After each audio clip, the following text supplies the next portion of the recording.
Good morning again, everyone. Good morning again. I'm going to ask a favor. If you happen to have one of those amazing electronic devices in your possession that rings, chirps, quacks, chimes, buzzes very loudly, I'm going to ask you to take out that wonderful device and please put it on mute or silent for the duration of the symposium. If you must take a call, we encourage you to please leave the space. And there will be breaks throughout the course of today where you can then reactivate your device to your favorite chime or bell or ring. But we would appreciate you doing that for us because we are recording the session today, so thank you. So good morning again, everyone, and welcome.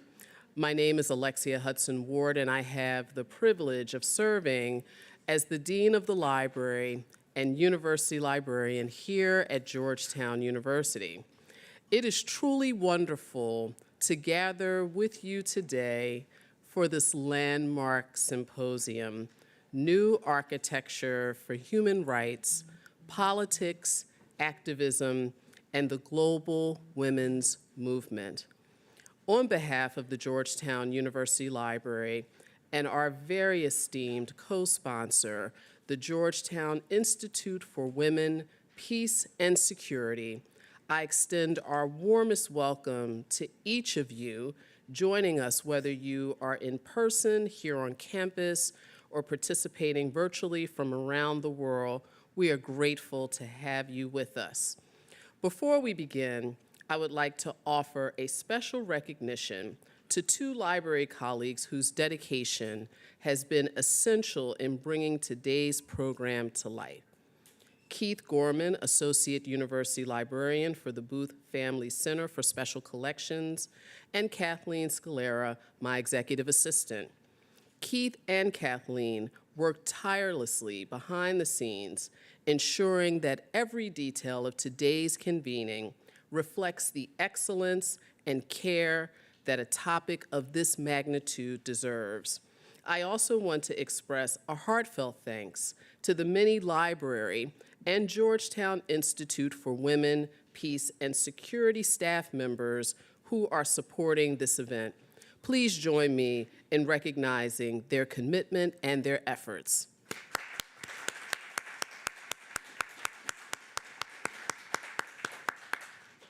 Today's symposium is the result of a powerful series of conversations rooted in urgency, partnership, and purpose. These conversations began with my predecessor, University Librarian Emeriti and former Dean of the Library at Harriet Hamasi, Ambassador Milan Verveer, and also many other colleagues. For far too long, including Keith Gorman, and together they tackled a critical question, which is how do we ensure that global women's movement, its stories, its labor, its triumphs, and its sacrifices are documented, preserved, and made accessible for generations to come. For far too long, everyone, the history of global women's activism has been fragmented, at risk of being lost, and also under-recorded. Social movements shape nations, transform institutions, and expand boundaries of human possibility, and yet they are often left vulnerable to erasure. Then in 2024, we witnessed a truly extraordinary moment. Mahnaz Afkhami and her team approached Georgetown about the possibility of entrusting her precious archives and the archives of her late husband, the scholar Gholam Reza Afkhami, to our care. Their generous gift provides critical firsthand accounts of Iran's pre-revolutionary history and the evolution of the global feminist thought and activism within that region. This collection is not simply a historical repository. It is, in fact, a beacon, illuminating decades of courage, strategy, international solidarity, and visionary leadership in pursuit of dignity and equality for women everywhere. From this very shared commitment across Mahnaz, Afkhami, the library, and the Georgetown Institute for Women, Peace, and Security, emerged the idea of today's symposium, a space not only to honor the past, but to also critically engage with the present and to imagine a more equitable future. Our time together reflects several goals, 4 of which are the following.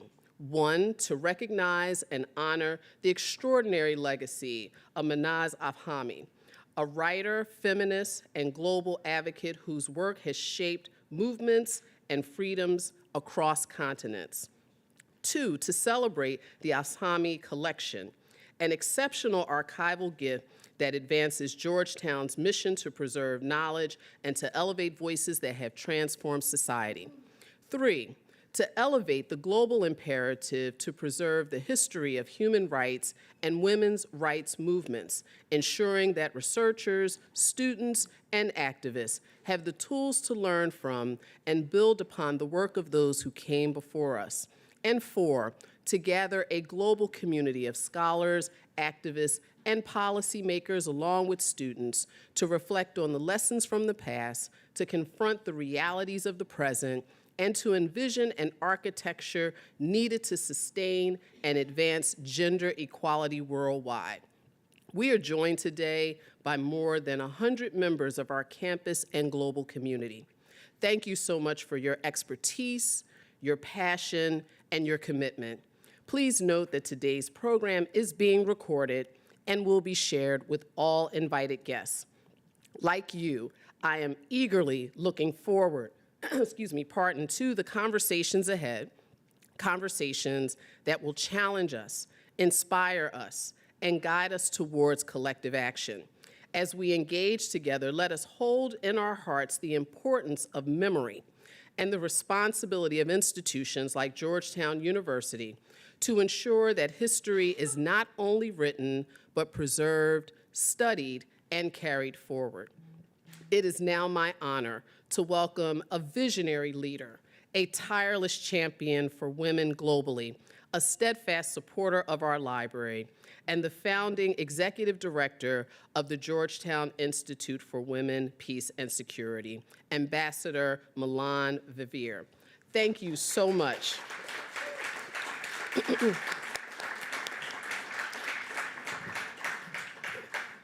Thank you so much for your vision and all that you do to advance human rights and equality from around the world. Please join me on the stage. Thank you so much. You're welcome. Thank you. Excuse me. Well, many thanks to the Dean for that overly generous introduction. And good morning to all of you gathered here at Georgetown and those joining us virtually around the world.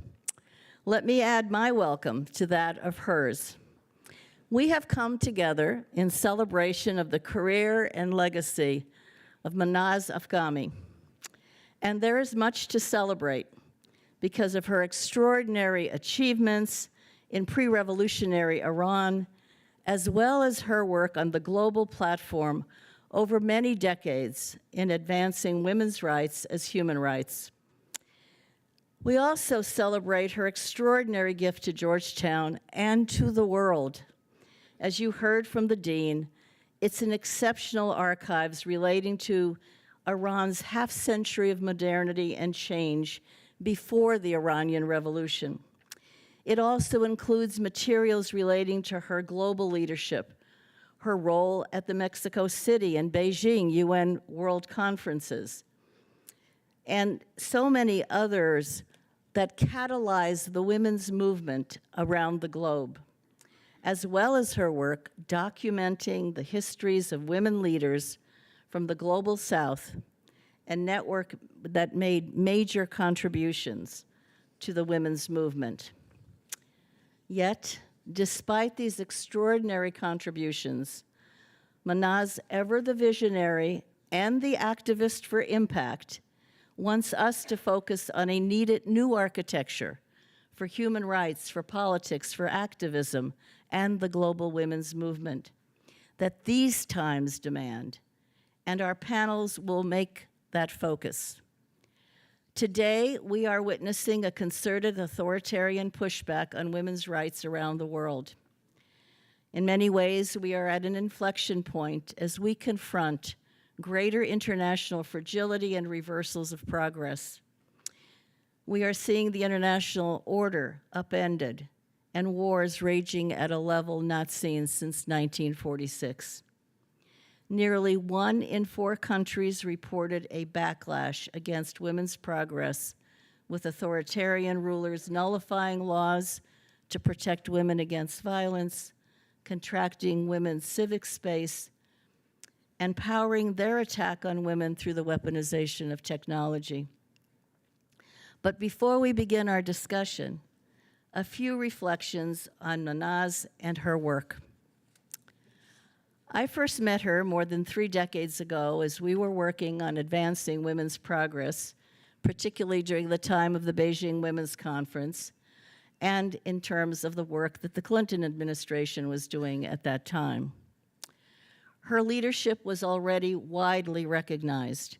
She was president of the Sisterhood is Global, an institute, and she founded several international NGOs.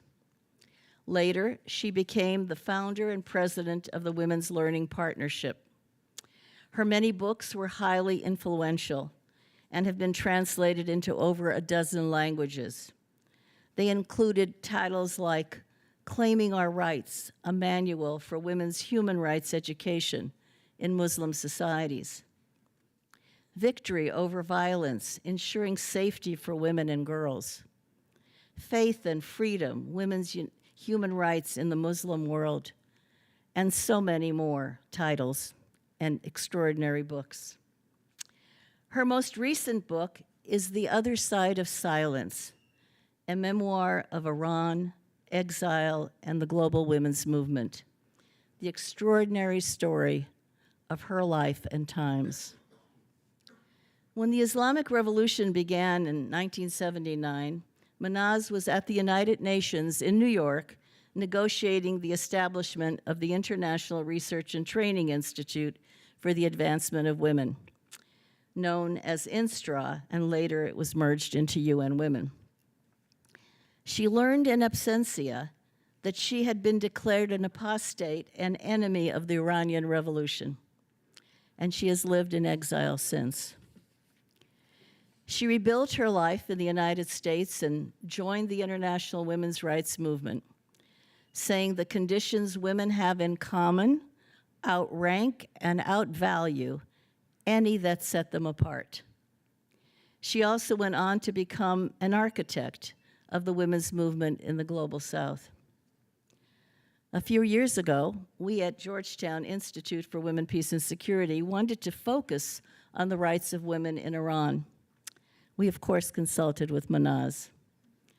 The history of Iranian women's longtime struggle for their rights was little known in the West, even though, as she has written, the seeds of Iranian women's liberation were planted decades ago.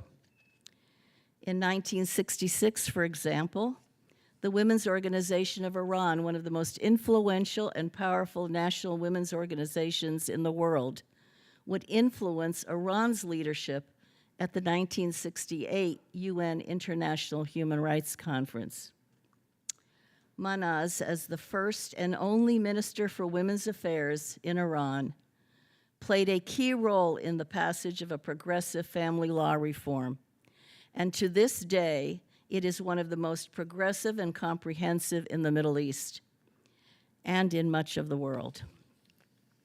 However, when Khomeini came to power, his very first decree was to nullify the family protection law and to inaugurate many repressive measures against women, banning them from jobs, mandating compulsory veiling, and so much more. And to this day, the repression of women in Iran continues. Iran went from being at the forefront of women's rights in the Middle East to being ranked one of the worst countries in the world on gender equality. Yet the women of Iran have persevered. They inaugurated the 1 million signatures campaign in 2006, which Mahnaz publicly supported, a campaign to end discriminatory laws against women. They led efforts for employment opportunities and for fair elections and so much more. Women in Iran have been and continue to be on the front lines of change. They are fighting for freedom and equality and a brighter future at great personal risk. The ongoing Women, Life, Freedom movement is an example of their continuing persistence, mobilization, and demand for change. And their voices have been amplified across the world despite pushback and punishment, despite threats and barriers imposed to undermine their rights. They are some of the most courageous women in the world today. And Mahnaz has implored us to continue solidarity with them, to support democracy and equal rights for all. In 2019, we at the Georgetown Institute honored Mahnaz with our Global Trailblazer Award for her exceptional contribution to advancing human rights and women's rights in Iran and around the world. Let us now welcome a true global trailblazer, Mahnaz Afkhami.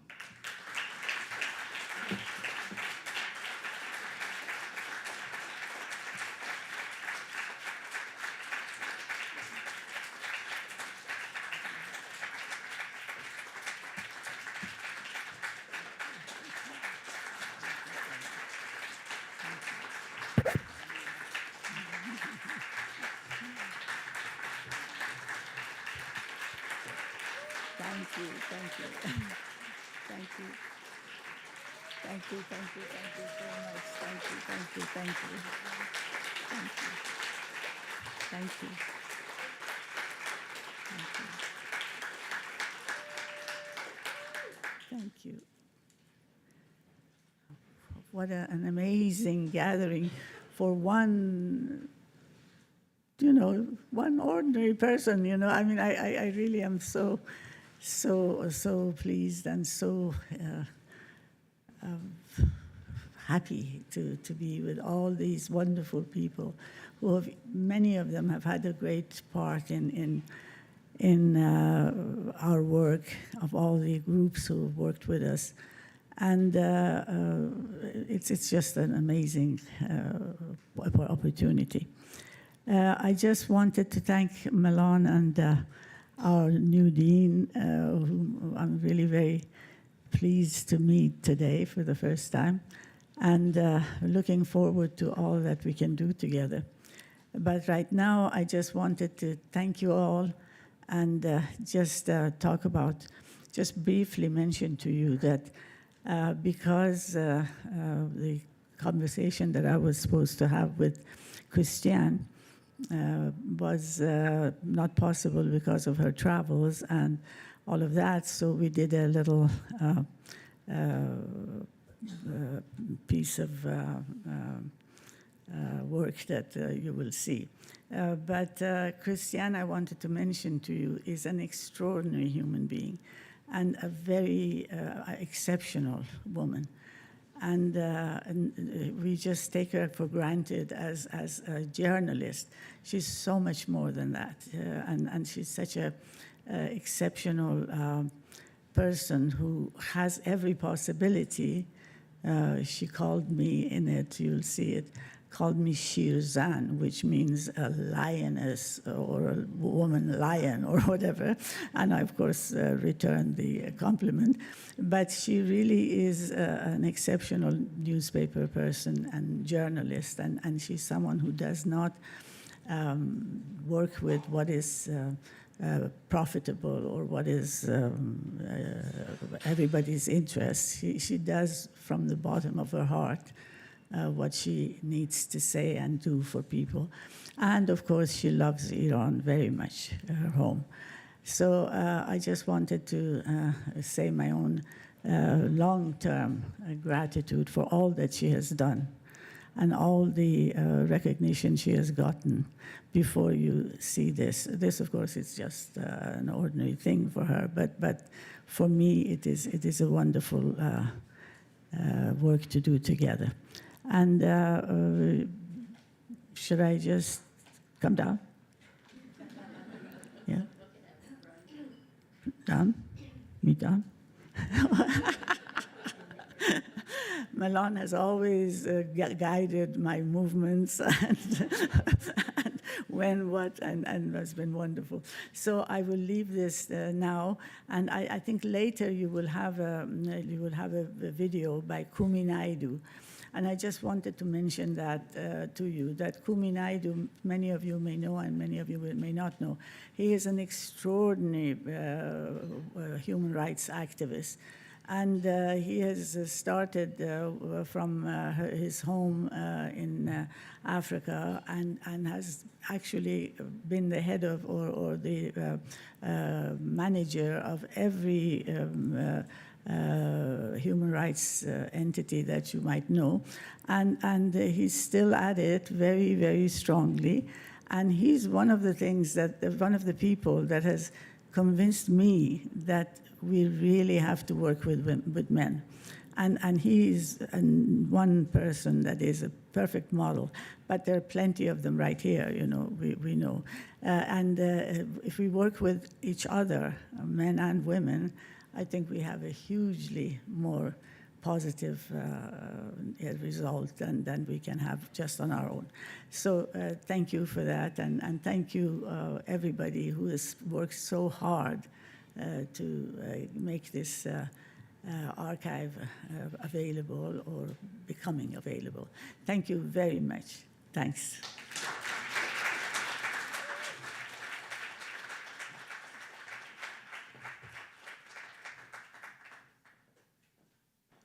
Mahnaz Afkhami, it is a great pleasure to talk to you at this Georgetown event that's honoring you. You're there.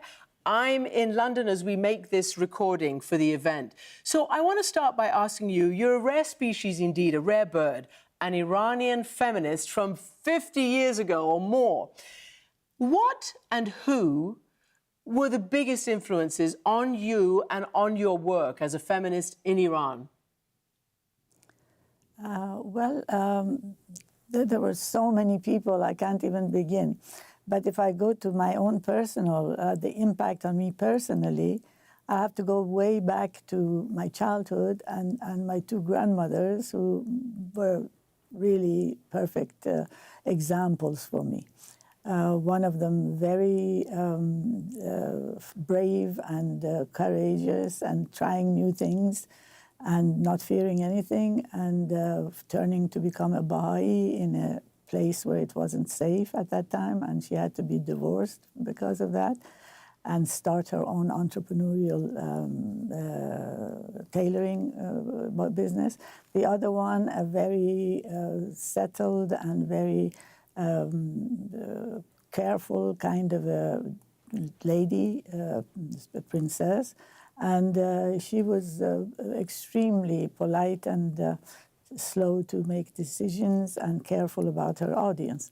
So the two of them gave two kinds of reaction to the world that I had to live in later on, and I always remember both or one or the other depending on the circumstances. So I think all along in my life, those two women from almost 100 years ago who were really the best influences for me. But of course, my whole life has been full of people with extraordinary intelligence and commitment and help. So, Mahnaz, I think many people who look at the Muslim world, particularly who look at Iran or the Arab world, they see a patriarchy, especially in the last few decades in Iran under the Islamic Republic. But they say, oh yeah, women are really strong, they're strong in their household, they tell the family what to do, they're really governing it, but outside they do not have their rights. What was it like, just to set the scene, before the Islamic Revolution in Iran, under the Shah, in your time? What was it like for women then? This is before you became the minister that you became. Just what was it like for women?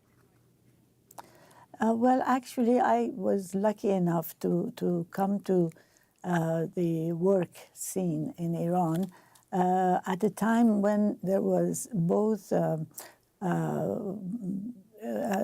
certain amount of progress. There were 60,000 young people who were sent through the government help to the rest of the world to study, the European and American mostly, and they were getting very high education. And then there was also this one significant thing that was totally agreed by the government and people who worked within it, and that was getting a modernity, seeing what's new in the world and what's helpful, and they really believed in that. And I think that it made it easier to bring in issues about women, and in a way that would be acceptable and would show that this is not just a gender idea. It is basically how to be a modern state. Mm-hmm. So that helped a great deal, and we kept getting people back from the studies in Europe and elsewhere, and they were so talented and so intelligent and so full of courage and wanting to bring change, and that helped a great deal. Let's just fast forward to the 70s when you were appointed by the Shah Minister of Women's Affairs. How did you feel? I mean, the obvious question many women in the audience will identify with, being the only woman in the room, being the only female cabinet minister amongst 20 other men. What was the reaction from those men and from society at large?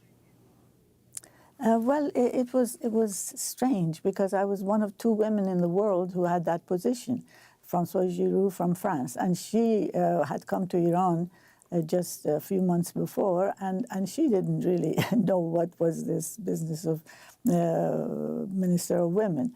But that was the difficult part. But the good part was that we were open because there was no way to follow. There was no particular agenda. So we could go ahead and see what's the best thing to do. And what's the best thing to do turned out to be something that we got from the people themselves. Because in order to find out what is to be done, we had to go to different parts of Iran and talk to people in factories, in schools, in all sorts of areas to see what it is that they want. And that's something that was very helpful and became the actual most important, basically, thinking of our work throughout the years. Mm-hmm. That is, not going with a particular idea or set of rules to people, but to go and see what is it they want, and to work with that. Mm-hmm. Not go from theory to action, but to go from action to theory. Yeah. And that helped a great deal. Yeah, and I think the way you put it is you went from grassroots to national rather than from top down when you were, leading the women's organization of Iran. So what were you hearing in the villages, in the towns, in mosques and schools and conservative women's households and the more educated, more urban women of Tehran? And what you were hearing, did you think there was a general consensus, or were some women, completely wanting something much more progressive, other women just wanting the basic right to leave their house? What were you hearing? Well, there were different types of needs in different groups, but we started with the ordinary people, with the grassroots. And for instance, my whole idea at the beginning was law, that the laws have to change, which was true. We really needed to change the laws. But whenever we went to a factory and talked to people and asked them, how about changing the divorce law or other ideas, they kept talking about how they need money, they need skills building. And more and more we realize that what they want, and it's really true in almost everywhere, that you have to be able to support yourself, you have to be able to support your family or help support your family. And if you don't have that, anything else is sort of a side issue. Mm-hmm. And of course, that's what we changed our whole approach, that we should focus on ordinary people, the people who need most to get change, and also to do it in a way that is helpful to their situation. So not from theory to action, but from action and understanding of needs to theory. Okay. And that's how we changed everything. Okay, so that led, your lobbying efforts, your work led to the 1975 passage of the Family Protection Law, increased the safeguards of women's rights in Iran. What specifically can you tell us? I mean, you mentioned, I think you mentioned, anyway, there's certain laws that women just simply didn't benefit from in divorce, in custody, in inheritance. What did you actually change for women with that 1975 law? Oh, well, there were a series of things, and they were worked on at different speeds and on different times and so forth.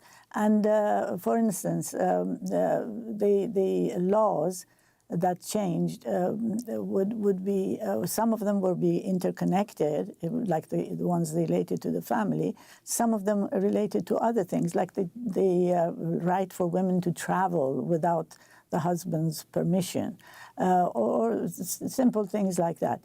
And all of this took time and took a lot of hard work and a lot of convincing the people in the government.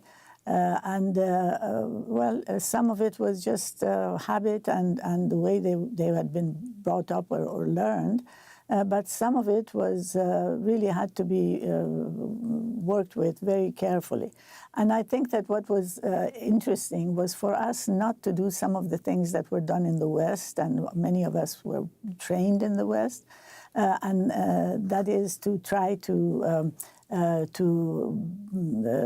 teach men how to think, because it's not easy. It's easier to connect to them and see what their needs are. And I'm talking about now the cabinet, for instance. Mm-hmm. For instance, the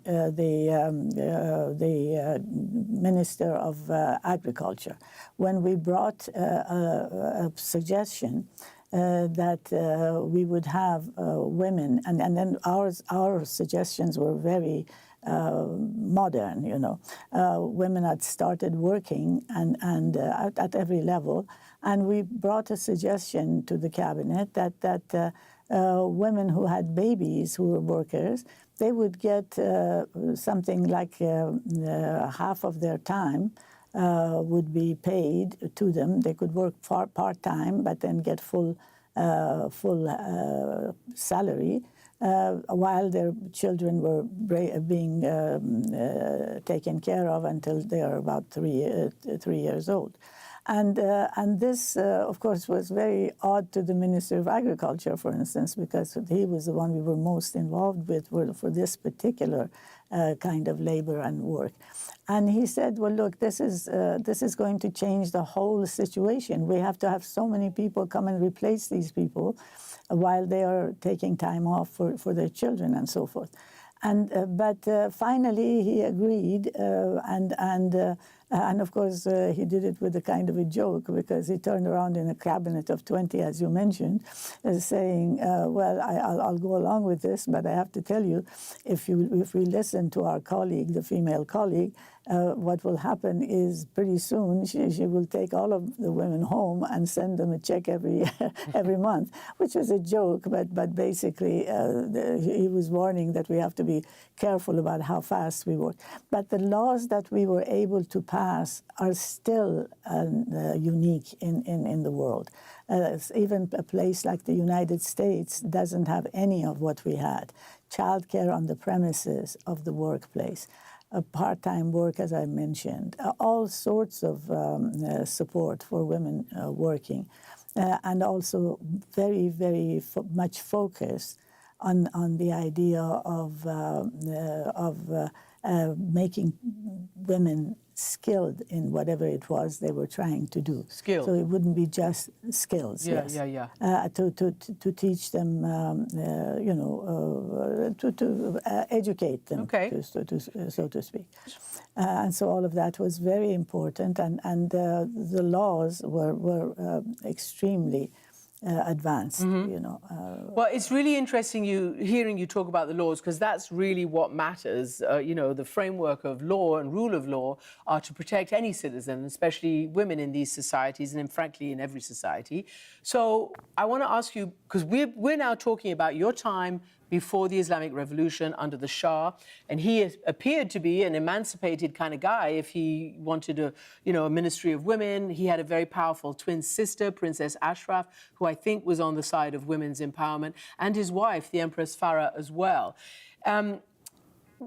But as soon as the Islamic Republic came into being, the very fundamentalist, conservative, and we've seen it elsewhere, whether it's Iran, Afghanistan, whether it's Poland, whether, God forbid, it's the United States of America, certain political and social convictions go straight for the women and for women's rights.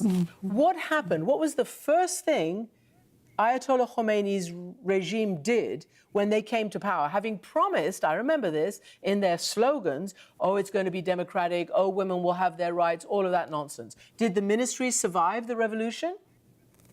No, not at all. You know, I was in the United States, and I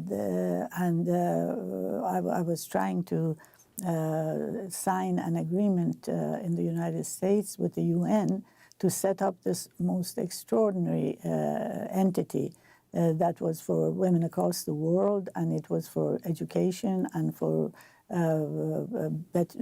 skills building and childcare and everything else. And by the time that I signed and was ready to go home, they told me you can't come home, because I was known during the first, statements of the Ayatollah that I was, he called it warrior with God, and so I couldn't go because I would have been definitely killed immediately. So this was the way that the Ayatollah acted. But the first thing that he did when he came to the country was he stopped the laws, all of the laws that we had passed. So that was all set aside. And and then he started bringing other things that he was interested in. He was very smart in terms of how he presented himself and the people he chose when he was in France. And our government was pretty not, used to this type of thing, to this kind of presentation that was total lies and so forth. So they didn't do anything. There was every opportunity by people, both Europeans and the Middle Easterners, to stop the Ayatollah, not let him to even return to Iran. But the government did not accept that, and they let him come. And that's, he went and did whatever he meant to give. But again, the first group in Iran who started the demonstrations against Khomeini were women. And it was the 8th of March, and he came in February, And so they were the first ones. It took the men a little bit longer because they had less under pressure and less that they thought they needed to think about. But they just somehow didn't get it. The women immediately realized that this was not what needs to be done. Yeah, because he insisted that they go under the hijab and the chador, the whole, body covering immediately, having said that was not going to be an edict. So yeah, I mean, he tricked the women of Iran. What happened then to you? Because you were stuck outside, you couldn't go back, you had to create a whole new life of just, living in the United States and also of continuing your activism. How were you able to pull that together in the years after the revolution and get established in a similar line of work in the US? Well, it was hugely difficult, I mean, I later wrote a book on women in exile, talking about women from other countries who had the same experience. We all had terrible experiences. It's mind-boggling how exile, not choosing to go to some other country, but exile, forced exile, is something that really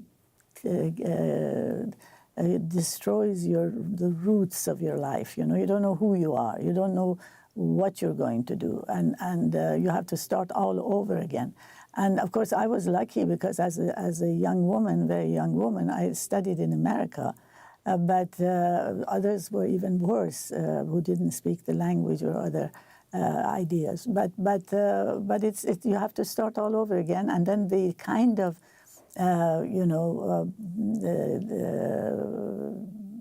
talk about what Iran had been like, the kind of discussions which were total falsehood and had nothing to do with what was done in Iran. And it was just lies and extraordinarily strange lies. But nevertheless, people, especially outside, believed it. So unfortunately, since they had also taken about 100 Americans and the embassy and their lives were in danger, the media also here tried to give them the chance to talk and maybe make it easier for them, or somehow allowed for the freedom of the Americans who were taken there. So that was the most painful thing, the lies about Iran, the lies about our lives, the lies about the cruelty that was going on in Iran, which was all basically completely off the reality. And so it was painful on both sides. I was lucky to get a couple of very, brave feminists in America who started to try to help me, and it was very helpful. I was not quite on the same line of work or line of thinking as they were, but in many areas I was, and so that helped. I got to write a chapter about Iran in the book that Robin Morgan was creating, and there were 70 writers from across the world, women who wrote this. And later we decided to make an organization in that name, and that was very helpful, and we gave the idea of being able to continue on some of the things that I had learned in Iran and had been successful, and of course creating the Foundation for Iranian Studies. Yeah. And of course, the first thing that happened is the morning when I heard that I couldn't go back to Iran, the first thing that I thought about was, what about all these things that we have worked with and created and that are there? Papers, films, music, interviews, all these huge amount of material that is there that I had left behind.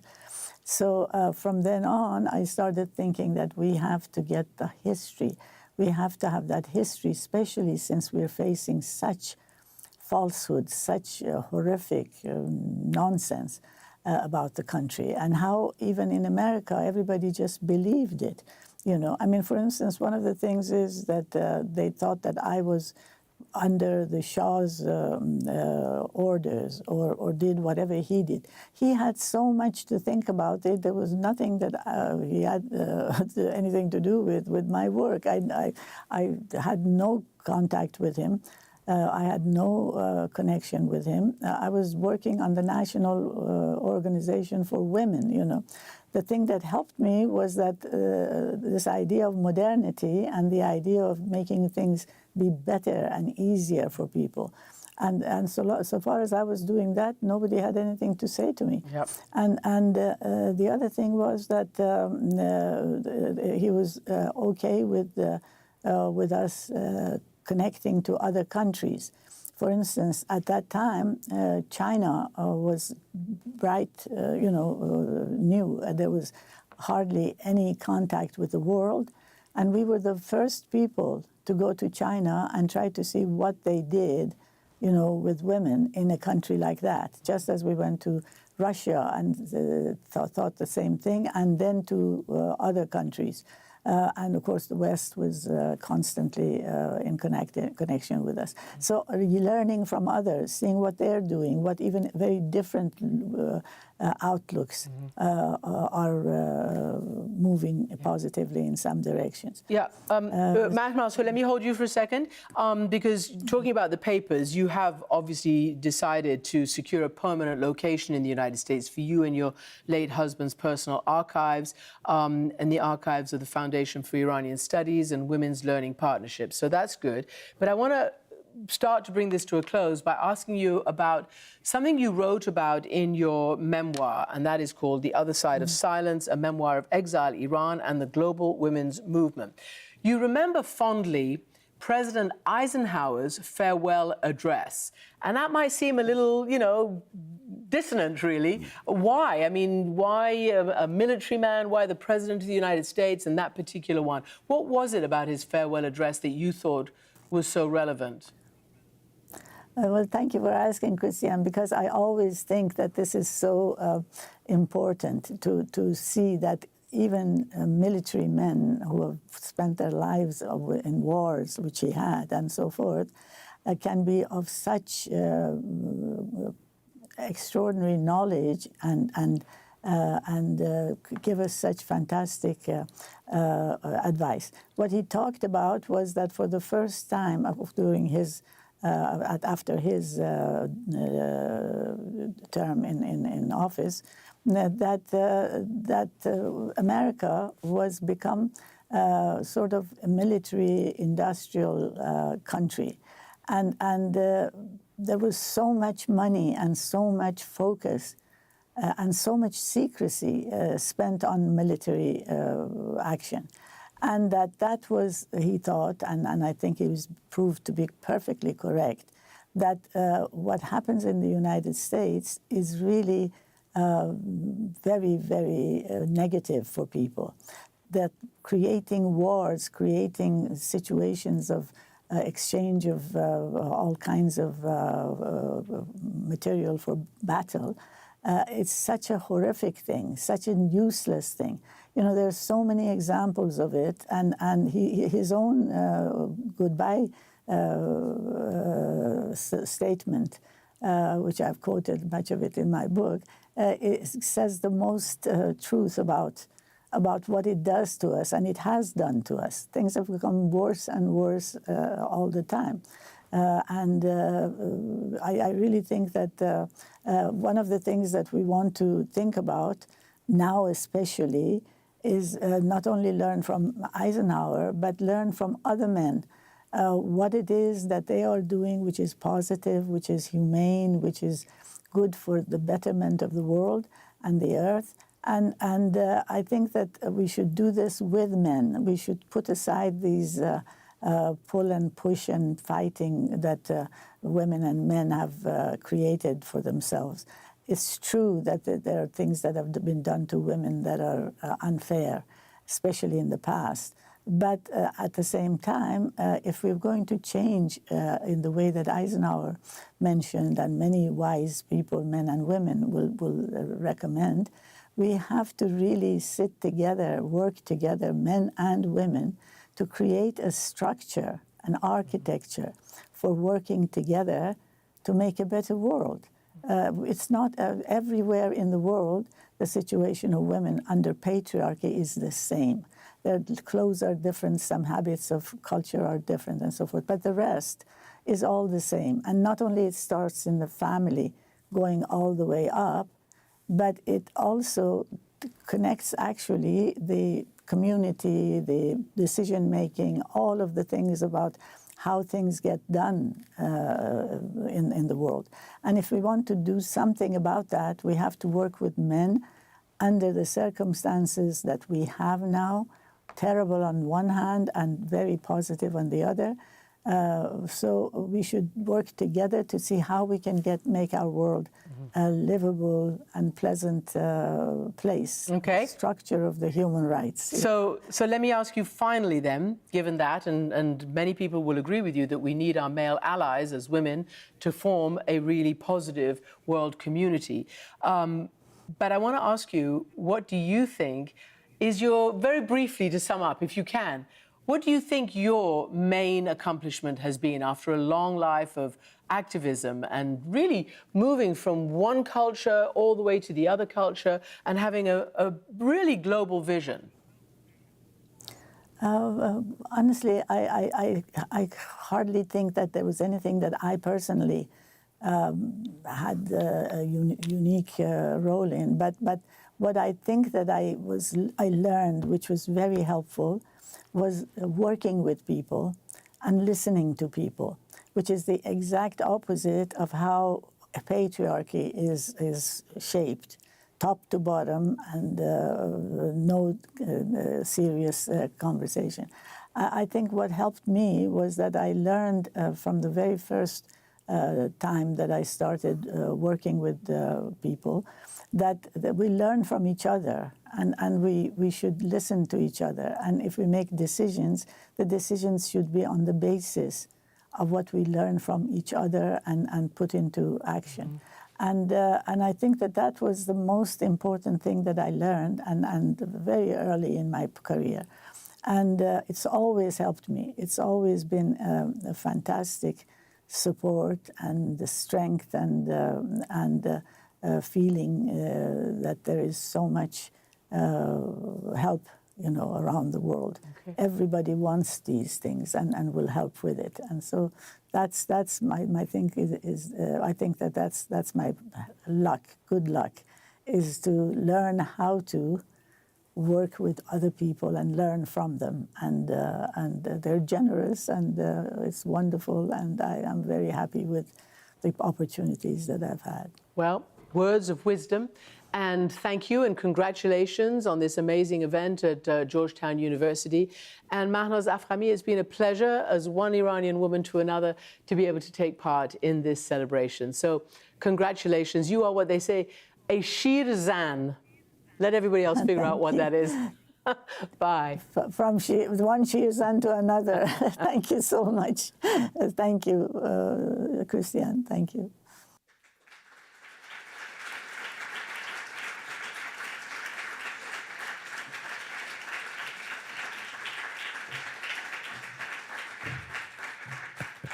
What a remarkable story, remarkable history, lessons for the future for sure. We're going to take a brief break now. There's coffee, tea, some things to nosh on, restrooms at the top of the steps to the left, and we'll be back shortly for the first panel discussion.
Somebody drank one, but no, there's two left.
Ladies and gentlemen, if you could make your way back to your seats, our program will resume momentarily.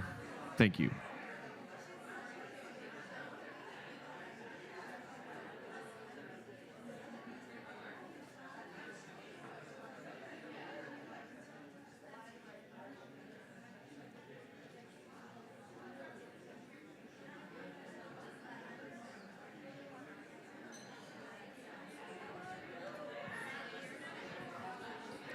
Ladies and gentlemen, if you could, please find your way back to your seats. The program is about to resume. Thank you.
Ladies and gentlemen, our first panel is about to begin. Please find your way to your seats.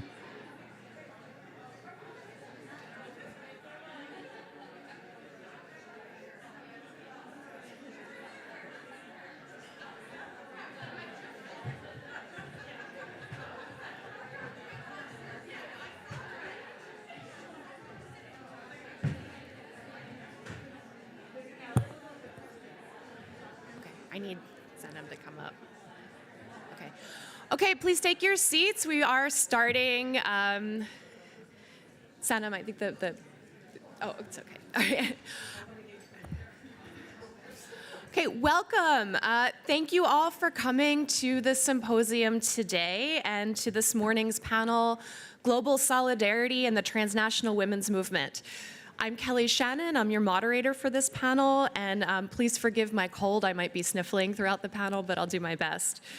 I am a historian of modern Iran, U.S. foreign relations, and the global women's movement. I'm currently a visiting scholar at the Institute for Middle East Studies at George Washington University. And I had the great pleasure of meeting Mahnaz Afkhami many years ago when I was doing research for my first book, which she very graciously allowed me to interview her for that project. That encounter then led to my having the privilege of getting to collaborate with Mahnaz and her organization, Women's Learning Partnership, over the past several years. And that collaboration included helping Mahnaz bring her wonderful collection here to Georgetown last year. So I'm thrilled that the collection has a home here, that it will be available to researchers, students, and activists worldwide, and that we all have the chance to celebrate the collection and Mahnaz's life and work here today, and think about how we can build on the legacy that she has left us for the human rights movement. The theme of this panel is the transnational women's movement, in which Mahnaz has been a major leader for many decades. Civil society organizations, cross-border solidarities, and women's transnational organizing have been critical to enabling activists to advance women's human rights worldwide. Many organizations that Mahnaz Afkhami founded and or led over the course of her career supported this work, from the Women's Organization of Iran in the 1970s to the Foundation for Iranian Studies, Sisterhood is Global Institute, and Women's Learning Partnership from the 1980s through the present. Meanwhile, simultaneous transnational collaboration at both the grassroots and the international and intergovernmental levels has been one hallmark of Afkhami's and her organization's approach to human rights activism. Today's panelists have experience and expertise in advocating for human rights globally and with transnational organizing, and they all have connections to Mahnaz Afkhami and to the human rights work documented in her collection. I think we're in for a very rich conversation, especially because Mahnaz has built the most incredible network of passionate, dedicated, and impactful men and women worldwide, and we'll see some of that network on display here today. But before we get into our panel discussion, one member of that network has sent us special greetings from afar, and so there is a video message that Kumi Naidoo would like to share with us. Kumi Naidoo is a South African human rights activist and environmental justice activist. He was the first person from the Global South to lead Greenpeace International from 2009 to 2015, and he was Secretary General of Amnesty International from 2018 to 2020. He is currently president of the Fossil Fuel Non-Proliferation Treaty Initiative, a joint diplomatic and civil society campaign to create a treaty to stop fossil fuel exploration and expansion and phase out existing production in line with the targets of the Paris Climate Agreement. His family has started the Ricky Rick Foundation for the promotion of artivism to build on the positive legacies left by the popular South African rapper Ricky Rick Machado through his music and life's work. Through this foundation, Naidoo co-founded the Global Energizing Artivism Initiative. So with that, we would like to play his video message for you. Dear friends and colleagues, I send you warm greetings from Salvador, Bahia, Brazil, where I'm attending the second Global Artivism convening, a gathering that in many ways embodies the spirit of Mahnaz Afkhami.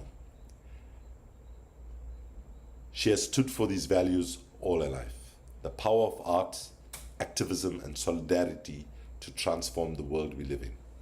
I'm deeply sorry that I cannot be with you in person for this beautiful celebration of Mahnaz's life and legacy, but I could not let this day pass without adding my voice to those honoring a woman who has been, for so many of us, both a compass and a mirror, showing us not only the way forward, but also what is required of our own courage. Mahnaz's story is one of extraordinary resilience, a life that bridges continents, movements, moments, and generations. From Iran to the world, she has taught us that exile need not mean silence, that even when forced from home, one can build new homes in the hearts and struggles of others. A vision articulated so powerfully in The Other Side of Silence and the World We Seek is not merely about equality between women and men. It is about reimagining the entire architecture of human relationships. She understood that patriarchy is not just about gender. It's a system of domination that has shaped how we relate to power, to each other, and to the planet itself. In that sense, Mahnaz has always been a system thinker, long before the term became fashionable. Seeing that the fight for women's rights, human rights, and environmental rights are all chapters of the same unfinished story. Friends, we meet at a moment when humanity is facing a perfect storm. Some call it a boiling point, some call it a convergence of crises, some call it a polycrisis. But of course, what is very clear, we are at a critical crossroads. Our planet is burning, our democracies are under siege, inequality is rising. We see an unbelievable genocide against the Palestinian people happening in real time. And the global multilateral system that we hoped would stop these levels of violence seems incapable to do so, because some of the most powerful countries in the world have opted to undermine that system. And yet, as Mahnaz reminds us, despair is a luxury we cannot afford.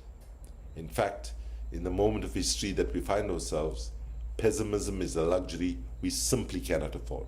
And the pessimism that justifiably emerges from our analysis, our lived experiences, and our observations can, must, and should be responded to by the optimism of our thought, our action, our creativity, our courage, and our sense of humanity. In her words, there is no savior except ourselves. It is up to us, women and men acting together, to reject the cultures of greed and aggression that have brought us here, and to model a different way of being, one grounded in care, compassion, and interdependence. This is precisely what our movements must now do, to move beyond equality towards genuine partnership, mutual learning, and shared leadership.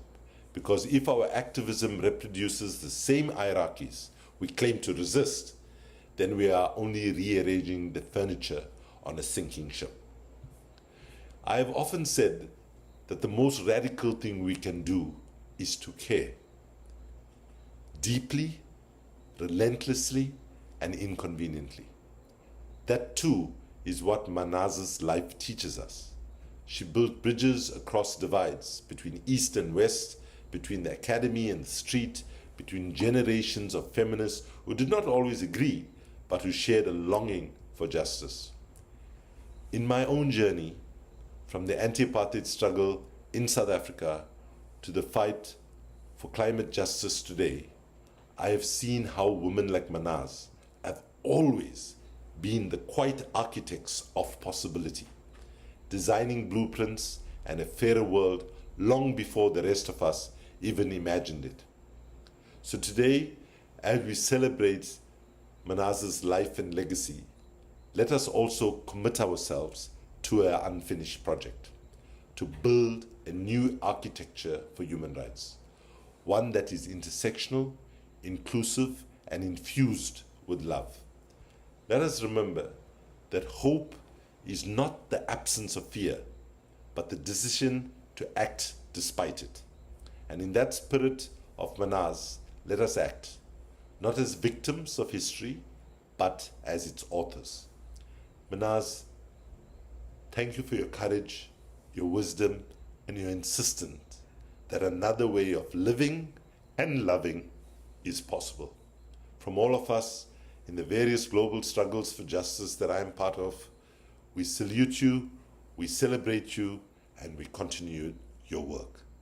Thank you so much, Mahnaz, for all that you have done, and I wish you a special day and look forward to working with you as we continue to push for these demands for a more fair and just world, remembering always that the struggle for justice is a marathon and not a sprint. Thank you so much for your kind attention.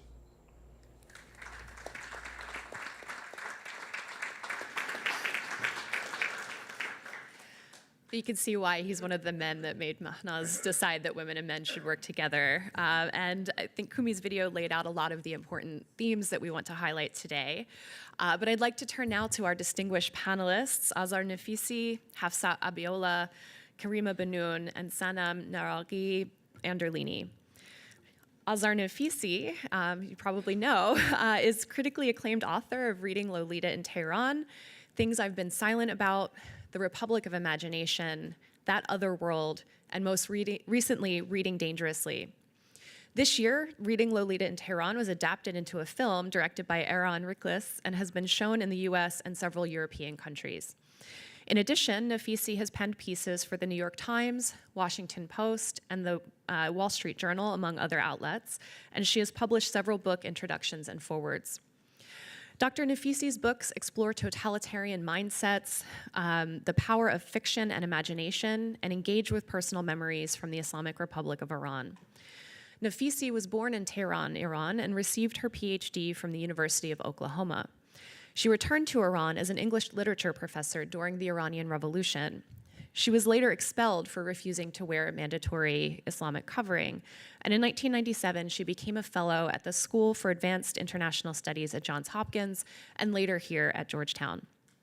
Nafisi has won many awards, including the Cristobal Gabaron Foundation International Thought and Humanities Award, the 2015 Benjamin Franklin Creativity Laureate Award, and several honorary doctorates. A committed humanist, Hafsat Abiola is co-founder of the Global South and the Global South lead for Project Dandelion, a woman-led campaign for climate justice. She is also deeply engaged in building an ecosystem for those working on the emergence of an egalitarian, just global system, including through board positions at Women in Africa Philanthropy, an initiative enabling the economic contribution of African women, and at Women's Learning Partnership, a partnership of 20 autonomous women's organizations from the Global South that promotes women's leadership and human rights, and of course is one of the organizations that Mahnaz Afkhami founded and led. An economist educated at Harvard and Tsinghua, a pro-democracy activist who lost both parents to her country, Nigeria's democracy struggle, and a former member of her state's cabinet in charge of the MDGs and trade and investment portfolios, Hafsat Abiola is the recipient of several global and national awards, including the Vital Voices Global Leadership Award and the Goy Peace Foundation Prize in 2016, the Freedom Award by the U.S. National Civil Rights Museum in 2019, the Prize for Human Rights by the Forum de Bamako in 2021, and the European Women's International Leadership Award in 2022. Karima Banoun is the Lewis M. Symes Professor of Law at the University of Michigan Law School. She served as the UN Special Rapporteur in the field of cultural rights from 2015 to 2021. Banoun was also appointed as an expert for the International Criminal Court in 2017 during the reparations phase of the groundbreaking case, the Prosecutor versus Ahmad al-Faqih al-Mahdi, concerning intentional destruction of cultural heritage sites in Mali. A former legal advisor for Amnesty International, she has carried out human rights missions in most countries of the world. Professor Banoun is the author of The International Obligation to Counter Gender Apartheid in Afghanistan, which appeared in the Columbia Human Rights Law Review in December 2022, and has been translated into Persian by the Afghanistan Institute for Strategic Studies. In September 2023, she spoke to the UN Security Council about gender apartheid in Afghanistan. Her book, Your Fatwa Does Not Apply Here, recounts the stories of people of Muslim heritage around the world who have battled extremism, including Mahnaz Afkhami, and that won the 2014 Dayton Literary Peace Prize. Finally, Sanam Naraghi Anderlini, MBE, is an Iranian British-American peace builder, scholar, and leading architect of the UN Security Council Resolution 1325 on women, peace, and security. She is the founder and CEO of the International Civil Society Action Network, or ICANN, spearheading the Women's Alliance for Security Leadership, which is comprised of over 85 women-led peace organizations in 42 conflict-afflicted countries. At ICANN, she also established the Innovative Peace Fund, the only independent multi-donor fund dedicated to women-led peace organizations, which has dispersed over £10 million to date. She has worked globally on crises and violent extremism. In 2011, she was appointed as the first senior expert on gender and inclusion with the UN's mediation standby team, and she has advised governments and trained hundreds of UN and national officials on implementing the women, peace, and security agenda, from Somalia and Syria to Afghanistan and Nepal. Her work bridges practice and research. Author of Women Building Peace, What They Do, Why It Matters. She has taught at Columbia, Georgetown, and the London School of Economics, and is a fellow at the Robert Bosch Academy in Berlin. Currently, she focuses on humanizing security and fostering pluralism amid rising militarism.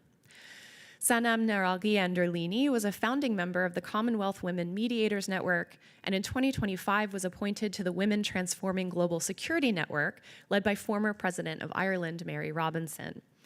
Her media appearances include the BBC and CNN, and she is currently hosting the podcast, If You Were in Charge.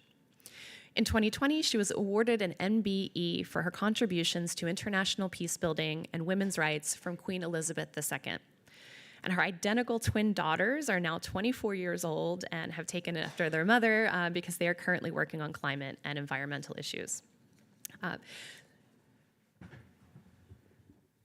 so thank you all for coming. I am going to ask a series of questions to our panelists, and then we'll have time for Q&A towards the end. And I'm starting with Azar Nafisi. Azar, you've known Mahnaz the longest of any of us on this panel. And I was wondering if you could tell us a bit about how Mahnaz and her organizations impacted your work while you were in Iran after the revolution. And could you also tell us your thoughts about how being exiled influenced Mahnaz's approach to women's human rights activism? Thank you. It's wonderful to be here. And do you hear, is this on? Yeah, okay. I can hear myself, and that worries me. Well, you know, this is the kind of event where miracles can happen, you know. And since that is what the spirit of this meeting is, I thought we should turn water into wine. And Mahnaz, and honored to be talking to you all, and honored to be talking about Mahnaz. I've been thinking about what can I say? There's so many dimensions to her. And then I realized that I know something you guys don't know. And I want to talk to you more about the personal side of Mahnaz. The Mahnaz you don't see in meetings, but you see at her home and things like that. And by the way, we should give our acknowledgement to Mahnaz's family. They're all here today.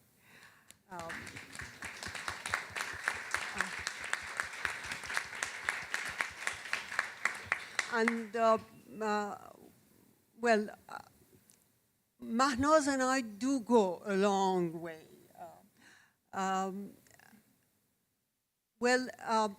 First of all, we're related to one another. Now it's out, everybody knows. We're related. Mahnaz's mom was a Nafisi, and my parents, both of them were Nafisis, which becomes very problematic. Mahnaz's maiden name, last name, is Ibrahimi. And Mahnaz constantly reminds me that Ibrahimis know how to have fun. Nafisis are very somber and, you know, always carry a book. And she is balanced because she's both an Ibrahimi and a Nafisi. I'm the one here who's problematic because you're not going to have much fun with me. And I was going to talk, she mentioned her grandchildren, not her grandchildren, although they're here as well, she mentioned her two grandmothers. Now, one thing about Mahnaz's family, what we knew about them was these women. And the kind of women they were, and she are best targets for the Islamic Republic, because any totalitarian society that comes into being, the first targets, the first attacks are on women, minorities, and culture. And Mahnaz has all of them. Her grandmother was a Baha'i, and if you know, Baha'is are the most persecuted minority in Iran, and so brave, so many decades ago. And her mother, after her divorce from her husband, at a very young age, comes to America. So she lived in luxury, and she gives that up and becomes even a waitress for a while, and learns then how to teach the military here in America, how to teach them Farsi, how to offer those. She was beautiful, inside and out. And then my childhood best friend, Mahnaz's sister Farah,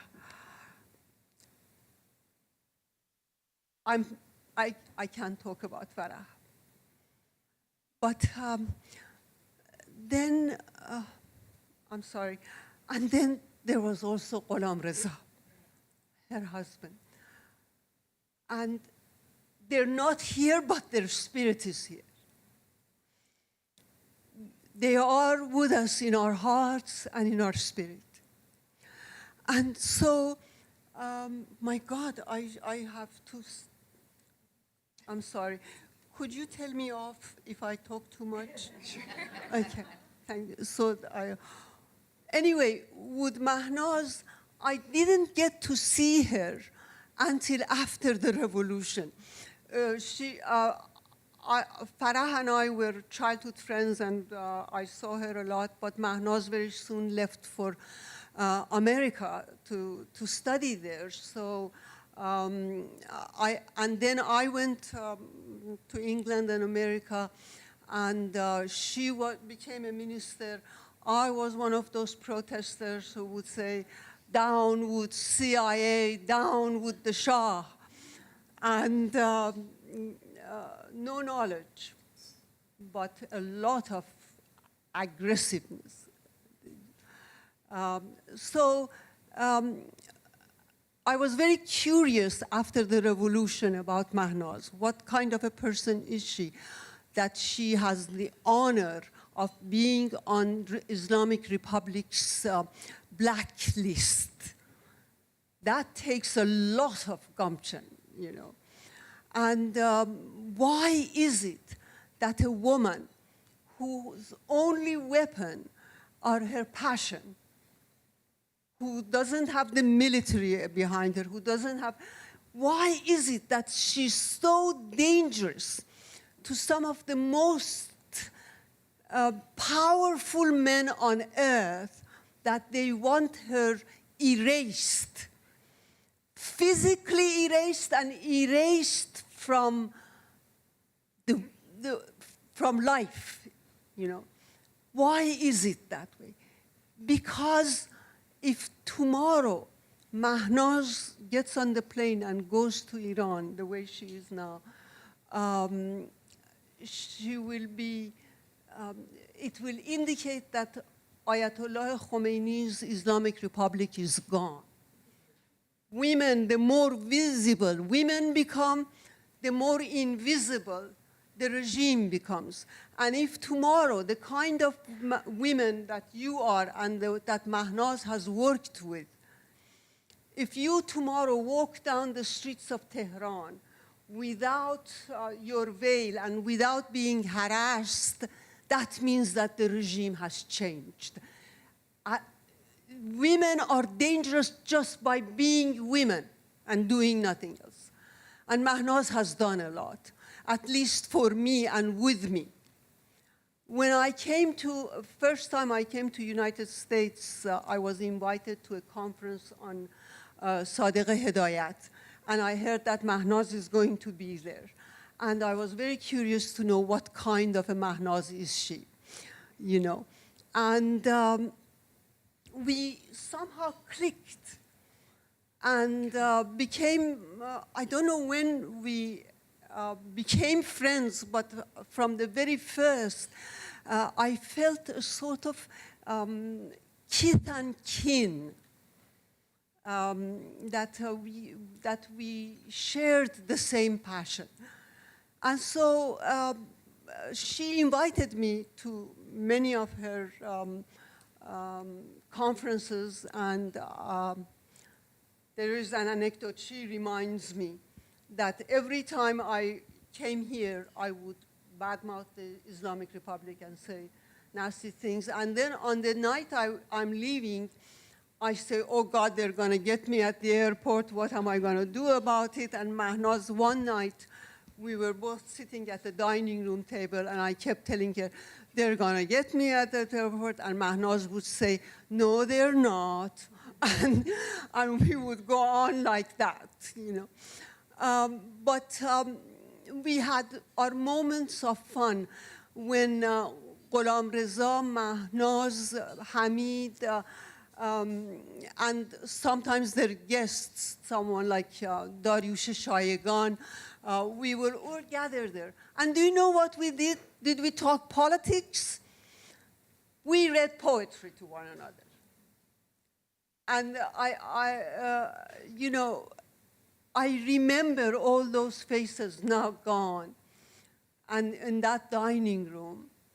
And then I remember that Mahnaz and I also shared tears when she invited me to go to Berlin, and one day we got a tour of the city. And I turned around, I was, oh, okay, how long? Okay.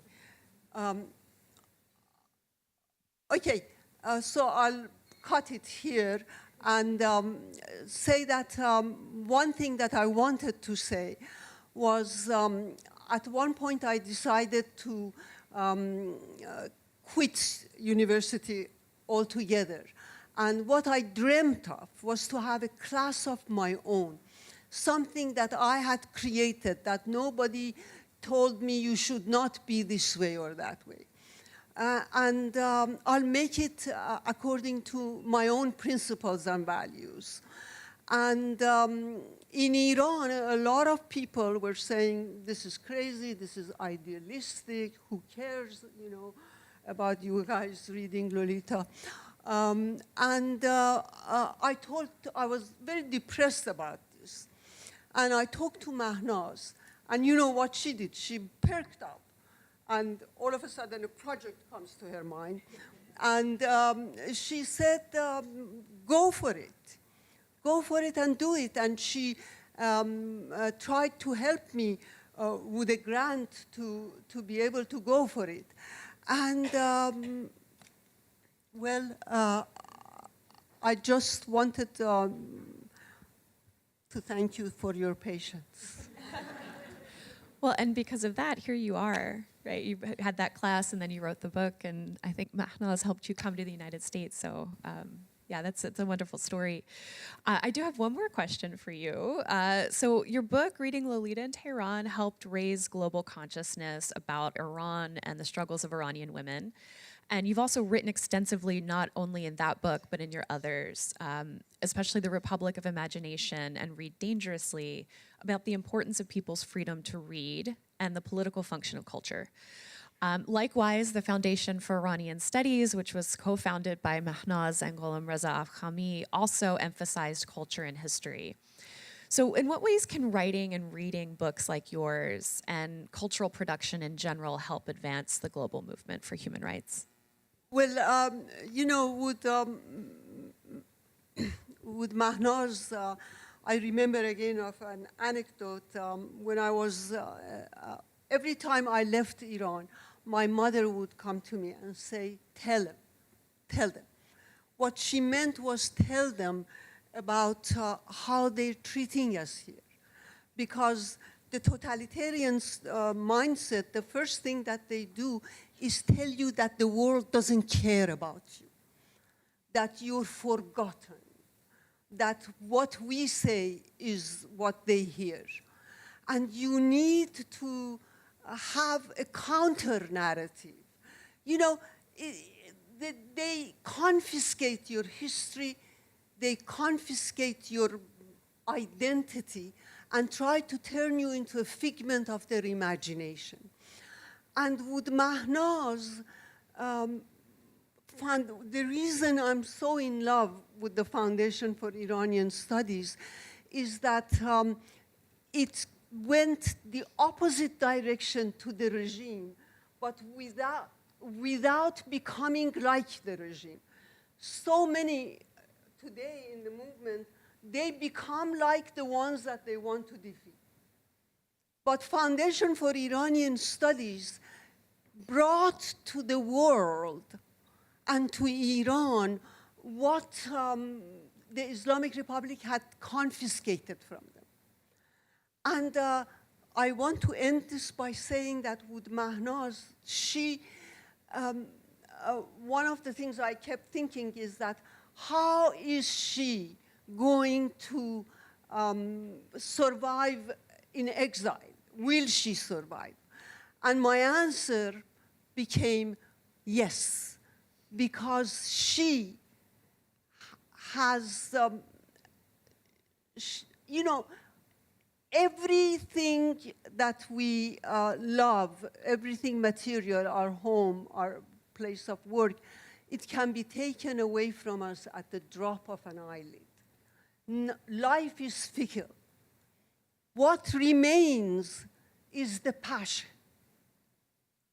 And Mahnaz had that passion. Whether she was in Tehran or whether she is in Washington, she would follow that. And that is what I hope, I want to talk about the Foundation for Iranian Studies. It's so good, Babak-Jan, to see you sitting there. Great. Well, thank you so much. So I'd like to turn to Hafsat now. Hafsat, you're involved with Mahnaz's life in a different way. You've been involved in her transnational organization, Women's Learning Partnership, since it was founded in the year 2000. Could you tell us about how WLP has approached doing transnational organizing and activism on behalf of women's human rights? And could you explain how activists on the ground in places like Nigeria and other parts of WLP's community have used the tools that WLP helped to create? Thank you for the question, Kelly. And thank you also for the incredible amount of prep you did to get us ready for this. I want to also thank Milan, who made it possible for me to be here, because I came in from Belgium yesterday, and Kathleen and your team. But I want to also provide some context for the question that you've asked.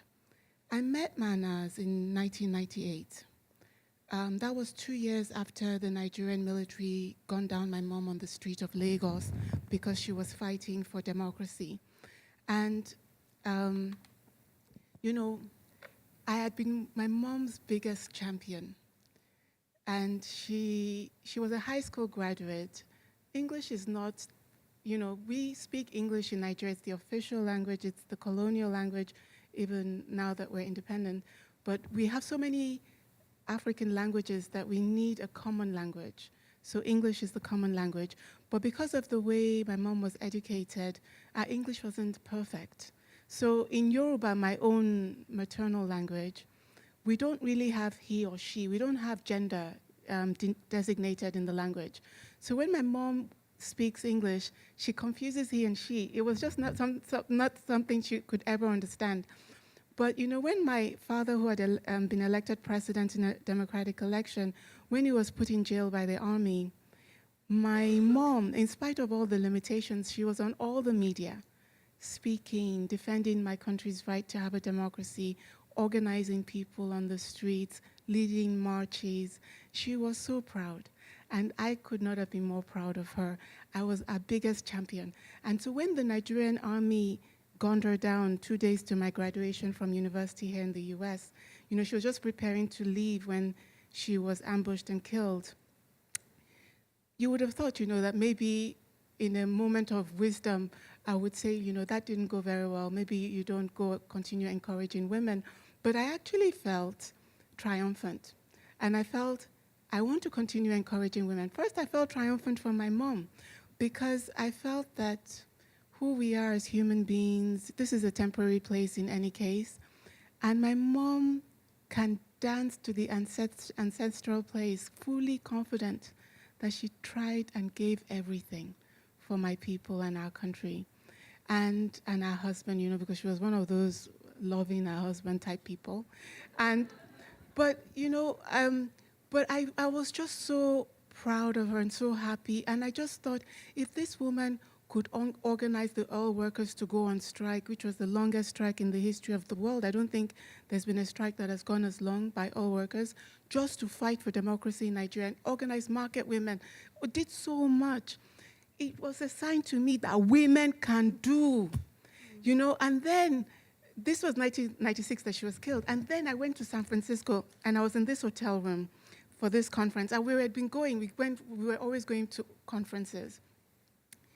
And in this conference, there was this very petite, beautiful woman who was Mahnaz Afkhami and who had done incredible work in Iran and who had this vision of a constellation of women leading change.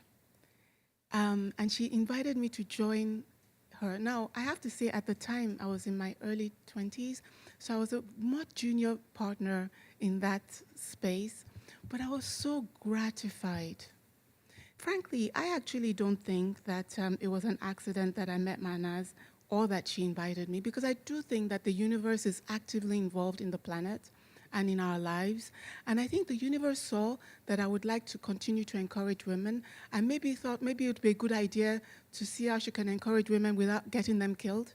So she brought me under Mahnaz's tutelage, and it was such a glorious, I mean, with decades, we would go for meetings, and one image I will always carry of Mahnaz is notebook. If anyone that knows Mahnaz knows that in any convening where we have our women seated sharing their experiences, you will find Mahnaz with our notebook and our pen, diligently taking copious notes, capturing what these women are saying.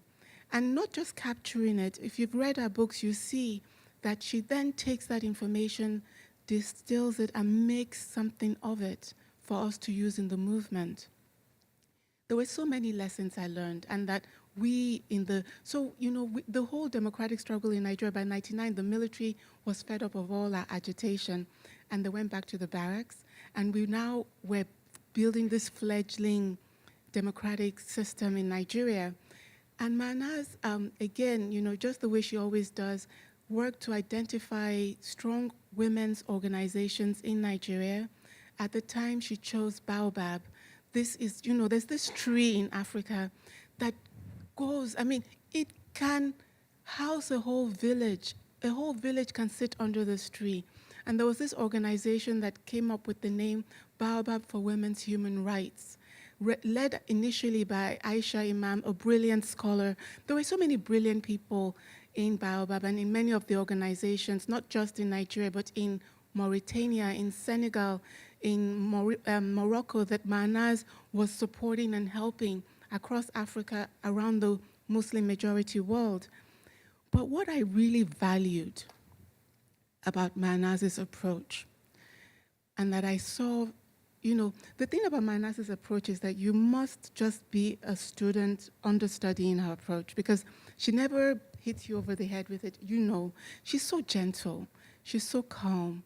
So it's just that because I had the privilege of long study, I could see what Mahnaz did was move us from individual celebrities and stars, fluttering around from one global conference to another, into a constellation of women leaders, all working towards a certain goal.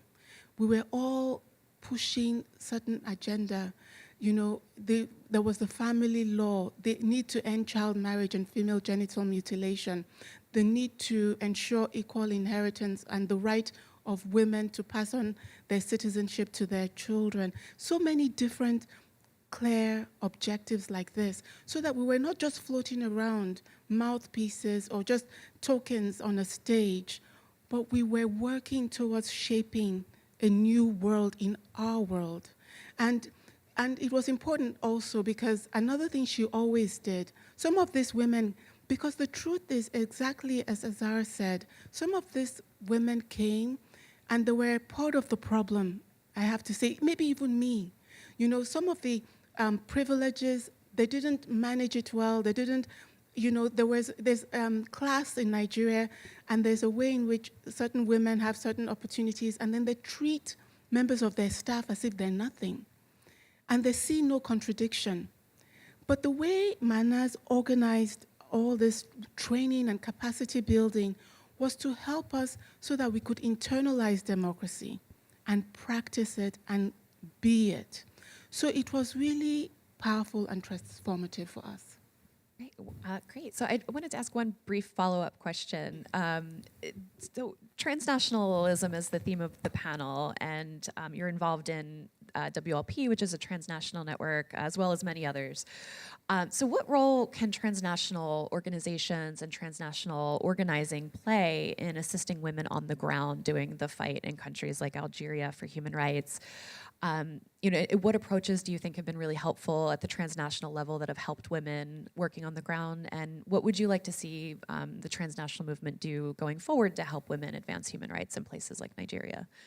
Thank you for your question, Kelly. I actually think it's a critical question because one of the things Mahnaz used to point out again and again was the way in which the regime in Iran, the Ayatollah, you think of them as backward people living in the past, but give them any technology, like the internet, the way they leap at it, you would think you're looking at Elon Musk or one of those tech bros. They would seize these instruments, these technologies, and use it to spread their very conservative, very regressive message. Whereas we, women's organizations, will be there afraid even of our own shadow, of embracing these new tools. So one of the things that I remember that Women's Learning Partnership used to do from 20 years ago was all this ICT training that they would run for organizations in Nigeria, all over the global south, so that those women could use those tools. Like in Nigeria, we have 3 hours of electricity if we're lucky, many days. So Baobab would print leaflets, information from the global movement, and share it within their staff, but share it also within their membership that went into villages, so that women could be informed about what the rest of the world of women activists were doing, so we could feel like we're part of a movement. And there's so many things. For example, at this moment in Brazil, Alison, the co-director of Women's Learning Partnership, is here, but our other co-director is in Brazil at the event that Kumi is doing, sharing all this work that we're doing now with young people across Africa to use art, to begin to use art to raise awareness about gender equality. And they call it artivism. So one of the members of the WLP delegation in Brazil is Asma, who is 25 years old. She was born when WLP was founded, but she's based in Morocco. She's now one of the leaders of our partner organization in Morocco, and she works with all these young people. I was in Casablanca with WLP with our team because every few years we gather and we learn from each other. And if you saw what the young people from universities across Morocco are developed, it's a very religious society. So when a child is born out of wedlock, that child is pretty much ostracized. Young people in Morocco were developing art to raise awareness and challenge that system. And these people that we're looking at in Morocco are the same ones that came out with a new family code that is highly progressive in the world, but it took them years. As I sat in the room in Casablanca, looking at those young people, I saw a future where a child that is born out of wedlock will no longer be ostracized because of the work that we're doing now. Because what is one thing we know young people have? Time. And they are using that time to shape a new world. So that's the kind of work that we're doing, because we all are complaining. Today, President Trump, 2 days ago, he announced that he wants to come and rescue Christians in Nigeria. He's going to invade my country.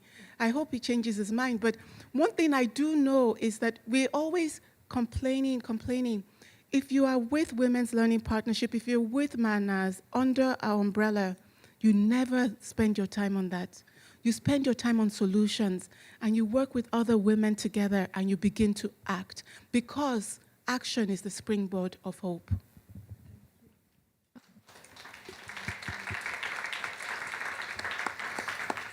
Thank you for that. I'm going to turn to Karima now. And Karima, you've worked in a lot of different areas, but one of them is the issue of religious fundamentalism. So I'd like to ask you if you could tell us about how you met Mahnaz and how she influenced your own work and your own thinking about the issue of religious extremism. Thank you so much for the question, and I have to start by saying what an immense honor it is to be on this panel with these incredible women and to be a small part of honoring dear Mahnaz and really thanking her for decades of leadership. And thanks to the organizers for including me. So I was thinking about it. How did I first meet Mahnaz? She really gave me this very great gift. And for those in the room who are students, it's important to think about what a gift this is, perhaps coming from your professors.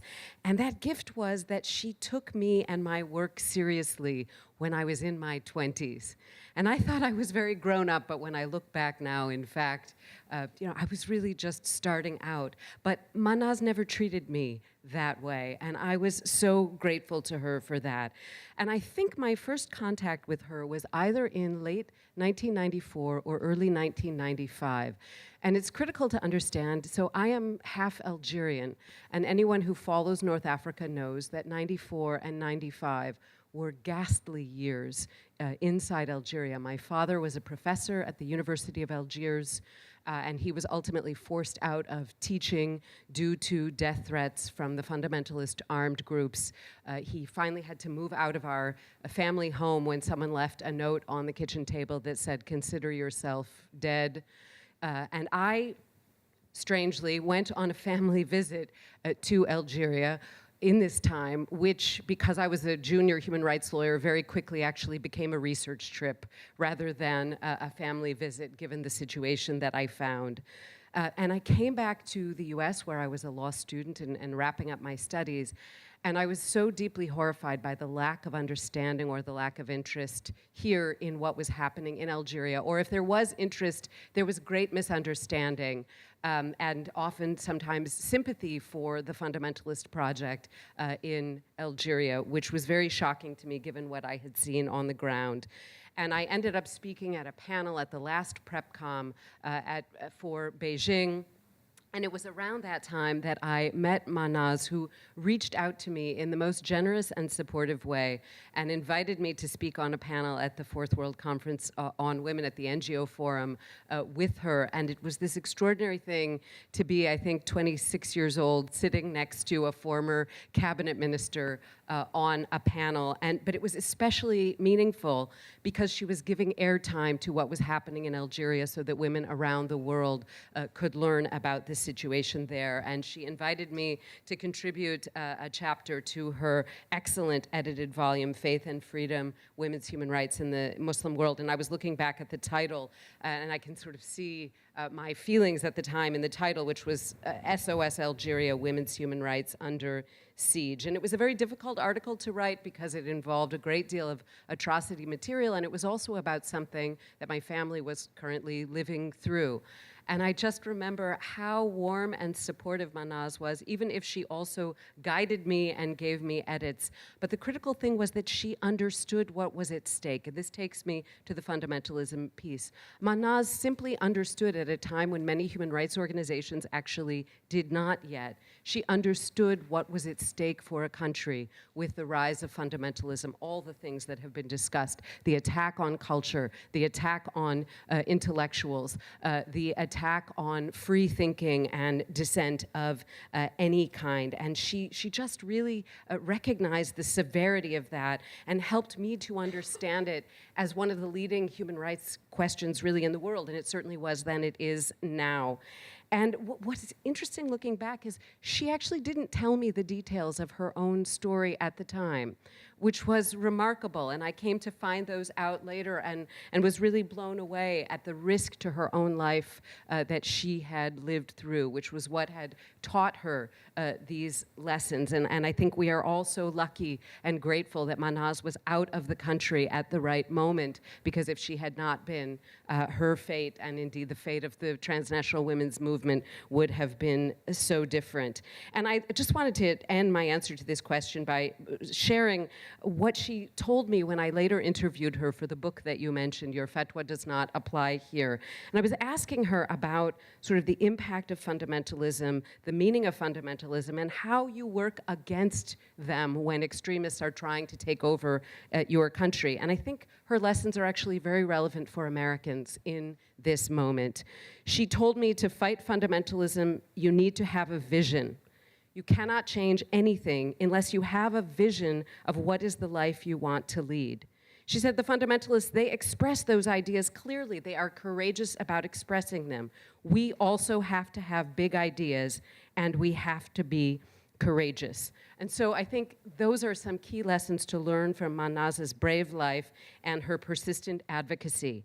No matter the scale of the destruction, you just keep organizing against it. You build networks, you amplify the voices of others, including the next generation. And in her words and her deeds, she reminds us in these difficult times that we too, indeed, have to continue to have big ideas and be as courageous as possible. And I thank you so much for that, Mahnaz.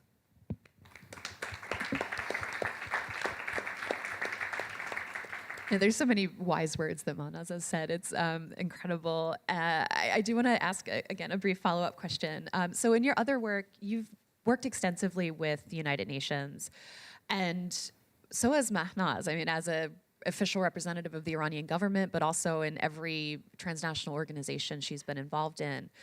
So could you talk to us a bit about the role that the UN has played in the global fight for women's human rights in the past, and then where you think it might be able to play a role going forward, and what perhaps all of us outside the UN might need to do to make sure it actually does that work? Do we have an hour? I think know, I need an hour Sorry. for this question. Thank you very much for this question. I know the UN has been both a meaningful space and a frustrating space for so many of us in this room. And I always say to my students in my beginning international law class, when you say the UN, stop and think about what you mean, because you're talking, in fact, about a complex set of systems. The United Nations is a collection of states. It is also a bureaucracy, and it is also a unique space in which to gather, to build coalitions, and to be heard. But that is a neutral space, and we've seen it used very effectively by pro-rights coalitions, and unfortunately, increasingly by anti-rights coalitions as well. And so I think the UN has been critically important in the advances that we've seen, at least in international law for women's rights since the end of the Second World War. But it is always a space in which women have had to fight, and will have to continue to do so. So the old adage is that rights are never given, they're always taken, and that is very true in the UN. And I think, for example, I just have to look, being a law professor, of course I have notes, but I think it was 5 or 6 women out of the 156 delegates who participated in the drafting of the UN Charter. Imagine the situation they found themselves in. And it's actually thanks to them and their lobbying that the Charter and later the Universal Declaration of Human Rights doesn't refer to the equal rights of men. It refers to the equal rights of men and women. They fought for that, but they did it very strategically, not with anger or slogans. They organized and they built support for their position, and we owe them that language that is part, indeed, of the architecture of human rights that we live in today. So I think there's a lot of frustration with the UN. It's certainly insufficient in many ways, but it also has tremendous potential. And it's that potential I think we need to hold on to. We need to think about what needs to be done to sort of renew the UN. A few years ago, Anne-Marie Getz wrote, "Do we need a 5th World Conference on Women?" Remember, the 4th conference was in '95. I think some strong arguments for that, but it's a very worrying time with the governments we have in the world, so it may not be the moment. Could we have a shadow World Conference on women? Because I think these spaces where we come together are incredible sources of power. But we also need to think about the funding issue. The UN human rights machinery that feminists work so hard to build is being starved. The CEDAW Committee, the Committee on the Elimination of Discrimination Against Women, had to cancel its meeting this fall, so we need to work on funding for that system. We need to enhance our strategic thinking. It's very difficult to be strategic in this most challenging of moments, but we have to be. And of course, a critical part to renewing the UN is the success of democratic struggles around the world. And I love in the title of the conference, the word politics is there, and I think all too often now, work for women's human rights becomes very technocratic, and we need to re-infuse it with the politics. And I think Mahnaz understood that very well. Thank you, Karima. Finally, Sanam, thank you for your patience. So you are from a different generation of Iranian women activists than Mahnaz Afkhami. Could you tell us a bit about the impact of Mahnaz and her generation's work on you and your generation of Iranians? For instance, getting the 1975 Family Protection Act passed in Iran. And how did seeing Iranian women like Mahnaz on the national and international stage influence how you saw the possibilities for yourself? Thank you. Again, I want to echo my thanks to Georgetown and Mahnaz for inviting me. We had a conversation in May or June, I think, and we started talking about these issues, and she mentioned the symposium. And immediately the thought that I had was, number one, I am the next generation. I was 11 years old when the Iranian Revolution happened, and we got sort of sprung out, thrown out into the world in many ways. But I see myself as having very deep Persian roots and very much influenced by my Persian history and that cultural DNA that kind of is infused in the way we think about things and the way we see the world, and then global branches. And it's interesting to be here with this audience because I don't often speak about my work to an audience with Iranians in it. I've been working globally in my sphere. So thank you very much for the opportunity. I wanted to just give a few anecdotes, if that's okay. So I leave Iran at the age of 11 and end up in England. And when we think about the generational influence of people like Mahnaz for my generation, aged 11, arriving in England, I was debating whether I'm going to become a lawyer or a war correspondent. Because when I was growing up, I mean, just those 10, 11 years in Iran, the women around me, everybody was educated, everybody was working. The expectation was that you were going to have a profession and you were going to contribute. And the more privileged you were, the more responsibility you had towards giving back. With great privilege came great responsibility. That was kind of hammered into our heads. So revolution happens, we end up in England. I end up at a girls' boarding school, very, elite girls' boarding school in England. In the 1980s, my friends were not expected to go to university. People of the same generation of me, they were expected to go to secretarial school or art school and, get married, not go to college. And I found this extraordinary because here I was supposedly coming from somewhere that was, developing world, or however you want to call it, and I'm saying I want to go be a lawyer or a war correspondent, and my friends are like, well, nobody expects us to even get A-levels, right? Later on, they all did. So that was an interesting kind of moment to understand, again, where we come from and what's our history. And I went back to Iran in 1986 during the Iran-Iraq War for the first time because I hadn't seen my father for 7 years. He wasn't allowed out. And it was another experience because, number one, I found letters from my grandmother to my mother written in the 1950s. She'd been sent to boarding school in England. And my grandmother was writing to my mother in those days saying, you have to be able to have an education to earn your own living because you never know what happens in life. You cannot rely on your father or your brother or your husband. You've got to do. So these messages came through us. And when I look around my generation of women, inside Iran and outside, it's baked through. It's baked through. My cousins who got stuck there were fighting to be able to become chemical engineers. And the ones who came out were, my sister became an electronics engineer at the age of 24 in England. So the question of what happens when one generation takes you forward, whatever the politics does, it's the DNA continues and that demand continues. And so incredibly grateful to Mahnaz and her generation for that. Then I go back again in the early 90s. I was studying anthropology in Cambridge, and I had a professor called Ziba Mir Hosseini, which many of you know, and she told me about the passage of the family law in Iran.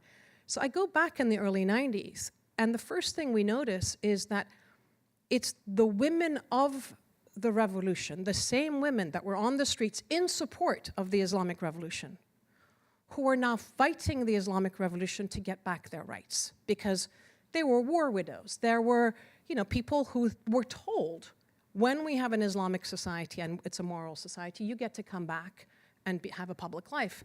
And the first thing that was taken away was their right to divorce and their right to their children and so forth.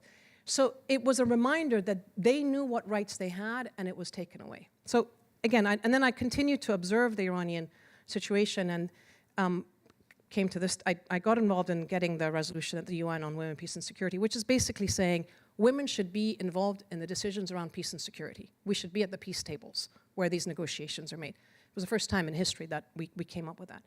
I come to the US and I start working with Swani Hunt, who's just arrived. And the UN says to us, oh yes, we said we need women in senior positions, and but we can't find qualified women.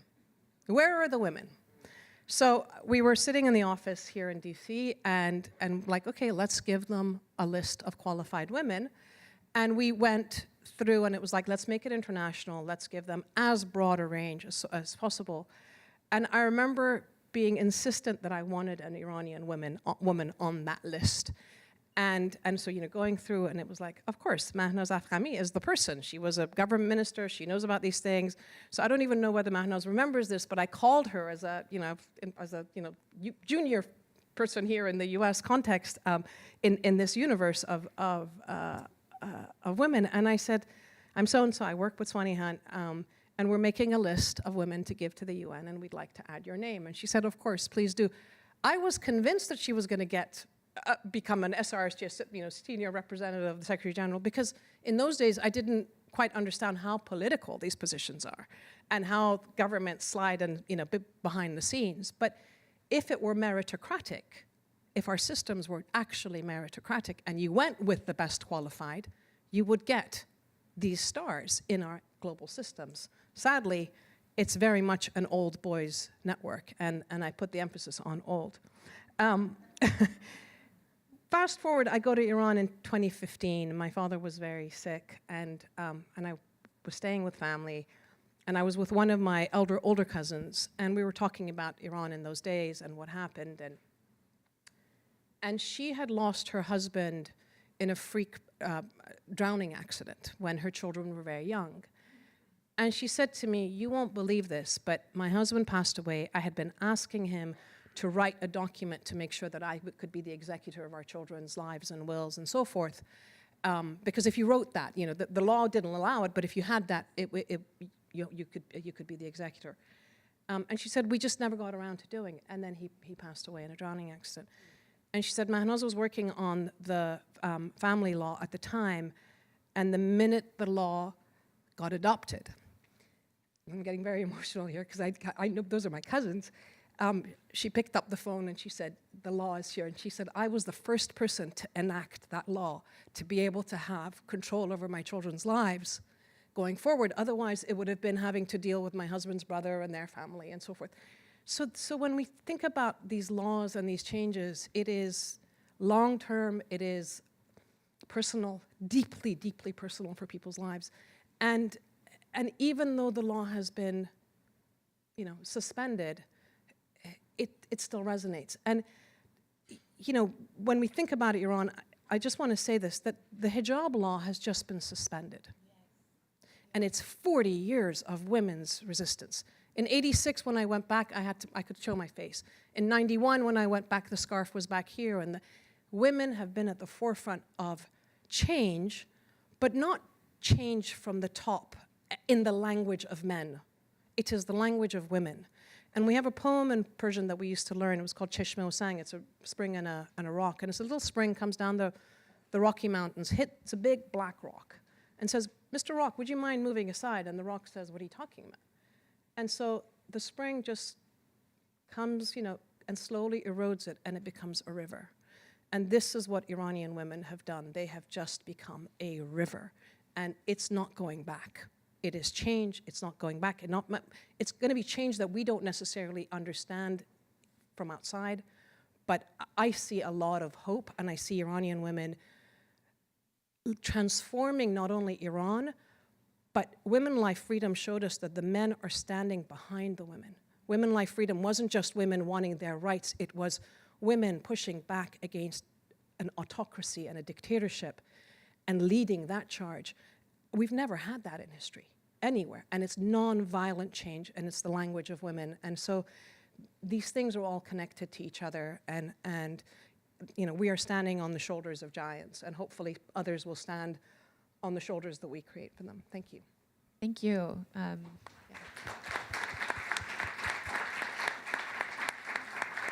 I think it's absolutely a lot that we could learn from what women in Iran are doing and have done. And I think you actually answered the other follow-up question that I had, which was about what we can learn from Iranian women. So if you don't mind, I'll turn to the cross-cutting questions for the panel. We're here in part to celebrate the donation of Mahnaz's collection here to Georgetown. And you all have different areas of expertise, different experiences, but you all have a connection to Mahnaz and the work that's documented in her collection. So could, any or all of you who wants to answer, tell us what your thoughts are about this really rich collection of materials becoming available to researchers and activists and students at Georgetown, and what do you think the stories that it contains might be able to do for those of us who are thinking about how to move forward with human rights?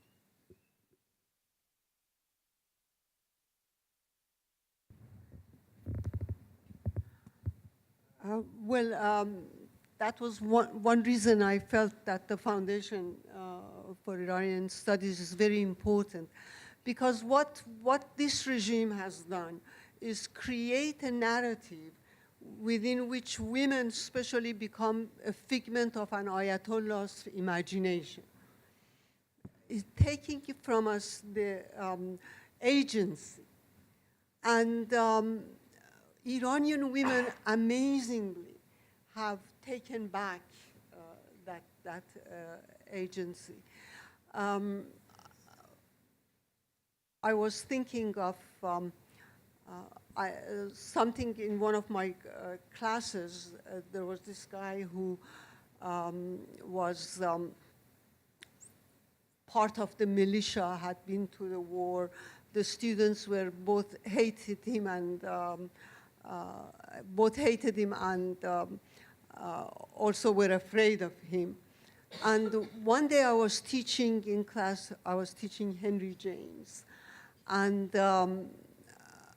there was a commotion in the hall. And I went to the hall and saw that the students are all out. Anyway, that guy had come early to the university and had poured 2 cans of petrol over his head and set fire to himself. And he kept repeating, they betrayed us. They look at what they did to us. And I was looking at him and thinking, here is a guy who represents the regime, and he's killing himself because he has been betrayed. And here am I, teaching Henry James and surviving. And I realized that is the strength of women's movement.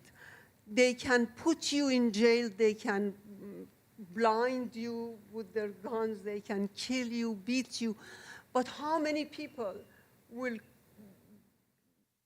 blossom again? I mean, I'm so amazed by this movement. And those in the West who keep thinking that we're being westernized, this is so Iranian. I mean, look at Mahnaz. Well, all look at her. No, and so I felt that this is indeed a new era. Iranian women had always felt their power, but now They know that they have the power. And this violence that is being enacted against them is not out of strength. It is out of weakness. They are weak and they want us gone. And we don't go anywhere. And so I think right now, what Mahnaz and your organizations are doing is very important, because you were talking about non-violent nature of it.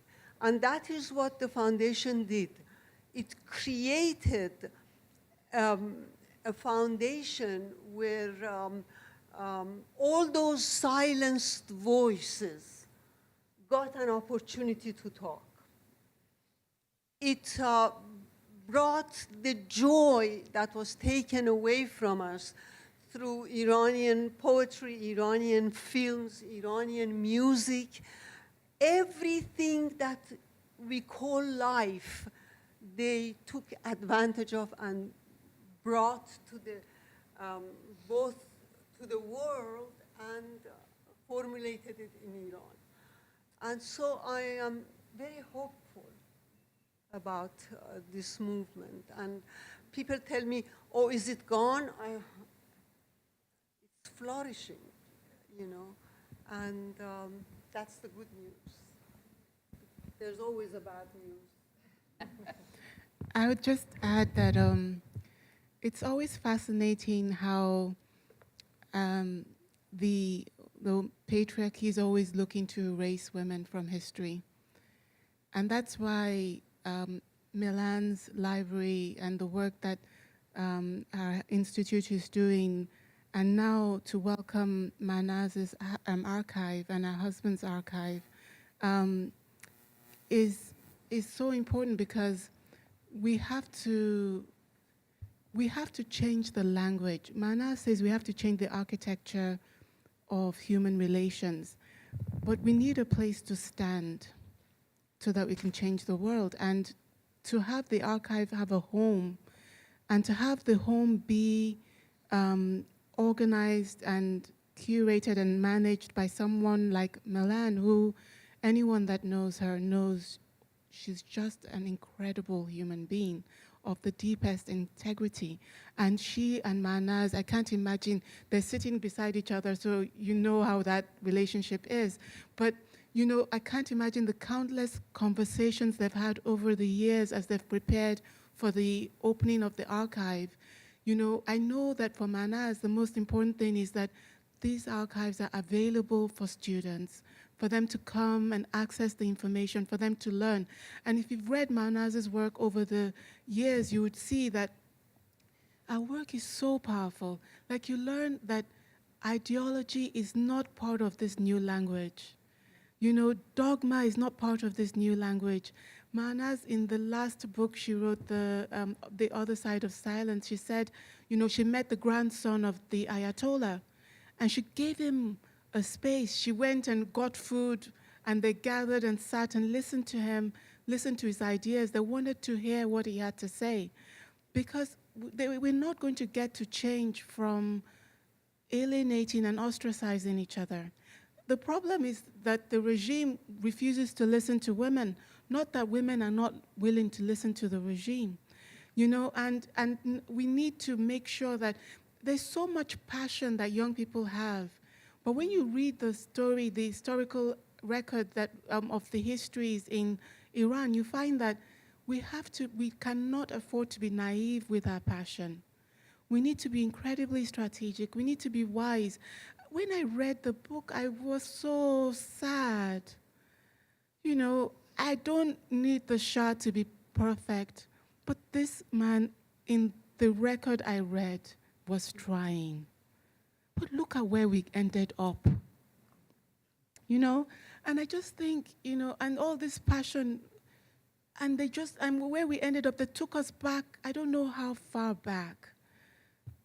And even if we say, because we can say that even in the defeat there's victory, because a new language is emerging in Iran, the women speak it, the women keep pushing. Yes, all that is true. But how many women died to be able to speak that language? how many girls, how many rights suppressed. You know, so I think one thing I would say that I'm so gratified by the collaboration between two giants is that I'm hoping that we can be wiser as we move forward. It's not enough to say America is suffering a backlash. How do we help America go forward? How do we help America lead the world going forward? And that kind of archive gives us so many materials that we can draw from to be strategic and strategize and sit together and think it through. And one thing I also valued in the experience of Mahnaz and in what she's always done is the way she always has such a high standard for everybody, almost impossibly high. And I like it, because sometimes we women are always like, oh, let's just be nice. No, no, no. There are actually expectations, and the best defense for us and our vision is results. You know, and to get the results, we have to be. Somebody has to be like, focus. And that person is Mahnaz. She's always done that. And, you know, and that archive will have us look at the ways the tools she's built to drive us to excellence. Thanks, Sanam. So I don't want to add too much to this. I simply wanted to congratulate Mahnaz on this donation and having the foresight to save all of these important records, and thank Georgetown for being the home for this valuable resource. And when I was the UN Special Rapporteur on Cultural Rights, I thought a lot about archives, actually. Archives are these amazingly important human rights sites. And in fact, archivists can play roles as cultural rights defenders, as a kind of human rights defender, because of course, the right to learn history, including the histories of others, is a part of the right to education. It is a core part of the cultural rights that I was working on. And I just wanted to say, I hope we will all learn yet again from Mahnaz's example here. Those of us who have played roles in the transnational women's movement, save your papers, save your documents, write your history, because if you don't, if we don't, either it will be written by others who know much less about it, or it will not be written. And I was always struck by this line that we used to talk about the killings of intellectuals in Algeria by the extremists in the 1990s when they were trying to take power. And that line was, "Words do not die." But words can be forgotten. And I'm so grateful for the work that Mahnaz and Milan and Georgetown are doing together to keep this history of the transnational women's movement, especially in the 1990s, alive. Got mine. Thank you. Just to add a couple of thoughts to that. Number one, in this age of AI that we're now in, about 80%, if not more, of the people who are doing the algorithms for our AI programs are men. And it's a combination of white guys and then Chinese and Indians right now. They have zero gender sensitivity, basically. So actually, these machines that are coming about, that is going to be the fount of knowledge for the future, we're in a race against erasure in that space. And so archiving both the hard copy analog versions, but also the digital versions, is incredibly important, so that it can be there as the source. So I think that's one thing that I just wanted to put on the table. Second thing is, you're so right. I was involved in drafting a Security Council resolution. We were negotiating it transnationally. We didn't think to keep it. Like, it's in somebody's email box, which then gets corrupted and so forth. Subsequently, for the other resolutions, I have it and the redlining, just to understand what was the political context of the moment. What were we trying to do? Who were we, right? So I think all of that is really important for future generations. And especially for women, what we're experiencing is that either when you've had a good idea or an initiative, or the bridge to the next whatever space or the connectivity, once you build the bridge, people walk all over you because the bridge is there, right? You take the bridge for granted. And if you look at, again, nonviolent movements, and this is kind of my passion, in the United States, Martin Luther King, his wife Coretta Scott King was the leader before he stepped in, right? We take the women for granted. And so bringing visibility to what the women have done is really, really critical. And then the other part of it is intellectual leadership, because the number of people that I get emails from asking to do their PhD and interview, and so you get locked into their other people's PhDs, or my partners around the world do. We're doing now a book on getting women peace builders to articulate their own strategies. So it's in their own authorships, that their own intellectual leadership is important. And again, I think Mahnaz's archives and all this work is absolutely critical in this way, because somehow, you end up ghostwriting for other people, right? And so it's really, if we want women's experiences, women's intellectual leadership, women's strategic thinking to be present, we need to capture it, we need to enable it, and we need to collate and have it available for future generations. And this moment is essential. This moment with AI is absolutely critical. I agree, thank you. So we have time for one or two questions from the audience. If you want to raise your hand high, and I'll call on you, and then we have somebody with a microphone. Okay, there's one there. And please tell us your name. My name is Netta. Oh, yes, I will stand up. I am curious, so I'm lucky enough to be related to Mahnaz. She's my aunt, so I've been doing this since I was 13, asking questions at her various conferences. But I am lucky enough to be speaking at an international human rights class tomorrow night. And I'm a journalist, I'm a professor of journalism as well. And one of the things that I do every year for this class is they pitch me. And as somebody who has been dancing around this space, one of the things a few years ago, somebody told me in passing, I was working on a story, that the age of human rights is over. We don't use, that's not something that we talk about anymore. That's not something that is appropriate anymore. And I think about that all the time, because I do think that journalists are an ally in the space. It's my reason for being alive. But I'm curious, as tomorrow I'm talking to a bunch of international students from Northwestern, and who are desperately trying to get me and other editors. And I realize increasingly my advice to them is don't pitch in America. Be looking outside. This is not the country to be talking about human rights in anymore. And it's not because I'm cynical, it's because I want stories out there, and the internet, as you say, is technology, as you say, spreads it. But I am very curious how you guys think about this, because it can't just be me that's hearing the age of human rights is over. And I'm not trying to be a downer. What a downer. But I do very much believe in living in reality and fighting with 10 toes down and being very aware of the scaffolding that is around us and the challenges that are ahead, or else hope is delusion. And so that's sort of my philosophy, but I wanted to ask you guys how you approach this moment.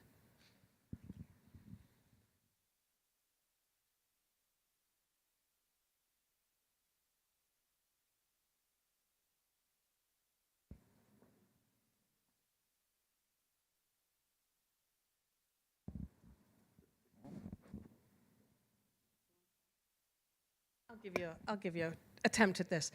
I think that is incredibly selfish, Western, self-navel-gazing, to be honest with you.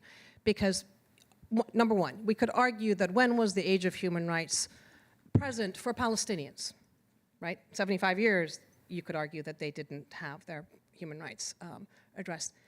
But you could also argue that there are Palestinians, Afghans, Iranians, Egyptians, Colombians, Nigerians, all of our partners around the world, women, men, young people who are risking their lives for those basic rights and dignities.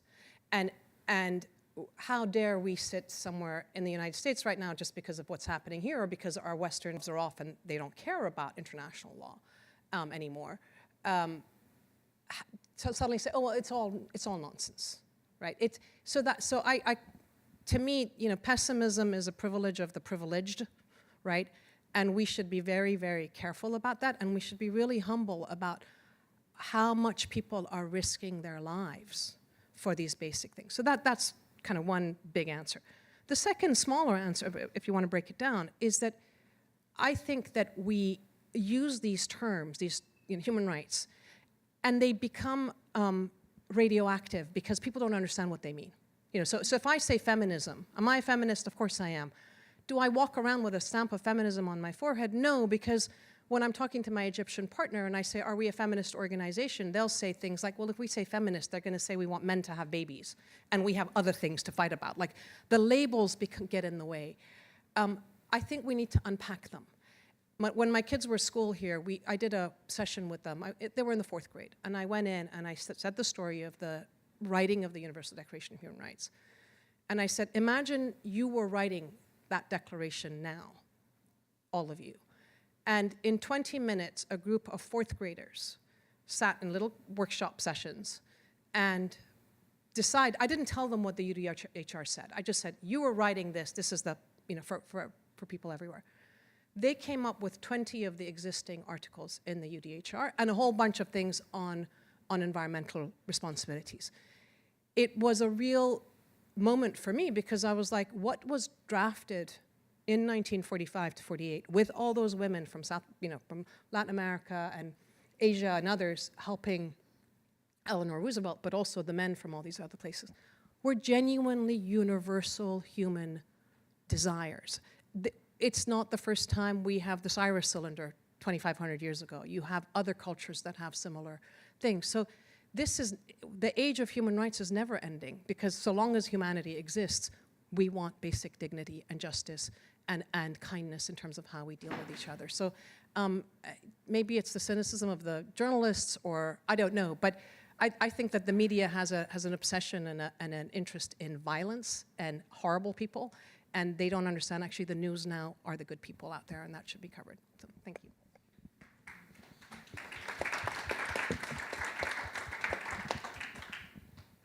So I think if the age of human rights is over, then the age of humanity ends, and I'm not willing to accept that outcome. I think that's the strongest statement I have against that point of view.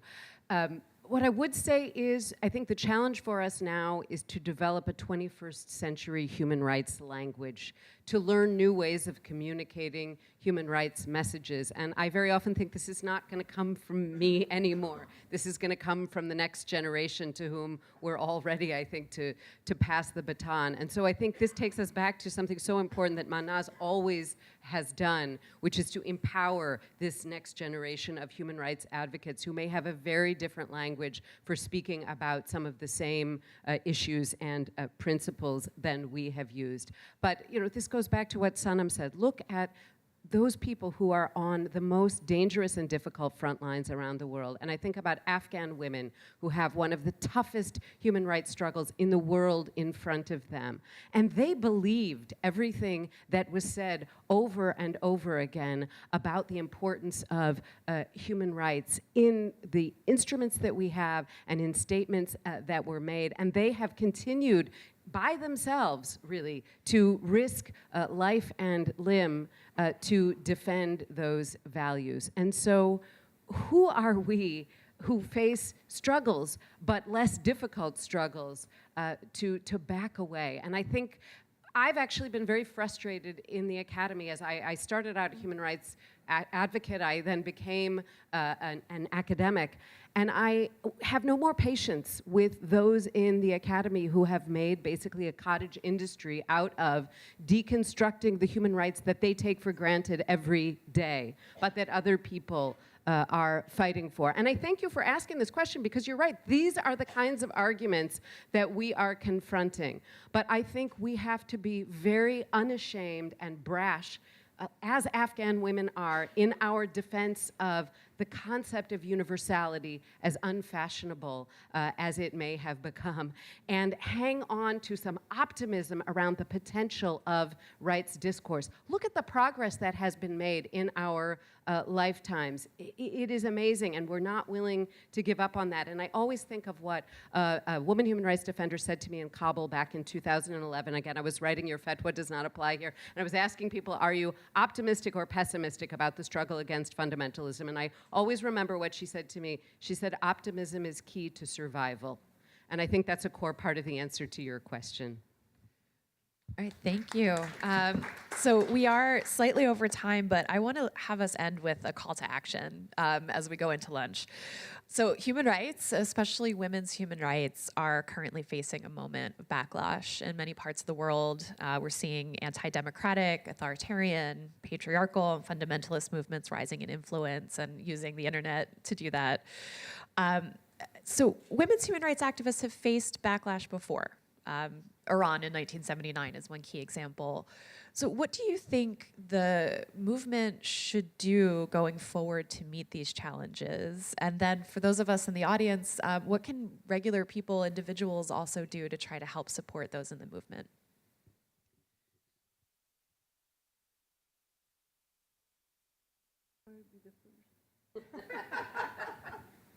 I'm tired of being the first.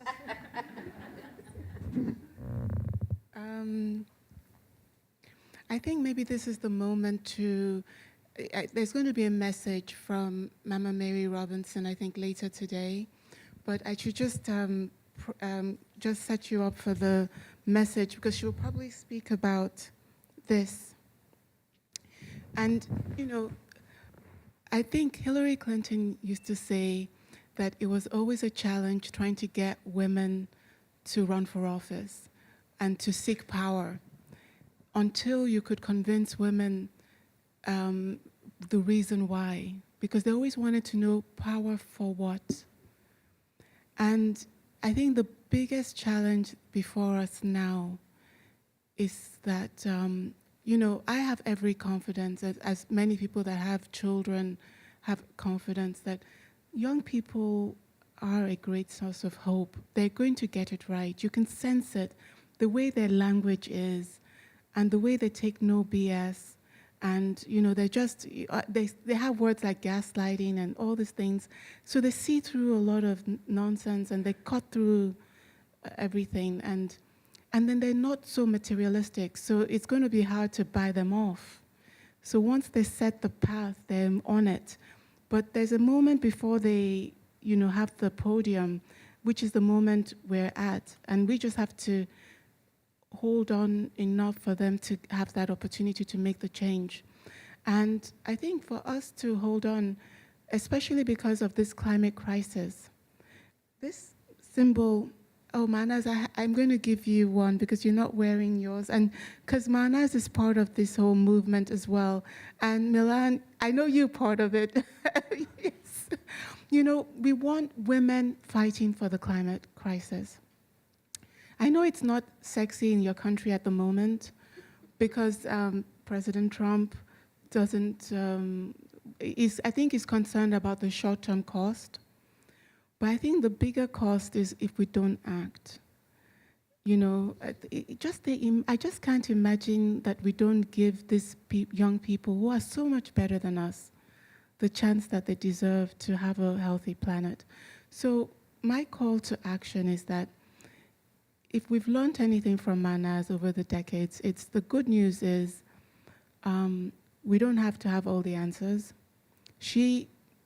I remember in the book she talks about in her first meeting at the National Organization of Iran, the women, many of the women leaders from across Iran that came to meet with her, somebody read out Mahnaz's bio and they felt it was short and underwhelming. Then Mahnaz then speaks and didn't really inspire even that much more confidence because she just said, well, I want to listen. And they were probably like, what? I mean, you know, it wasn't the rousing kind of speech. But then if you saw her leadership over the years, over 5 years running that organization, built it to like over 1 million women in Iran. And they were in every village, every town, there were so many hundreds, if not thousands of centers supporting women, doing real work. The good news is we don't have to do this ourselves. The bad news is that, but we do have to get to work and work. You know, we have to sit with women, we have to sit with men, we have to get involved and we have to push. And we have to use our power to push. That was another lesson you get from all the experiences of her over the decades is She was always using her power to advance the agenda.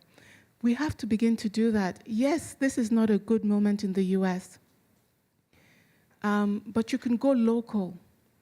You can even go regional. You don't have to go national if the national is so hostile. But what you cannot do is to stop. Because America is still the most powerful country in the world. All the world looks to America for leadership. And this is not the time to allow one man to define what the world hears from the United States.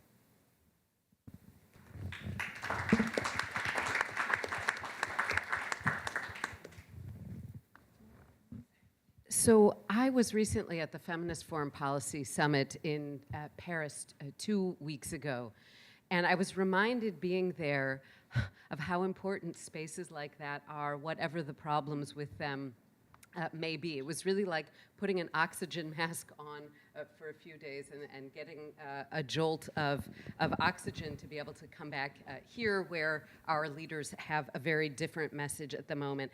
And I had the opportunity while I was there to hear someone from the UN Foundation speak about their new report, Where the Future Was Built, the story of the UN World Conferences on Women. And I was so struck by this report and this wonderful young woman who spoke. And I'm just going to answer your question with a quote from that report, which I encourage everyone to read. The quote is, "Change is always possible. Resilience is often necessary. The laws of physics will always hold.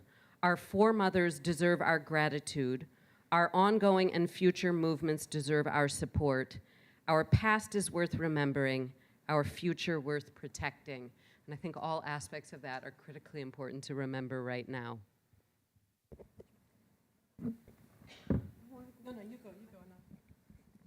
Well, I have this obsession, which I want to share with you as we end.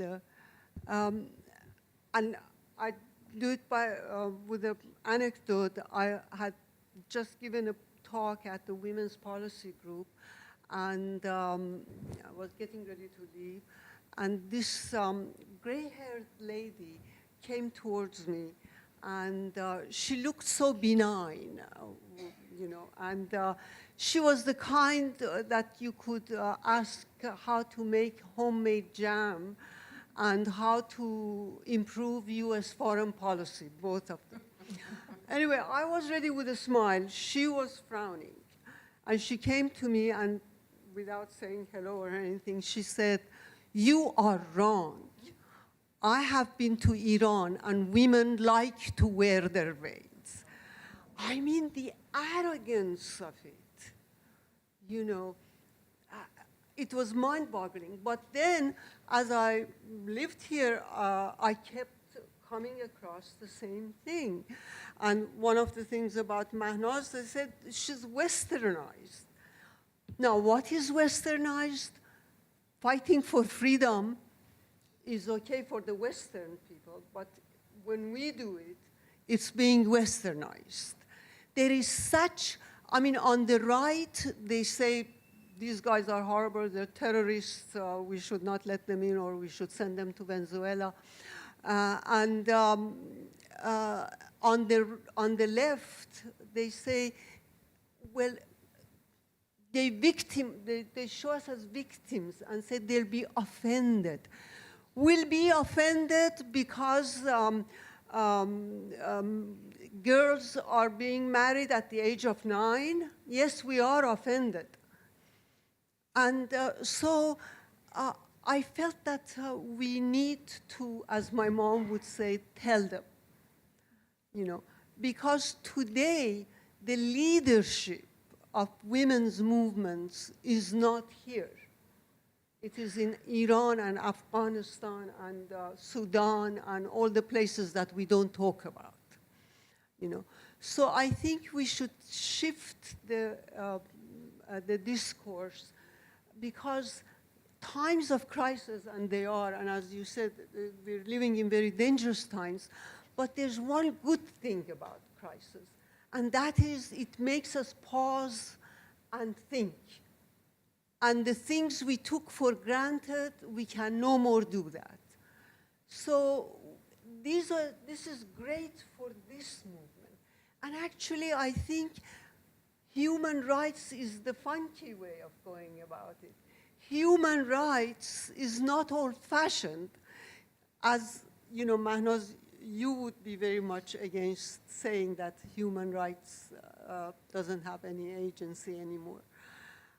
So I wanted to just put this to you and see how we can work around it, how we can. And so I wanted to also end with Mahnaz. I don't know if you remember, but one night we had been, I think, giving a talk at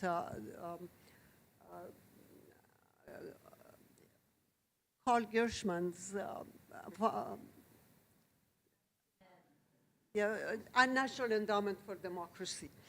And Ghulam Reza, Mahnaz and I were going home, and Mahnaz turns around and says, let's take this show on the road.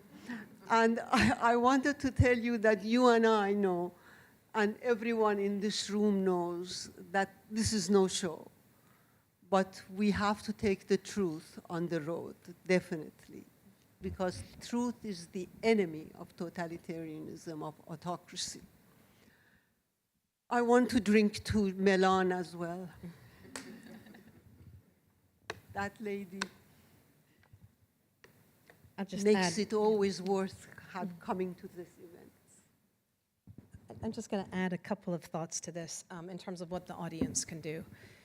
As you heard, I run an organization. We work with women's organizations globally in conflict areas. And at the moment, we are faced with a $2.3 trillion military budget. The weapons industry is shaping not only foreign policy, but domestic policy, because that money is being taken to cut back on social welfare globally. It's been 25 years since we got our resolution on women, peace, and security at the UN, and I keep saying to people, 1% of that 2.3 trillion, just put 1% for peace and for women's work. That's about $25 billion. Imagine what we could do with that. So there is a question of real money being put for work on the ground in places like Sudan and Afghanistan and so forth, and lobbying our governments to enable that, which is right now part of what I spend my life doing, talking to various governments to say, don't cut back on this kind of resources. But it's also about talking to philanthropists and foundations to say, put this back on the agenda.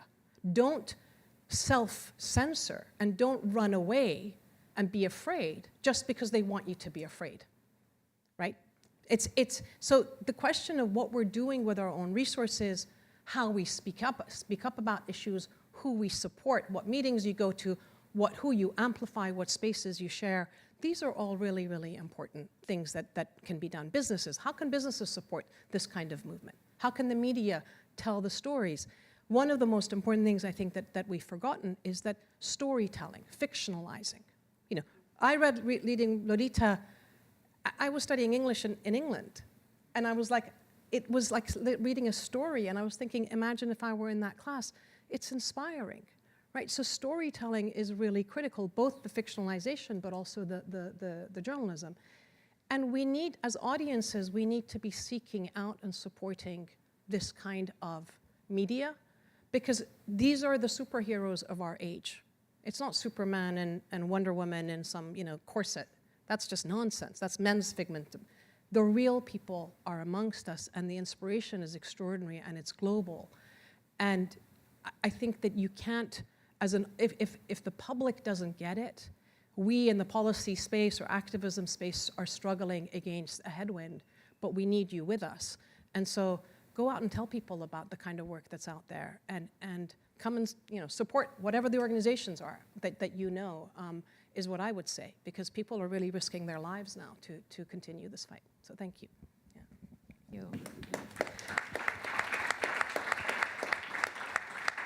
Thank you. Thank you so much. Thank you all for coming such a long way to share your thoughts and ideas with us. Thank you, Mahnaz John, for bringing us all together. I think that gives us a lot to think about as we go off into lunch. So that does end our first panel, and the second panel will start at 1:30. So please enjoy the lunch break and come back here for the next discussion. Thank you.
Please, everybody, we know your conversations are very stimulating, but we want to continue the program.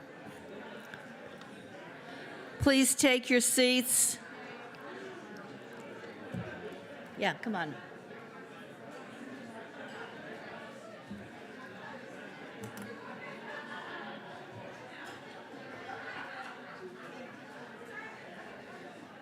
Let me help you up because there is no rail here. It's crazy. I'm not feeling well with my legs and knees.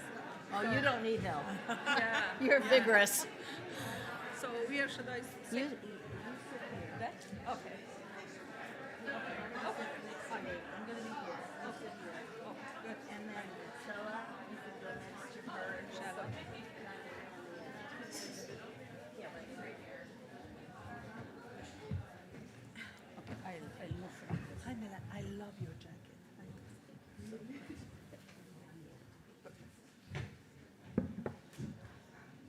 Okay, we're going to reconvene for another stimulating panel, and I know we've all been enlightened in so many ways already. Mahnaz is back in her seat.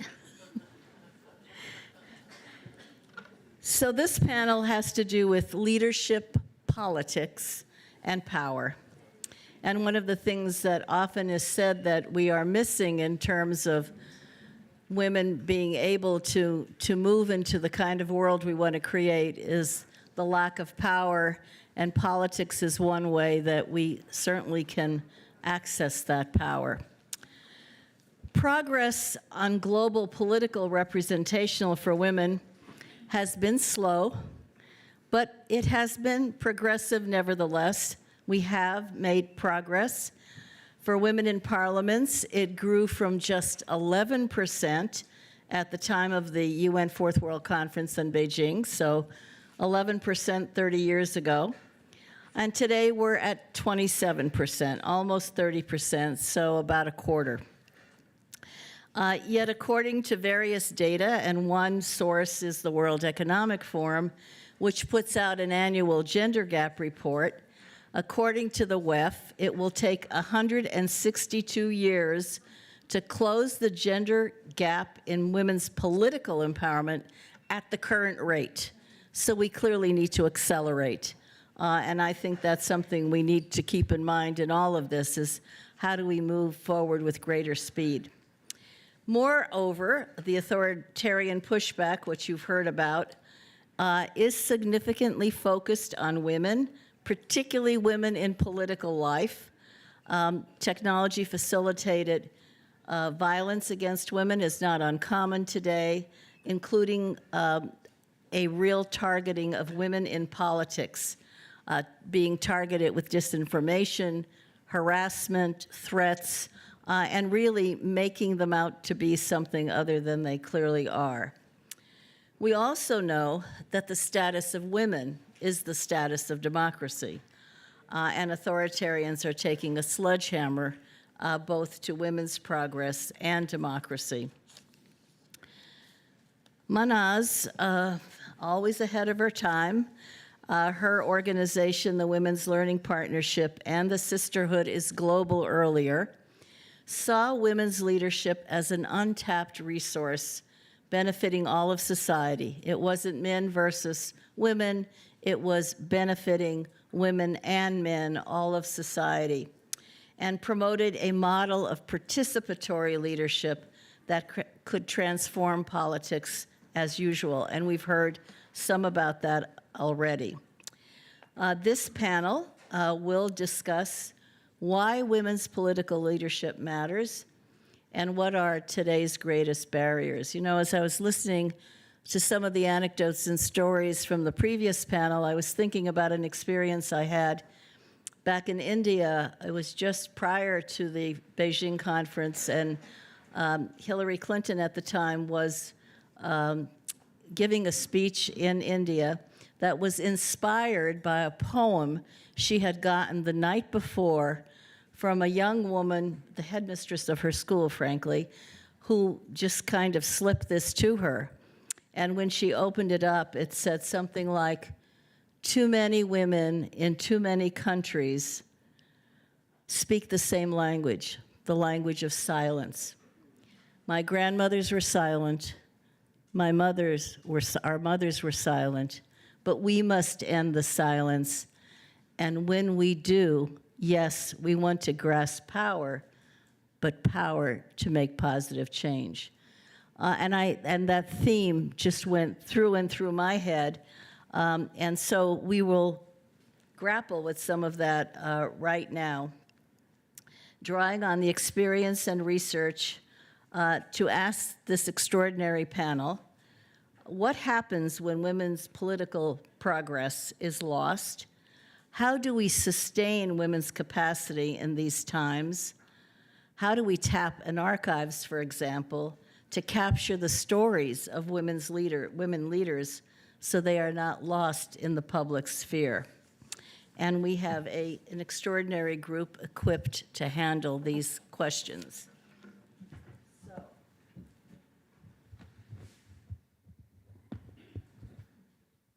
Is this on? Yes. I'm going to begin with this extraordinary woman to my left, Dr. Habiba Sorabi. She was a prominent Afghan politician, the first female governor in Afghanistan, Bamiyan province, which by everybody's estimate was one of the best-run provinces in Afghanistan, a towering figure in her country, the Minister of Women's Affairs, Minister of Culture and Education, Deputy Chair of the High Commission on Peace, the Peace Council, and one of the very few female Afghan negotiators in Doha just months before the Taliban overran Afghanistan. So Governor Sorabi, Dr. Sorabi, it's so good to have you with us. I want to ask you first, I know that you were influenced by Mahnaz's work. First, The Sisterhood is Global, Claiming Our Rights publication manual. And you were at the time working with Afghan refugees. The Taliban were in their first iteration in Afghanistan. You were forced into Pakistan. You were doing this incredible work. And then you also were influenced by her subsequent publication. And how did Sisterhood is Global and later this Women's Learning Partnership influence you both as an organizer and as a politician? Thank you so much, Ambassador Verver, and thank you, Mahnaz John, inviting me to this program, which is wonderful, and I'm very happy to see the legacy of our Iranian sister here. And thank you for your team, Ambassador Verver, for all the hospitality and arranging this very, very important symposium. So as an Afghan, the first female governor, actually, I'm sorry. I have to talk first about the claim of our rights. I was a refugee in Pakistan. The first period of power of Taliban. We have a saying that from the same hole, you shouldn't allow snake to beat you, but we did the same تجربه or experience. از اجازه ندین که از یک غار دوبار مار بگزید. I hope that I could translate it in a better way, but it was happened to us. So the first time of Taliban, I was a refugee in Pakistan, in Peshawar. So I was working with AOL, one of run by Sakina Yaqubi, our education champion. She lives in United States. And she brought us this manual, Claim Our Rights. So it was really when first she trained us, and then because I was one of the teacher trainer, and then we supposed to train the other women on the refugee camps. When I read this manual, I saw that it is deeply, analyzed the Islamic society. passing the time with this communist regime and then jihadi and so many change in Afghanistan, I had a kind of revolutionary thought. But when I got trained by this manual, I thought that, okay, this is something that we have to change our mind. We have to take the middle, not very extreme right or extreme left.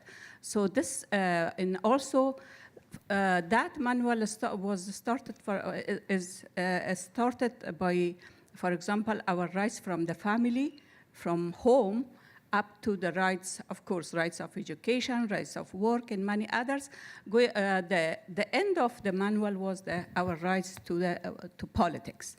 So it gives it was a kind of eye-opener for us that we have to deeply analyze our society. So it was really changed my attitude, and also it made me prepared to be for my future career as a governor, as a Minister of Women Affairs. So I realized that I have to work directly and connect directly with community. Of course, top-down is important, but how to work, how to convince, how to give confidence for women, especially on the community level, it is very important. So that was a kind of eye-opener for us. And of course, we started with women in the refugee camps, because one of the advantage of the best advantage of that manual was because it was referred to Islamic value. Each part was, for example, it was a homework for all women that they got training to think about that some surah or hadith about these rights for education and work and so many others. So it was a kind of weapon for us to fight against extremism and against this Islamist to convince them, to challenge them. So it was very important. Another powerful example, Mahnaz, of the influence of your work. So then, Dr. Sarabi, you went on to become women's minister. Earlier, our friend was Minister of Women in Iran, and then on to be governor. And I'm wondering, what did you see as your accomplishments as governor? And especially, did you see it affecting the women in the province? Did you feel a certain responsibility to women and girls, being one of the few examples at the time of women's leadership in politics in Afghanistan? Being the first female governor, it was a kind of shattering the glass ceiling. So, but in the society and the traditional and patriarchal society like Afghanistan, but it was not easy, to be honest, to run a province. It was the first time in the history of Afghanistan. So I had to, I disciplined myself that how to manage, how to work, how to lead the other staff or colleague.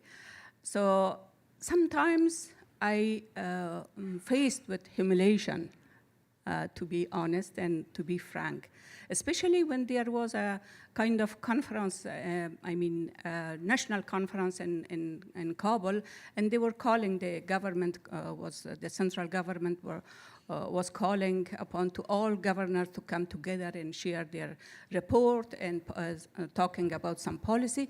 All around me, all of them, they were men. So some of them, they were not well educated. So it was after the jihadi period or Taliban.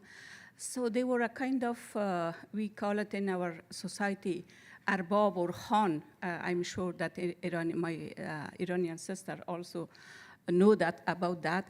In these arbabans or the head of community. So they were not very well educated. They didn't know how to how to change their behavior toward women. In the meeting or in break, sometimes they were joking, making joke, and it was really humiliating me. But I had to work with my male colleague or the other governor that they were a little bit polite and gentleman. So it's always coalition building is very important for women. So I wanted to show my authority and my position. On that time, sometimes I didn't feel that I'm a woman. I was acting or taking action according to my position. Otherwise, the men will not taking me seriously. So in this case, I was working very hardly from early in the morning up to late night, and I was very punctual and persuade my colleague to be punctual. And I was encouraging the subordinate for their small work to encourage them, and they have to think the ownership of their work. In this case, the people will understand that I'm someone that can run the province. And also, I started to connect with the community, listen them, and carefully. This is something that people needed to be listened. So and also I had the, it was I used to go to the district level, to the village, and talk with the people. And when we talk with the people and ask their problem, they will be very happy. They think that there is someone that at least they think she can think about me. So in this story, I can share that how it's difficult to be with the community level on the grassroots, that to convince them that women can run the country or lead the country. For women, it was really something that they couldn't believe sometimes, especially whenever I was going to the district level. I used to take the other department, for example, the Director of Education, Health, and so many others, and Rural Development, that they have to go to the community level and see their problem. And of course, it was a kind of a caravan or a big run of vehicle.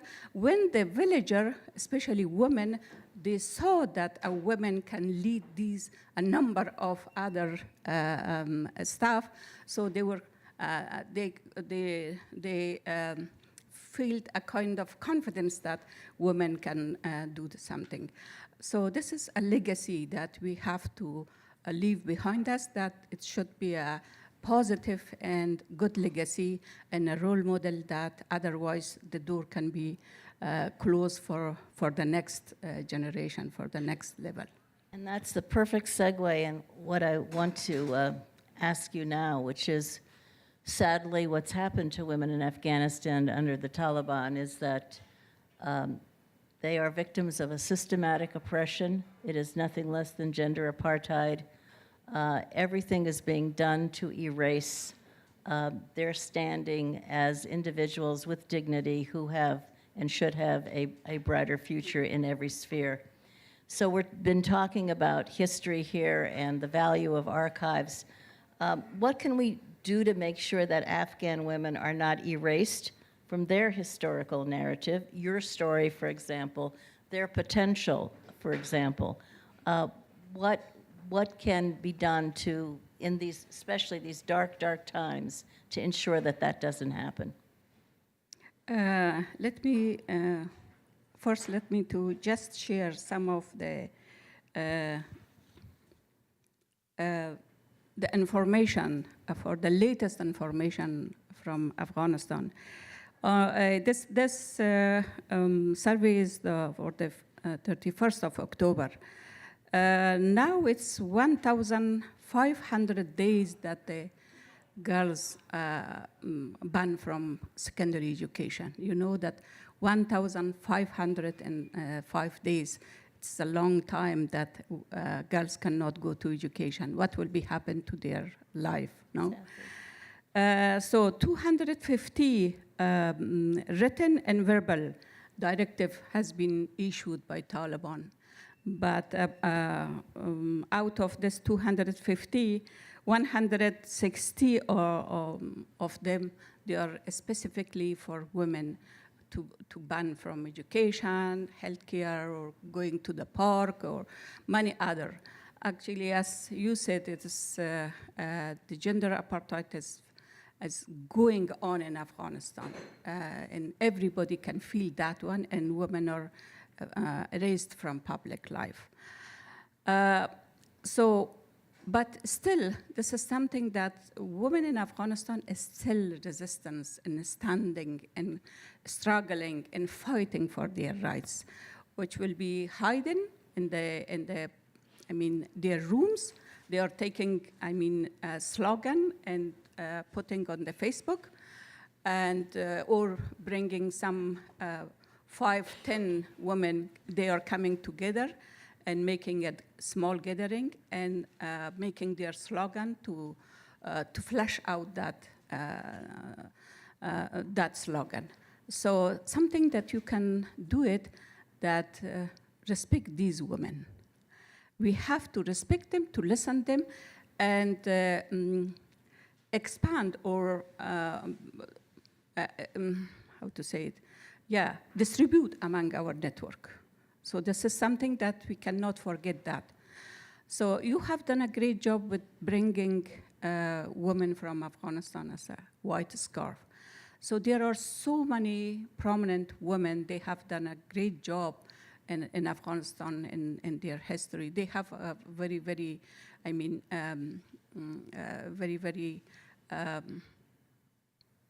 great story about their great job. So you can, your team, the Georgetown University Women, Peace and Security branch, and so your staff can identify these women, that how many of them they have, they have a good background, or at least their story or the history can be written. And do the interview and make it, put it in archive in the library or someone. This is something, or make the film, as one of our, for example, filmmaker Roya Sadat is making, and she did a lot of documentary film. So these documentary film, and interview and other story will make the history, and the new generation will judge the women that they have done in the past. So Dr. Sarabi's reference to these white scarves are during the horrible evacuation when the Taliban took over. We were aware, many of us were so aware of what was going to happen to people like her, women who had worked assiduously to bring democracy to Afghanistan and work in ways that the Taliban could never approve, and their lives would be at stake.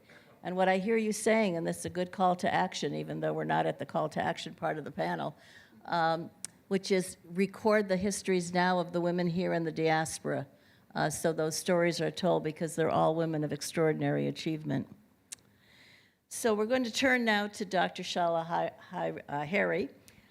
She is professor of anthropology and the former director of the Women's Studies program at Boston University, one of the pioneers of Iranian anthropology, and she's produced cutting-edge ethnographies of Iran, Pakistan, and the Muslim world, and the author of several landmark books.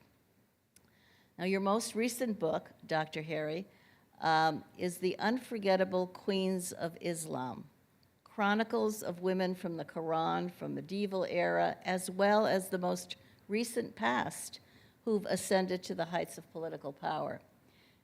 I find this 2,000-year spread extraordinary. You've had this overview view that you have shared now in your book. So tell us about women's leadership.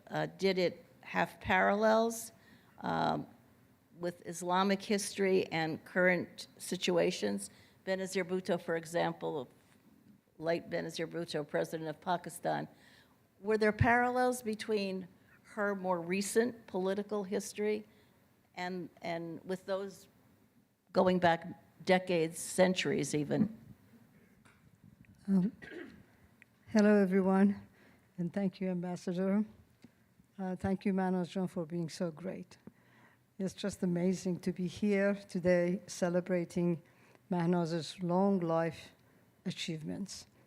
And I think what we need also to celebrate is Mahnaz herself as a person, as someone who has done such magnificent work, which I would like to come back to it later on.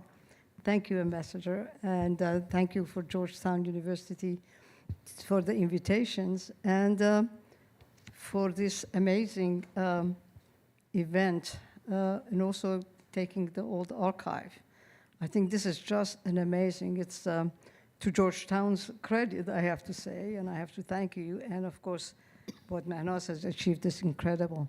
Now, as to for these women of power,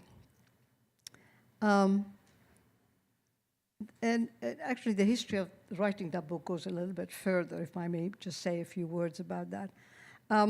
As a professor, someone who loves to be with young students, talk with them, often I would find myself wondering, why is it that these young people don't see me as an individual, as a woman, Muslim, educated, middle class, right? Every time that I would be talking to them, the first question would be, why do women have to wear the veil? Well, they didn't see me as a woman standing in front of them and not being veiled. So what I started to do at almost the end of 1990s and early 2002, when my book was published, I started working on Muslim women, professional, educated, from upper middle class, who have been very much involved in their cultures as a profession, as a mother, as a sister, as a wife, and this amazing life they had. I was happy to listen to Sanam talking about her background, and I actually come more or less from the same background, and if I may say so, I have two grandfathers who were both Ayatollahs, but at the same time, all the daughters and granddaughters were educated, and you know, my mother was a teacher, never wore the veil, but not that my grandmother didn't wear the, she wore the veil. So it was just this comfortable coexistence. So I started talking to these women, and I was amazed of how much they have done and how little of them was known outside of their own culture. Particularly, I think this is true for Muslim women, for whatever we all know, perhaps prejudice, overall prejudice that they might be about Muslim women. In fact, when I was in Afghanistan in 2005, I was truly amazed by what many Afghan women have done, and I was dying to interview her, in fact, and I couldn't get a flight from Kabul to Bamia. So now I'm so delighted to meet you. Now you're sitting together. Yes, exactly. That's really my good luck. Now then, after that book, I thought about, well, have there been any women rulers in the Muslim world? Now, we all know that women have always held power. Women have always had power, but have always influenced that or exercised their power from behind the throne, behind the influential person, or even if there's not that influential person, there are many stories. Historically, we can, I mean, I have written my book, and they're well known outside of mothers who have influenced their sons when they came to power, sisters who have influenced their brothers, wives who have influenced their fathers. So the women of influence have always been there. And of course, they have created all kinds of worries for men of power, you know, or the philosophers. I mean, I'm sure many of you know about Nizam al-Mulk, who's been advising, you know, who's advised one of the kings, don't let your wife get so involved in the politics. But of course, she was very much. Much to his dislike. But then what I was most interested in was that whether or not there were women who've actually become rulers, not just working behind the throne, but being actually up there. And once they get up there, what do they do and how do they get there? What are the paths to power that enables women to get to that position? Well, a few points that I can enumerate now. The most important one is a woman's charisma, personal charisma. And that is what I see in Mahnaz. And I will come back to it because I think she's the most charismatic person that I have known. And of course, we see the effects of it in the archives that you've got. But these women had to have a charisma. They come from big families, whether they were from medieval time or Benazir Bhutto. These women had brothers, they had sisters. They were not the only one in the family, but they had something in them. I mean, I call that what Hafiz, our most famous master lyricist, have called on, that these women had, that charisma, that gift from God, perhaps. But then that charisma is attractive. And men particularly become attracted to that. But most importantly, the father or the husband recognizes the importance, significance of this woman and the way she thinks, talks, behaves, leads, collaborates, cooperates, and he supports her, to the detriment sometimes of her sons. And that is, again, in the history book. That is true in the case of 13th century Razia Sultan in India, as well as the case of Benazir Bhutto in Pakistan. They both had a very important relationship with their fathers, but they distinguished themselves as a capable person, and they were supported by the father. It wasn't that he wasn't going, because he's a man or he's a father, he's not going to support her and support the son. He supported the daughter. So it's the charisma, it's the charisma of the woman, support of the patriarch, that is very, very important, but also the kinship and family. Again, just to go back to what Sanam was talking about, the importance of the family background one does have. Many women from other classes may be charismatic, but you have to have the wealth, you have to have the land, you have to have the power to be able to influence. So that is how that's how I found it. And if I might just say one more thing, and I think you mentioned to that, again, and I see it in relations to Mahnaz and these women whose lives I was just so fascinated with. It's the story that I begin the book with, the story of the Queen of Sheba in the book, which it is a story that is an international story. It's common to the Jews, Christians, and the Muslims. And in fact, many of these women have the same foresight that Queen manifested in her dealings with Solomon, King Solomon, who was so much more powerful. And he threatens her that, look, I'm going to come and throw you out of your beautiful garden. She understands, as Mahnaz and others did, to negotiate. She sends gifts. She negotiates. She talks. And ultimately, she saves her people because he doesn't attack her. Fascinating. Now, here's something else that's fascinating that I want to ask you about. You produced and directed a documentary called Mrs. President, following 6 of the 47 women presidential candidates in Iran, 47 candidates, in 2001. They put their names forward because the Iranian constitution does not specify the gender of eligible candidates, even though they knew their campaigns would be rejected by the Guardian Council. What did you learn about these women, their political ambitions from the filming of the movie? And what did each woman hope to change by running for president? And why is it important to preserve these stories as you've done in this film?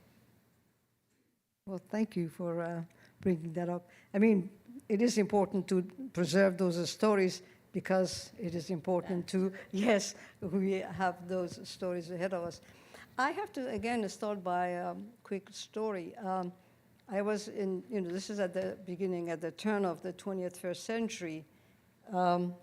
We hear, or I read, that some women in Iran had nominated themselves as presidential candidates. And it blew my mind. What, in Iran at the turn of the century, the places that one could least expect anybody, because we did. I mean, the women's lives changed very drastically. So I wanted to know who these women were, but I was also waiting to see whether or not there is any reflection or any acknowledgement of the story in this part of the world. Not a peep from New York Times or any other newspapers about that. Who are these women? Why are they doing that? So, the anthropologist that I am, I went back to Iran that summer. I had just bought a camera, and I wanted to find out these women. I'm not an activist, but I'm an interested person. So I tried to call up, and I found out these women. And 6 of them I interviewed, plus 2 very well-known Iranian women. One is Shahla Sherkat, who's the editor of a very highly respected monthly magazine. The other one, Nushin Ahmadi Khorasani, in fact, whose book, Mahnaz, has had translated, 1 million signature campaign, Mahnaz had translated to English. Now, it is important to, for these women, were important to be represented, What is the expression in English? No representation without... representation. Right, I forgot exact the translation, but these women, and I really, like you, I wanted to know, what are they saying? And I remember I asked some of these women, one particularly very impressive woman, and I have to say all of them were veiled. That is to say, they had their scarves, and 2 had their long black robe.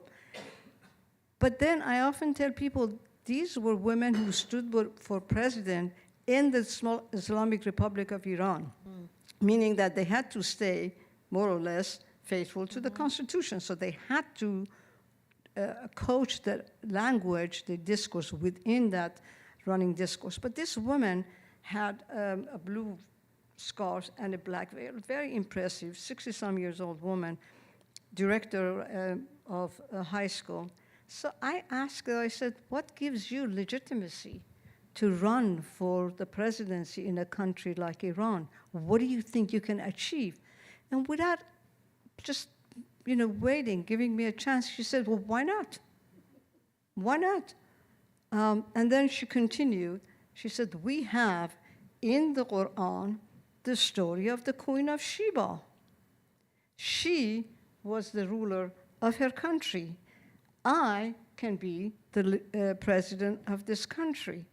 And then she went on to tell me that, look, had it not been for the mothers of these rulers in this country, I mean, in Iran or other countries, men wouldn't be where they are.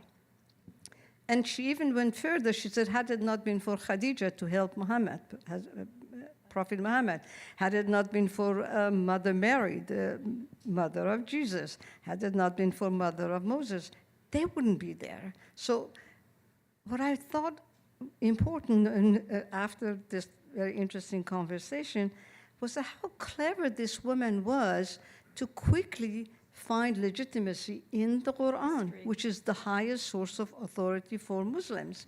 And in addition to that, she knew the discourse, the ongoing discourse, and she coached her argument in that context. Another young woman, who actually she was highly veiled, and she was holding her veil in front of her face all the time, she said, look, I am as intelligent as men. Intelligence and running a country has nothing to do with the strength of your biceps. I mean, that's exactly the word that she uses. So these women thought that they were going to be able to help their country. And interestingly, they didn't talk just about women. They assumed of themselves, they projected that image that they are going to be the president of everyone. Leaders of all. So, yes. Fascinating. So now we'll turn to Nadare Shamlou. She is a non-resident fellow at the Atlantic Council's Empower Me initiative. Previously, she was a senior advisor at the World Bank for some 30 years, spanning several areas, including advisor to the chief economist of the MENA region. She has, like all of these women, a very lengthy CV, which I am truncating dramatically. But I would also note that she's a longtime expert, and this is when you and I got to work on women's empowerment issues, especially entrepreneurship and innovation. And she is a member of the Learning Partnership Board. So the connections to Mahnaz just keep coming up. You spent much of your career working in the development sector, including the World Bank. How does women's economic empowerment and autonomy fit into this picture? This is an often asked question. What links do you see between women's agency in the labor force and women's power in the political sphere? And are the same challenges there for women in the world of work as in the world of politics? Well, first of all, thank you very much for inviting me, and I'm so honored to be part of this panel. But allow me to take a little bit of a detour to get to this, to answer this question. First of all, I went to this school, to this university, so I am an alumni, and I'm so happy to kind of have and made I never this. Knew that. Yes. Well, in welcome 1976, I came to the School of Foreign Service, and the reason was that I was dreaming to become a diplomat for my country. And part of the reason why I was dreaming this big was, due to the work that Mahnaz had done in terms of opening the doors and opening the perspective that we would have of ourselves in the economy. I mean, during the time of the Shah, the wind was in our sails, in the sense that we thought we could be anywhere. And in my view, I could say, well, I would like to become a diplomat, and I entered the School of Foreign Service, and in 1979 I graduated at the worst time possible, because not only was there no country, no diplomatic corps, in fact in Iran the women were sort of like forced to exit the labor force, so there was nowhere to go. I continued with my studies in economics, and I entered the World Bank, and for many, many years, I was just like floating here and there. There was not really, in most cases, I was one of the few women in my section. I remember the first time I met Mahnaz was in, let me just do one step away. I didn't understand the incredible work that Mahnaz and the Iranian, I would say, government had done in terms of the legal reforms. In 1979, I found out what laws were being retracted. This is when I suddenly realized that, oh my God, I had these rights. True that I could imagine myself in different, let's say, positions or so, but I didn't really understand gender, and I didn't understand the laws. And then, of course, I learned that these were the things that have been taken away from me. And then I sort of like learned about Mahnaz's work, and sometimes in some of my positions, I would call out to Mahnaz, and she was always so humble and generous with her time. We would have lunches together, and we would, kind of, talk about issues. And until 1995, when Beijing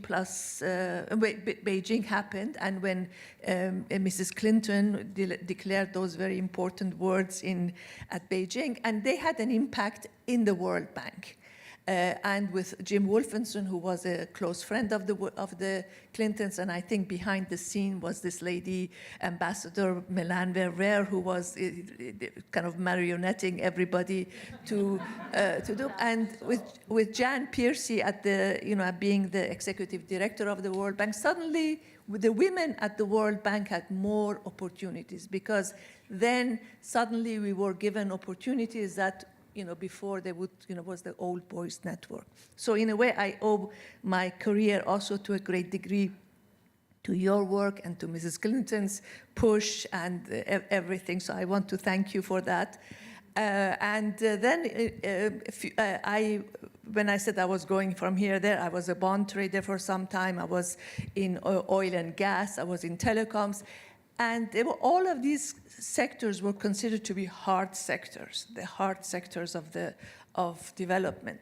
And then one time in 2000, I was approached to come to the Middle East and North Africa region and be the, among many other things, to also lead the gender agenda. And then I realized, oh my God, oil and gas was very, very easy. Telecom was easy. Everything was easy. Gender is the mother of all issues in development because, as you were saying, cross-sectionality doesn't end. It was just like history, tradition, culture, of course, religion, colonial, past, all of these things had so many different impacts on gender. And of course, the MENA region was, considered to be one of the most difficult areas for this advancement. I remember I reached out to Mahnaz, what do I do? It was pulling my hair, what can I do? And we decided to put, the World Bank decided to put together an advisory group, a regional advisory group. And lo and behold, half of these women had worked with Mahnaz before. So like Rabea in Morocco. So she had already prepared them very well to give us advice. Anyway, so I started to work on gender issues in the Middle East and North Africa region. And because I came from the private sector side of the bank, in other words, I was dealing with, finance and these sorts of things, I remembered that in Islam, we had a very, very strong role model of Khadija. I mean, in other religions, it's always the mother of the whatever, or the wife or whatever of the prophet. But here was this woman who, in her times, was an entrepreneur.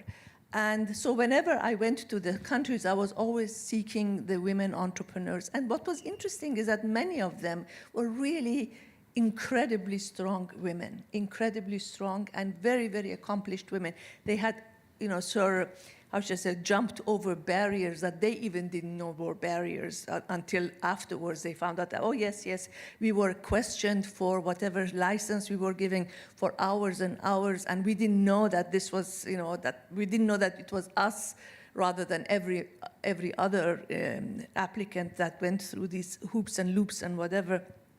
So then I decided to really look at this segment of women who are very often overlooked. Because a lot of people would say, well, if she is a woman from the middle class or upper class, she has, she has everything. And we look always at the very small, poor women. Whereas these are the women who can be really leaders, because they have the networks, they have the connections, they have the know-how. When they open the newspaper, they look at the financial pages, they know how to negotiate, they know how to again, think about trade-offs, which are very important. So I started to really research that, and that's when I had the real pleasure to be working with you and build a network. And lo and behold, many of them have actually reached ministerial positions. Many of them have been tapped to lead, really critical leadership roles in their countries. But this economic portal, so to speak, is so critical to women's empowerment of all kinds, including political empowerment. Yes. Exactly what Mahnaz was saying in the video, that when you ask about women's when you ask women, okay, we want to give you, laws and regulations, and very often it deals with family laws. They say, well, what can I do if I get a divorce, or if I have to take care of my children, or if I'm widowed? I don't have the economic means to take care of my family. And that's where really promoting women's economic rights is as important, perhaps maybe even more important than the other rights, because with economic rights, if you have money, if you have resources, if you're independent, you can push for other rights as well. And that's one of the kind of philosophy, if I were to say, that I try to push forward, and that's That's why. So each of you has worked in parts of the world where women's political leadership ranks low. As you just said, the MENA region, countries like Iran and Afghanistan fall to the very bottom in just about every kind of ranking of women's political power. Are there ways to measure, to see how women are leading outside of the traditional measures of empowerment? Do we see that leadership manifested in other ways? And what are some of the acute challenges that need to be addressed in order to open up more space for women in decision-making? I should. You can continue. Well, at least from the Middle East and North Africa region, I can say that because we don't have elections in the normal way, parties, or just generally the normal ways that women in other countries have really fought their way up. I mean, some countries have quotas for their parliaments. And in fact, I think the rate of women in parliaments is about 19%, 18-19%. It has grown quite a bit in the last few years. But I think that what has really distinguished, in my view, some of the countries in the MENA region is that the governments, the kings, the presidents, or whoever, have tapped in to have women in their cabinets, and have really taken some leadership in putting women in leadership positions that were previously mainly male-dominated. And in fact, I would like to say that UAE, as you know, the World Bank has appointed UAE as being a poster child for how to promote gender equality, which because of the fact that they have a specific minister for that, and they have appointed women not just, I mean, they have appointed women to very critical portfolios, and I think that that's perhaps a way for the general public to get used to seeing women at the top, and women being sort of like in leadership positions and commanding. That's important, commanding men in their ministries. So that is, we have had a woman prime minister recently in Tunisia and so on. I think that progress is being made, but mostly through governments, not through the parliament and elections.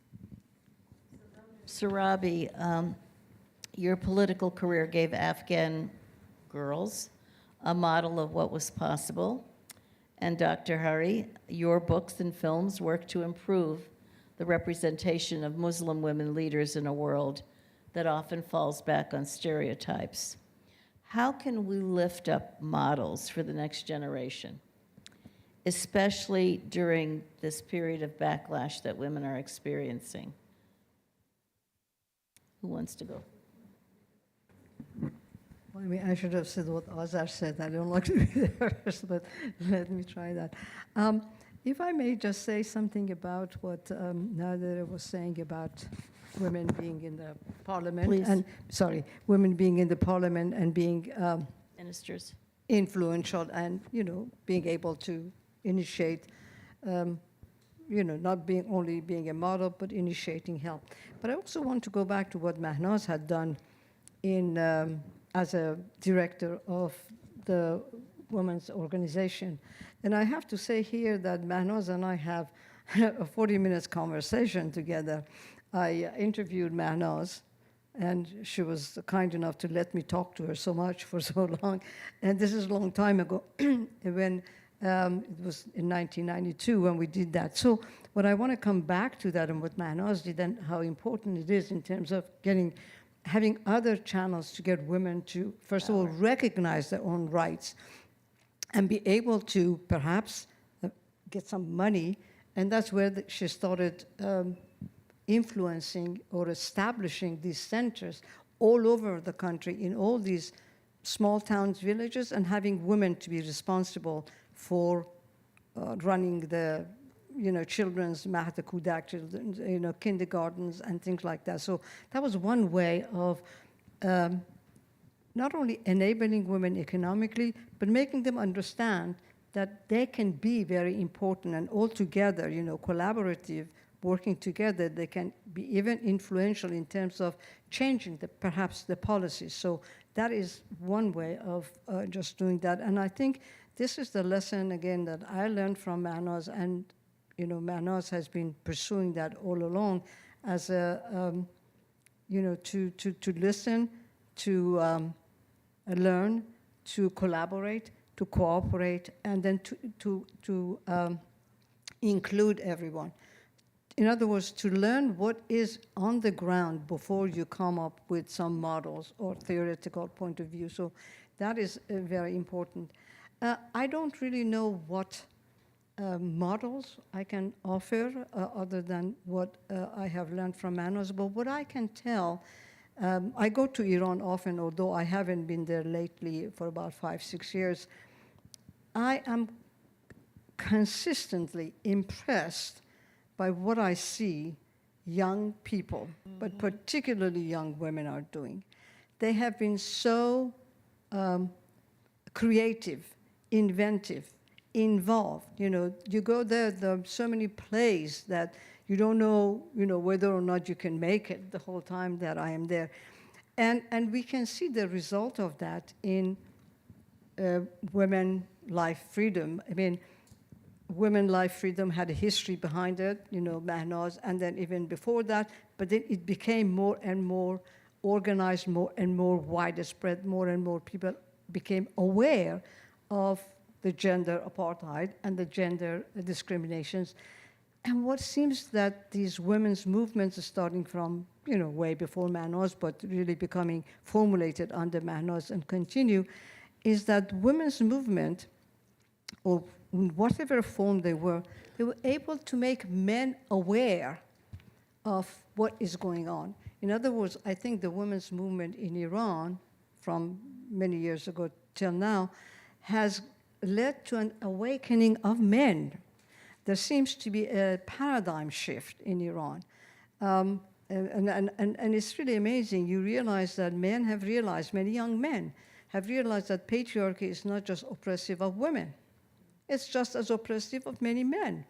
So they learn to support their sisters, their mothers, their wives, and their friends, other women. So my feeling is that this has to continue, and it has continued, and that's how women will be able eventually to lead their countries and lead their communities, their families into some sort of more balanced relationships. And it is interesting, as you said, that Women, Life, Freedom started with the women, but is really spread all over the country to every sector of society, men and women, and young and old. Absolutely, absolutely. And it's really one of those very important, profound slogans that it has ever come to the public's attention, pretty much like the French Revolution when you had fraternité, liberté. I mean, this is pretty much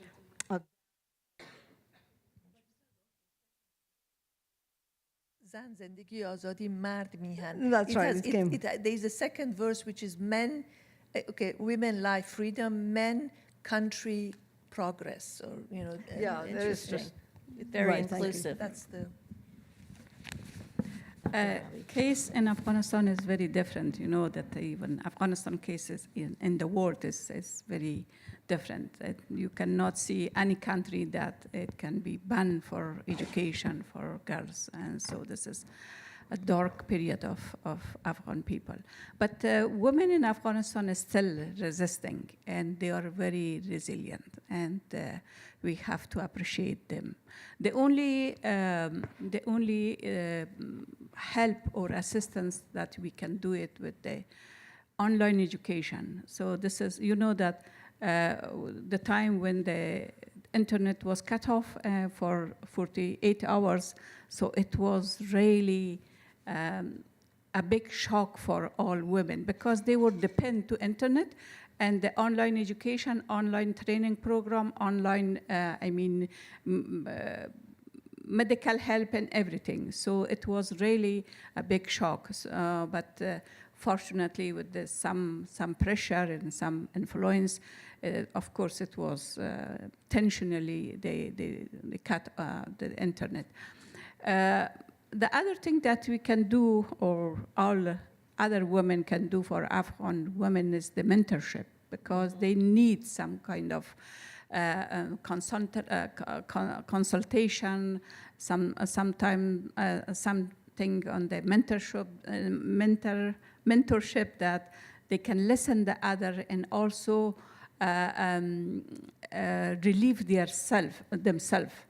So this is very important for them at this moment, and support the online education somehow. For example, 2 days ago, I was with this annual program of the American University, the gala event, and so they have been graduated. There was 200 Afghan graduated from the American University in Doha. It's a big achievement. Among them, there were some girls. So this kind of program or smaller program everywhere can help them. So, give them platform, give Afghan women platform to raise their voice. The previous panel speaker said that the world will not die, but the world will forget. So there are so many things in different parts of the world, but Afghanistan case will be forget. So please do not forget Afghanistan case. And I think that's such an important point, because so often we hear from Afghan women, the international community seems to have forgotten about us and given up, but we've not given up. And I think that sense of continuing support, however it can be manifested today, is really important.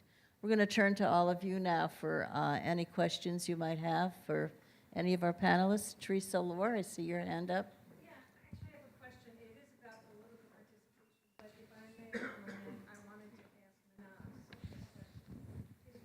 The Shah of Iran create the women's ministry, and how did he come to pick you?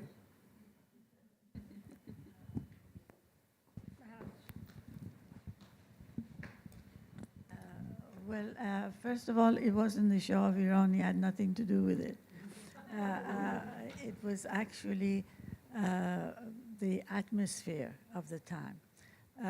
There was the Mexican conference, UN conference, had just taken place shortly before, and there had been a huge amount of activity and special events at every town and part of the country, and there was so much inside-outside connection, and especially with the United Nations.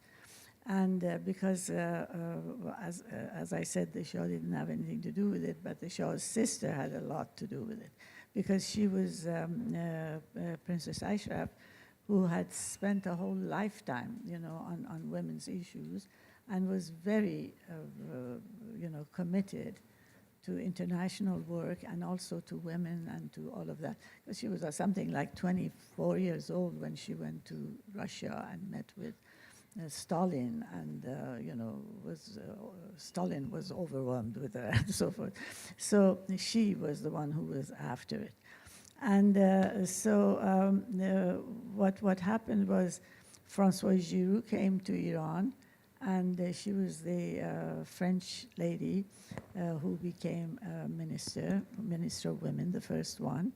And she didn't, as I mentioned in the conversation with Christian, she really didn't have any idea of what Minister of Women is or whatever. But at the same time, all of us, François, all of the people who were working for women, they all had thought that we need to have a foot in the government, We have to have a place in the government, because that's where decisions are made and that's where things can happen. And so there was the idea of wanting that, but we didn't know what kind of thing, whether it would be ministry, whether it will be some other thing, a particular item. And we'd had, of course, representatives in Congress. So I think I didn't want to mention that it didn't have anything to do with the Shah, but I just wanted to say that he didn't have any opposition to it, and of course it was part of the idea of modernity, which was the main idea of the whole country at the time. So that's how it happened. And you know, it was not an easy thing. And right afterwards, there were about, I don't know, one after another, a number of people had also the same thing, had ministers. And all of them have similar issues. I don't know whether I should say this to you or not, but when we had, I'm sorry, I'm talking too much time, but when we got a meeting years later of ministers of women, at that time there were only 2, but then later they added and so forth, we had a meeting of the ministry, ministers of women, there were some 20-something. When we talked about each other and what the problems were hilarious, you know. Like one of the main problems was having a toilet.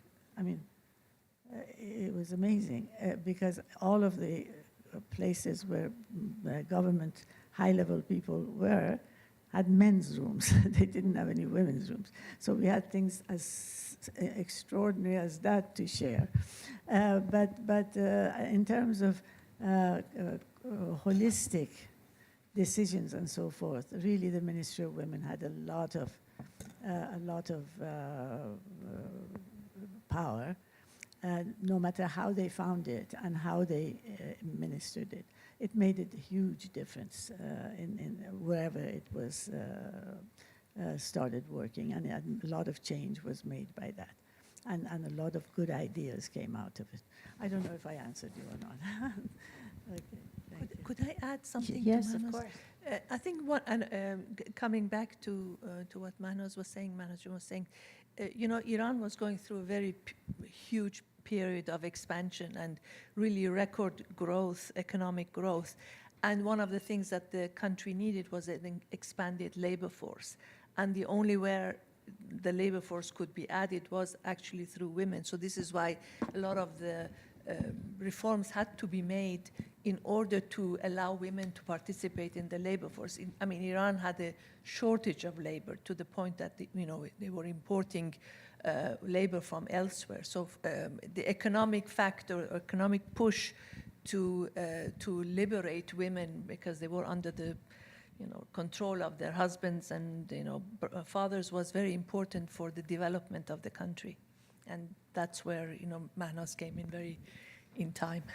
Thank you.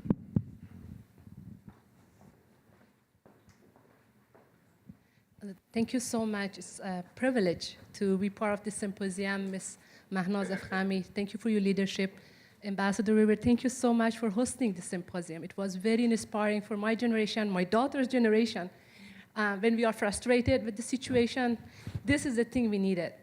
My first question, so my name is Nahid Farid. I'm a former parliamentarian from Afghanistan. I call myself a former lawmaker and also a parliamentarian in exile.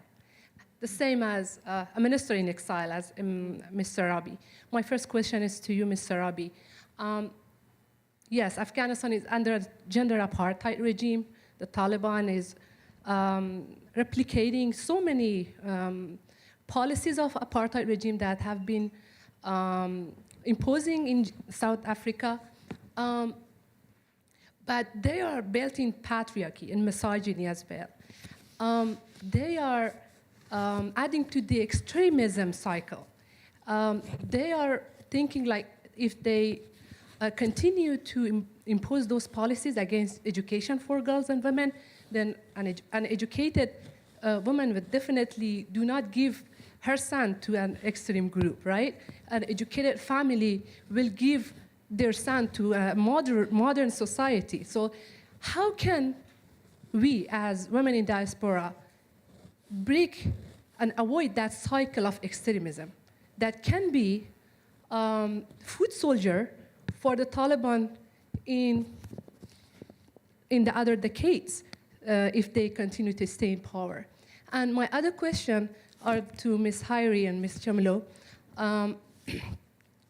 Iranian regime had the privilege of, Iranian women's rights and human rights movement had the privilege of having international community as a opposing Iranian regime. Like there has to be a regime change in Iran. Regime change was the message of international community. That's not the case for Afghan people. We in diaspora do not receive the same support from international communities to say Taliban are not prone to reform. Taliban have to go. There is a regime change message. This is not actually the case for Afghan people. How we can bring international community to that point that Taliban 2.0 is not existing. A regime of patriarchy, misogyny, like Ayatollah's regime in Iran, cannot be reformed. There has to be a way to get rid of them. And what is your message? How we can replicate your strategy to, after 4 decades, we don't sit down as Afghan women and say, oh, we still have the Taliban. We really want them to go away so our country flourish. Thank you. Dr. Sarabi, you want to start on the extremism? Okay. Yes, Naijan, your question has 2 aspects. One aspect is from the social fabric, and the other aspect is political, larger political aspect. The social aspect, you know that both of us, we know that Afghanistan is more than 4 decades that it's engaged with war, conflict. With a war-torn country, what we can expect from the people. So the fabric of the families and the society have been shattered. So when families sending their sons to go to fight, so this is really, or to fight, to take gun for to bring something on the table to feed the family. You know, poverty is a big problem. You know better than me. So it was one of the reasons, and of course the lack of awareness and education on the rural area. Of course, the unsecure area made that problem bigger and bigger, and the relation with the Pakistani madrasa was a big problem, that all these poor families sent their, majority of these poor families sent their sons to Pakistani madrasa, and they brainwashed and changed to an extremist person. So this is one of the biggest reasons. Unless we can work through the society, through the community on the on base of the community level, and educate them and teach them, and they can learn, the extremism will not, avoid. We cannot avoid extremism from Afghanistan. The other aspect is upper. The political, how to say, the superpower that, when I am the age of, over 60. I have seen 6 collapse in my time. So how Mujahideen came to power, you know better than me. How Taliban came to power, and then, so this is the second time that Taliban is taking power. So it's a kind of willingness on the superpower that Afghanistan, unfortunately, we are the victim of all these superpower clashing.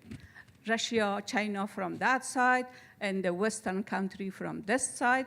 And so we have a saying in Farsi that do go jankardan babakshin poimish shikast. So this is we are that mesh. This is a saying. How to translate it in English? Pardon? Do go jangidan poimish mish. گوسفند مادر میش گوسفند میش پای میش yeah the sheep the sheep yeah the lamb broken the leg so this is bad odds. Collateral damage. Yes. Yeah. Actually, there is an interesting story, again, just to that effect. It's a story of the Queen of Sheba when... she keeps reappearing. She does, and it's amazing the wisdom that that woman had, which I can see it some here. She says when she takes Solomon's threat to her advisors, who happen to be old men, and says, look, there's this person, there's this powerful leader who wants to come and fight with us. What do you advise me to do? They say, look, we are men of power. You are the leader. You decide. We follow you. And then she says, no, when men of power fight, when two big elephant fights, only the grass gets held. I mean, this is not exactly the Quranic. In the Quran, it says when two kings come to a village and fight, only the people get hurt. So this is the story that, yes. Yeah. But I was going to say that there's a precedent for that in the Quran. I want to share one thing more, Nahijan, that I share my warning for the world. The extremism will not stay in Afghanistan. Believe me. I have said this several times in different platforms, from UN and top leader up to the all policymaker, that the extremism will not stay in Afghanistan. It will, all the region and all country around Afghanistan will suffer extremism. Believe me, one day the extremism will knock every door in the region and come to the Europe and the Western country. And recognition of the Taliban is not going to be anything that is good news. So this is a politic game. The question on... Well, John, that was a tough question you asked. Very tough. Well, I mean, there's so much one could wish one could talk. If I understood your question correctly, you're saying that as opposed to what happened in Afghanistan, where the international opinion said, let them stay, in the case of Iran, it was, change them. Well, in neither case, the opinion was correct. And I agree with Habiba, John, that in Afghanistan, I mean, I've been there just briefly, but I know, fortunately, many Afghan people, and they're basically very mellow people. I don't know where the Taliban have come from, but history has to be understood in long term. We can't just understand the Taliban in the past 20 years, 10 years, 4 years. They're not going to stay there forever. And the arc of history is more towards moderation and then, people coming to get their understanding. But more important than that, I think the families should understand to train their kids, their sons, that when they bring up their daughters and their sons, to be more understanding of each other's rights. So if we are searching for equality, for gender justice, for that, we have to start from the family. So maybe, they start in Afghanistan, but that's what has happened in Iran. That is, in fact, what has happened in Iran. Many families, many parents have realized that, particularly those after the revolution. And by the way, I like to say here, the revolution was not Islamic because it was a popular revolution. Although soon people realized that what mistakes they had made, but by then it was too late because the religious, the clerics was able to consolidate the power. So it starts from the family. Change starts from the family. They have to train their kids, the boys particularly, to be aware of the sisters, the rights, and, like the equality between the two genders. Also, many in Iran don't want regime change, I have to tell you. They want a gradual change. Nobody is looking for revolutions because they know how devastating the result of the revolution was. So, I mean, it's a matter of just to some extent, waiting and see what happens. The one thing that to remember in Iran is that the women and men who fought during the women right freedom and several different movements before that, because this was not the only one, were raised by mothers and grandmothers and grandfathers who were raised during the time of Mahnaz. And I think the same thing is happening in Afghanistan, that the next generation is being raised by mothers and by grandmothers and by others who kind of breathed a little bit the freedom, the air of freedom in the last 20 years that passed. And I have to say that I've worked with some Afghan women, and I am so impressed with them, one after the other. So there is a big kind of, I would say, cohort of very capable women outside and inside of Afghanistan that is not going to let go of the next generation. And I'm very hopeful that the next generation, or at least even this generation, will be able to claim its rights. Is there one more question, possibly? Yes. One more, that's all we have time for. Sorry. So my question is a follow-up from Nahid's question, and it was so wonderful to listen to all of you. But my question is specifically for Dr. Sarabi, and thank you so much for your leadership. And I wanted to ask your advice for those of us who are working in solidarity and support of Afghan women's movements. What do you think our top priorities for international action should be now? Focusing on codification of the crime of gender apartheid, as so many Afghan women have been calling for, and we know next year is a critical moment because of the drafting of the Crimes Against Humanity Convention. Should we be focusing more on supporting Afghan women, refugees, and those who need to leave the country? Should we be focusing more on the political question that the ambassador mentioned of opposing any recognition and normalization of the Taliban? Maybe we should be doing all of these things, but in any case, I would really like to be guided by your expertise. Thank you. Thank you so much, Karima John. This is something that always raising in different conferences and different meeting and platform, that what's the Afghan women priority. So of course there are different idea, but many think about the education. Education is the first priority. I'm not talking about education. My thought is a little bit different. I think my thought is about inclusivity. So if the Taliban, if there is no change on the Taliban system or Talibanism in Afghanistan, there will be nothing change. Not the gender apartheid, and nor the education, nothing else. So we can bring change through the system, the Taliban system, through the inclusivity. If there will be some well-educated people, of course we do have a big number of well-educated people inside Afghanistan, including different ethnic groups. So this mentality will bring change among the Taliban. As Mujahideen changed the same. So when Mujahideen took power in Afghanistan, they were the same, like Taliban. I have the experience. So, but gradually they change. I mean, it's not possible. No one can act military in Afghanistan. So if the change can be gradually, so the change should come from inside the system. Inclusivity, different idea, different perspective will make a change within the system. Of course, it doesn't mean that we should ignore gender apartheid or codification of gender apartheid, or we cannot tackle with the refugee problem and others.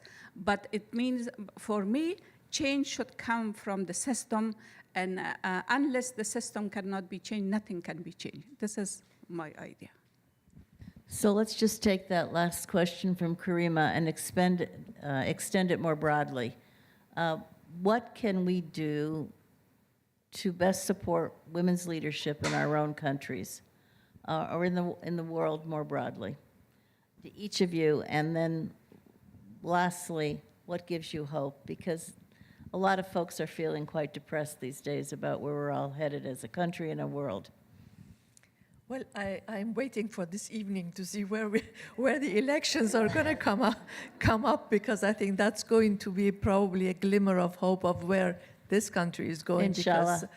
Because when this country moves this way or that way, it could have implications around the world. But I think that the train has left the station in many ways. Maybe the speed will be slower or faster at times, but it has left the station. I don't think that there is any way that we can tell this generation of young women to take a step back, even though this lady, Helen Reynolds, has been talking about the feminization, not feminism, but feminization of the workplace. In other words, women coming in and has been the root of all the problems in the United States. I think that this is, there's no way of stopping women. And I know I have a granddaughter and I have a grandson, and there is no way that I can sort of like envision a world where my granddaughter has to take a step behind my grandson. So I think that we are going to move forward. Maybe when we come back, I'd like to say a few words about the archives, about Mahnaz's archives. Why don't you do that now, because we're going to conclude. I see. Well, I just want to say that what an important job and what an important step Georgetown University has taken in housing and in welcoming this archive. I have been doing some archival. I mean, I'm writing a book on a topic that is very, very controversial in the Iranian history. It's about the oil nationalization, and I see that all of these books have been written by men, and I have access to primary archives, and when I look at the primary sources, I read things very differently than what the interpretations of these books have been. So I am 100, maybe 1,000% in favor of having really a lot of access to primary data, because the primary data can be interpreted 5 years from now very differently, 10 years from now from different. And I think that Georgetown is sitting on a gold mine of archives across women's issues and across Iranian history, and very much thank you and the Dean of Library for allowing us, particularly in Washington, D.C., to house this. Thank you very much. And I'll just make a pitch at the end to follow up on that anybody sitting here in this room with documents to their experiences that in politics or related fields, we welcome them coming to the library as well, because we really want to build this whole area of women's leadership concentration. Well, let me just take it from where Nader just left that. I am just really, really interested in reading your interpretations of the oil crisis. And for that matter, I like the way you connected with the archives and the importance of archive. And then, yes, really to the university's credit to have taken these archives. So I think, again, I agree with Nader. I think the world has changed. I mean, women have gained power, women have gained recognitions, women have gained visibilities, and they found their voices. Again, just to use Mahnaz as an inspiration, things are just not going to go back. There is a lot of tension, there is a lot of jockeying for position. Many men from whatever background, in whatever societies, feel threatened by women who have gained power, who've gained knowledge, and who know, how or what kind of world they want to have. But then I want to end with what Mahnaz had suggested in the end of at the end of her memoir, and when she talks about her approach to women learning partnership, is the importance of men and women working together and trying to make a better world, not to compete with each other, but to collaborate. And this has been her, I think, the winning card when she was in Iran and doing work with women's organizations. She understood how to approach all these powerful men who've always, throughout their lives, throughout their history, ruled the country. Now they just have to be approached, very carefully. And she was able to get them involved, encouraged into women's activities, and then start new work. But there's always a pushback. There's always people who don't want that. So it's just an, interactions, a dialect, and a dialogue and a discourse, and one has to keep at it. But I really truly believe that the paradigms have changed, or the train has moved out, and there is a recognition on the part of many men in many parts of the world that to have a good world, to have a good family, to have a good life is to collaborate, to cooperate, to listen, to share ideas together. The last word, Dr. Sarabi. Yes, I want to congratulate Mahnaz Afkhami and also Ambassador Verver for your effort and step that you have taken for this collection and having the archive, which is the history, and it will be really, valuable for all the new generation. But I want to take this opportunity, the last comments on the Karima John's question. The codifying gender apartheid will be a big punch for Taliban. This is something, and they are afraid of these type of things. I think we shouldn't, this is something that I want to say, that we shouldn't forget the codification of gender apartheid. But anyway, thank you very much, and congratulations, Mahnaz John and Ambassador Verve. And let's thank this extraordinary panel.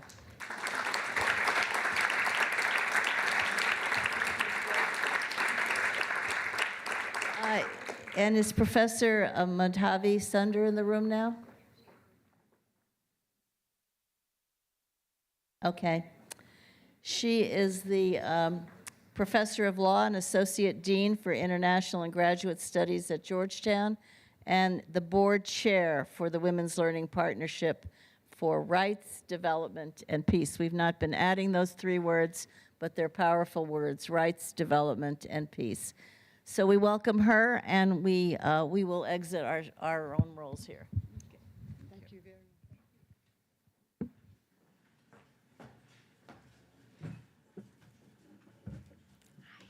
Thank you. It's all yours. Thank you so much.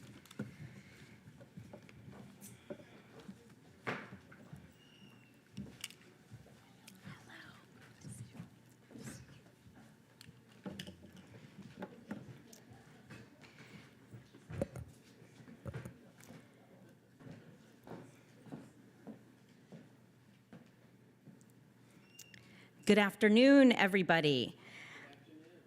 I am honored to have this privilege of delivering some closing remarks at this extraordinary symposium.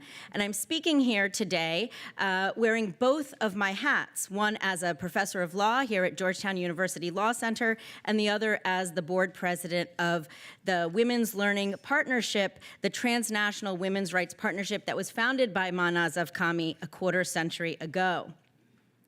So in my role as WLP's president, I have had a front row seat and have been so privileged to have that viewing spot, witnessing Mahnaz's transformative transnational leadership. I have also had the great privilege to have met in person and to have learned from many of the revolutionary women who are featured in this archive that we're celebrating today, from Sakina Yakubi of Afghanistan, and Jacqueline Patangue of Brazil, to Asma Kader of Jordan, Zaina Anwar of Malaysia, Rabia Nasiri of Morocco, Aisha Imam of Nigeria, Thoraya Obaid of Saudi Arabia, and of course, the incomparable Mahnaz Afkhami herself. As a legal scholar at Georgetown, I have in fact studied the work of these reformers. I have called them the philosophs of a new enlightenment, because like the founding fathers in revolutionary America, these women of letters, scholars, statespersons, lawyers, journalists, educators, and activists have in fact laid the foundation for transformational democracy around the world, what Mahnaz Afkhami herself calls, quote, the architecture of new human relations, unquote. I have studied and written about the way these women reformers have changed our understanding, fundamentally, of law itself, of religion, of human rights, of freedom, and equality itself. Most notably, I've highlighted that these reformers have pioneered a new way of thinking about and developing rights that is grounded in everyday women's right to question and forge their own identities, including in their local, cultural, religious, national, and international communities. So this is why I call these reformers featured in this important new archive philosophers of a new enlightenment, because this enlightenment is led by women from non-Western and often developing countries, and because they are creatively, courageously, and collaboratively fighting for freedom and equality for women in all spheres of life. In the public sphere, of course, but also in the family and in the religious and cultural communities that give our lives meaning. As a member of the Georgetown community, I am incredibly proud that these papers, photos, films, and memorabilia capturing their knowledge and the history of the global women's rights movement of the past quarter century are housed in the library of our university. This archive will be critical to Georgetown University continuing to play a leading role as the premier site of learning and training of new generations of scholars and leaders forging global democratic and inclusive governance. Next slide, please. So this exceptional gift of the Afkhami collection, I understand there have been incredible conversations here all day, but I wanted to make sure that before we ended the day, we got to see a bit of the highlights of what's in the archive and its tremendous scope and potential. So this gift consists of the personal papers of Mahnaz Afkhami and her late husband, the respected scholar Dr. Gholam Reza Afkhami, as well as the archives and library of the Foundation for Iranian Studies. Much that would document democratic leadership during the early 1970s in Iran was destroyed in the revolution.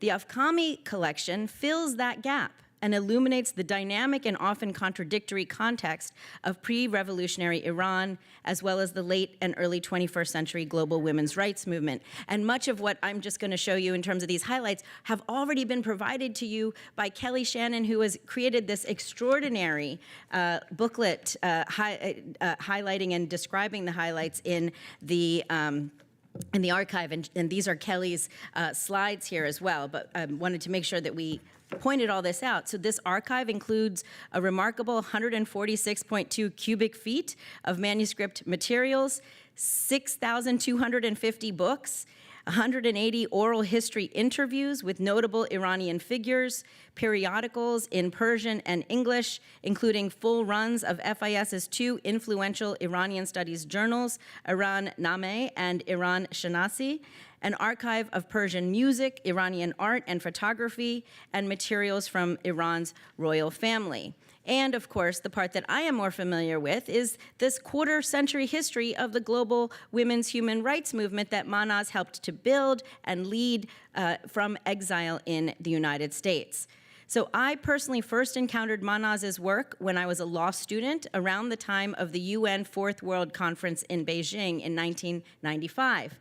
But I didn't realize that she had already been at the forefront of women's rights globally for 2 decades since 1975. Next slide, please. In reading Mahnaz's masterful memoir, The Other Side of Silence, published in 2022, which is a must-reading for everyone, I learned in more detail of Mahnaz's work before the Iranian Revolution, first in her role as Secretary General of the Women's Organization of Iran, and later as the First Minister of Women's Affairs in Iran, a cabinet-level position advising the Shah. Next slide, please.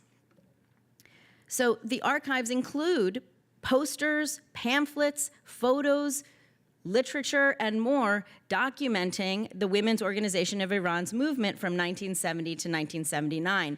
Just seeing this history, how the women dressed, how they asserted their rights in the family and the public sphere, what mattered to them, and how they were emboldened to express those ideas, counters tropes of Muslim and Iranian women as passive victims, and helps to lay a foundation for a new structure of human relations that remains our critical ongoing project. Next slide, please. As leader of the WOI, Mahnaz toured hundreds of villages, speaking with thousands of women from every class, religion, and walk of life to understand their priorities. Here is a photo of her in the archive collection on one of these listening tours. It was with this role that Mahnaz began a lifelong career of building an agenda and movement for women's freedom and equality that emerged from the aspirations of everyday women at the grassroots level. She took their knowledge seriously and put it into action. Later, as Iran's first Minister for Women's Affairs, Mahnaz led the passage of the most progressive and most pro-woman family law in the region ever. The work and historic successes of the WOI and of Mahnaz in her role as Iran's first Minister for Women's Affairs, represented in this archive, demonstrate that Iran was a global leader in women's rights before the revolution of 1979. And here is another photo of Mahnaz. She's front row, fifth from the left, and other Women's Organization of Iran representatives in China in 1973 when the WOI traveled to Beijing, Shanghai, and Hangzhou. Next slide, please. Here is, of course, Mahnaz at the Special Preparatory Committee for the first UN Conference of Women in Mexico City in Mexico in 1975. That meeting included delegates from 23 countries and they were planning the upcoming UN conference. Mahnaz, as Secretary General of the WOI at the time, represented Iran. Next slide, please. The archives include this declaration by Her Imperial Highness Princess Ashraf Pahlavi to the Secretary General of the United States on the occasion of the International Women's Year 1975. So the archive on this occasion, here we go, sorry.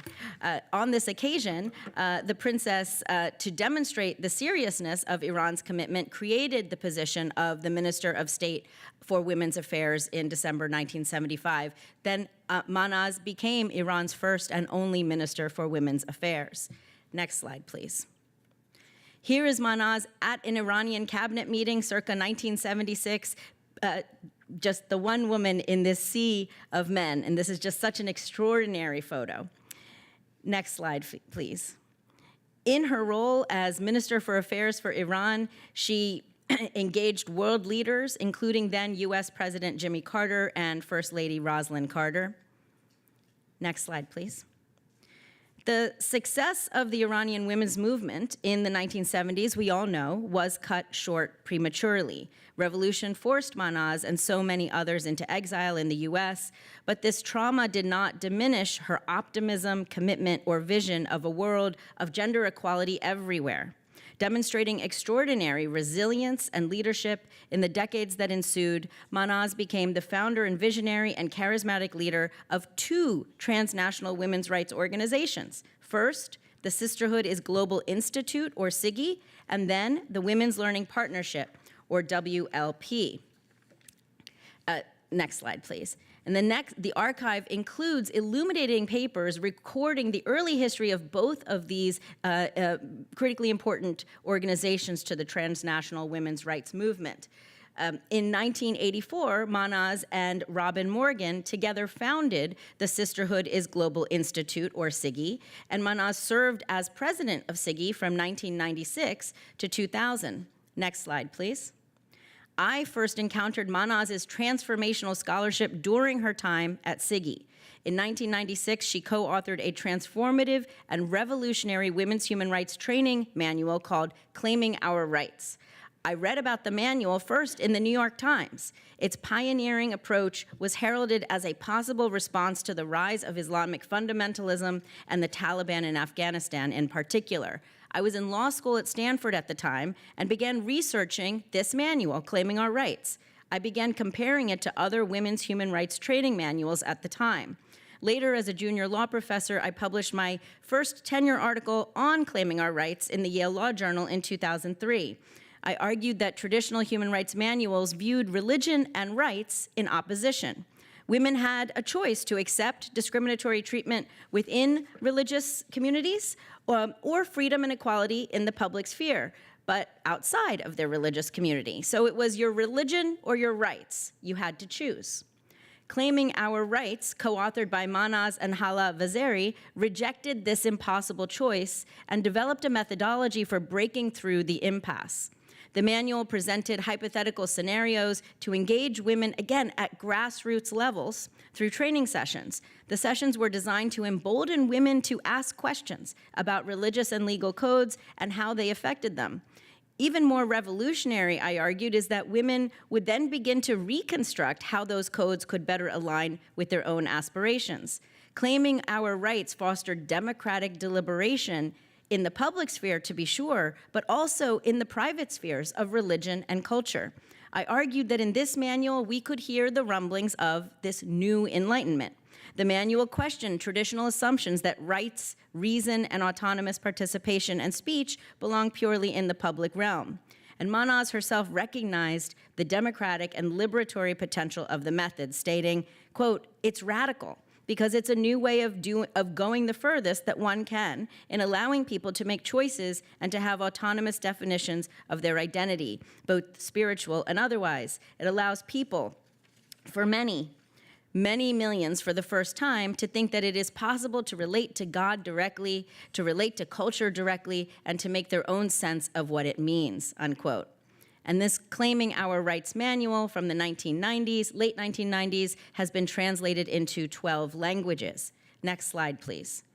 SIGI continued to lead at the highest levels to promote the idea that women's rights are human rights. Here is SIGI leader Fatima Mernissi with then First Lady Hillary Clinton, and there again is Mahnaz in the room where it happens. Next slide. In 2000, Mahnaz and other global partners, including Afas Mahfouz, Jacqueline Petenge, Zeneborg Tadesi, Hafsat Abiola, and Marion Wright Edelman, many of whom are here today, founded yet another critical transnational women's human rights organization, the Women's Learning Partnership, or WLP. And WLP has continued to publish revolutionary curricula in the tradition of claiming our rights. Leading to Choices, shown here, has been translated into more than 20 languages. In its first 25 years, WLP, a partnership of 20 autonomous women's rights organizations from around the world, has trained over 100,000 women and youth in leadership development across 80 countries, equipping them with the skills and confidence to lead change in their communities. WLP has supported feminist leaders in spearheading the passage of dozens of women's rights laws and helped 137 women to date secure elected office in the last 5 years.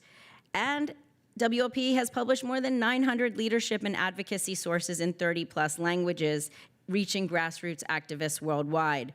The archives reflect the theory and practice of this global women's rights movement, which has helped to lead reforms of family law in the Maghreb, reforms of laws to redress violence against women and unequal inheritance, to promote economic justice, and to help train the next generation of women in the political sphere. The Afkhami Archive at Georgetown University, founded upon a half-century of women's knowledge from the global South, stands in sharp contrast to the archives of revolutionary men that dominate historic archives. The archives continue Mahnaz's lifelong project of building a foundation for democratic relations in all spheres of life, from the public sphere to the family to one's religious and cultural communities. The archives reflect the foundation of the Women's Learning Partnership, respect for women's knowledge, leadership through sharing knowledge and cultivating a knowledge community, and empowering women as change agents. Finally, I want to note that the Afkhami Archive is particularly fitting for study here at Georgetown University, where we can learn from the hopes and aspirations of women who love their faith, and so much so that they refuse to exit it and rather demand freedom and faith. Thank you, Mahnaz, for this incredible gift to Georgetown University and to future generations. You have now created yet one more knowledge community. This gift will no doubt inspire generations of scholars and leaders to continue and to finish the necessary and worthy endeavor of restructuring human relations. Thank you, Mahnaz.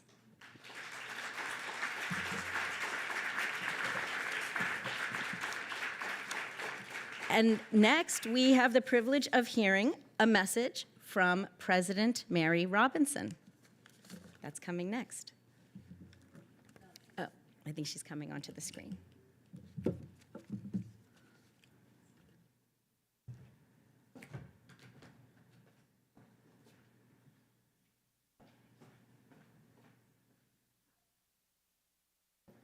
I'd like to begin by saluting my dear friend Mahnaz for donating her archives to the Georgian Institute for Women, Peace and Security, and to salute Milan Verveer for having the wit to realize that this was a legacy well worth receiving and well worth celebrating.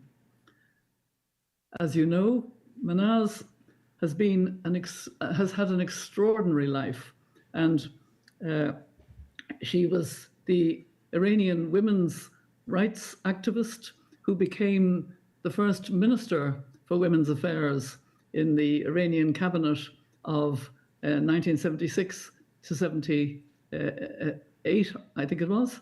And more importantly to me, she founded and was president for decades of the Women's Learning Partnership. But when Mahnaz wrote her memoir, and I very much encouraged her to do this, she wrote far more about the global women's movement than about herself. And when she sent me the proofs at an early stage, I said, yes, this is very interesting, Mahnaz, but why don't you put more of yourself into it? Why don't you, tell your own story more? And she said immediately in response, that's what my editor has told me, but actually I'm more interested in the global women's movement. And I think that was typical of the Mahnaz that I knew. It was always about others, always about other women, always about women's rights, always about the cause, the campaign, human rights, feminism, all of these values that she wrote about so clearly. She didn't just write, she wrote many other books and publications and parts of books and gave lectures very widely, and of course had a lot of other organizations as well.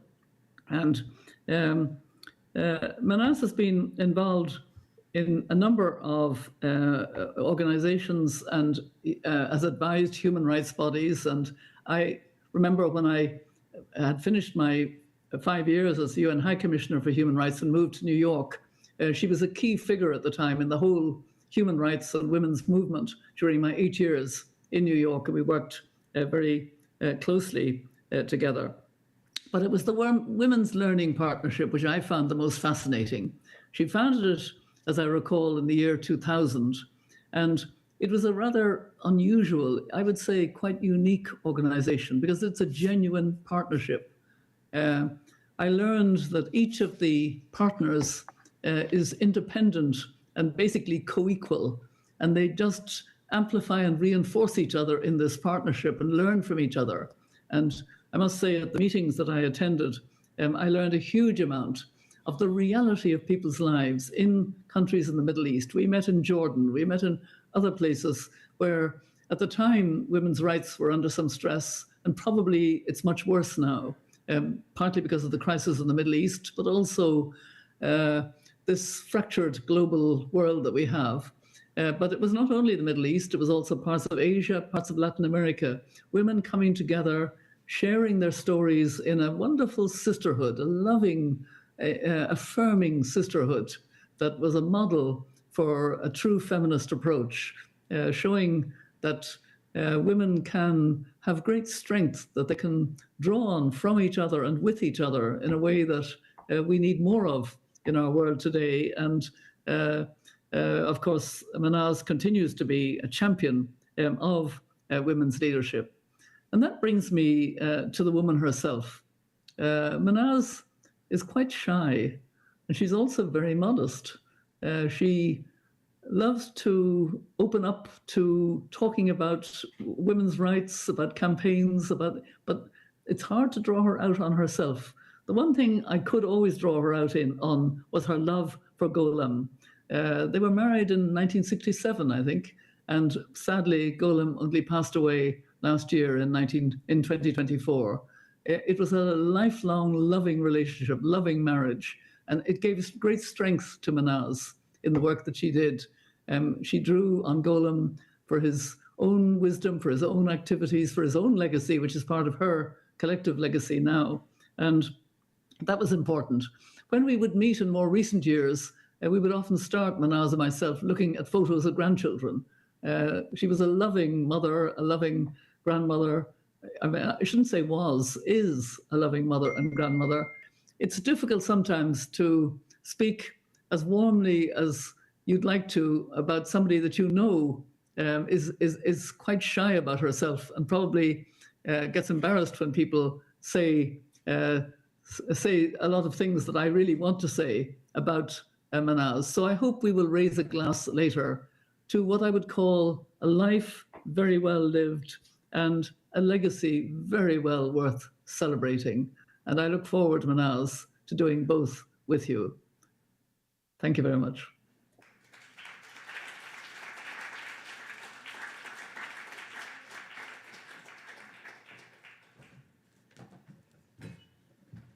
Well, with those extraordinary and well-felt words, deservedly from Mahnaz, our program is closing, but our journey is but continuing, a journey together.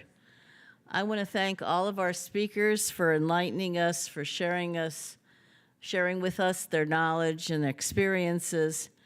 And thank you to all of you for joining us for this long program, but fascinating program.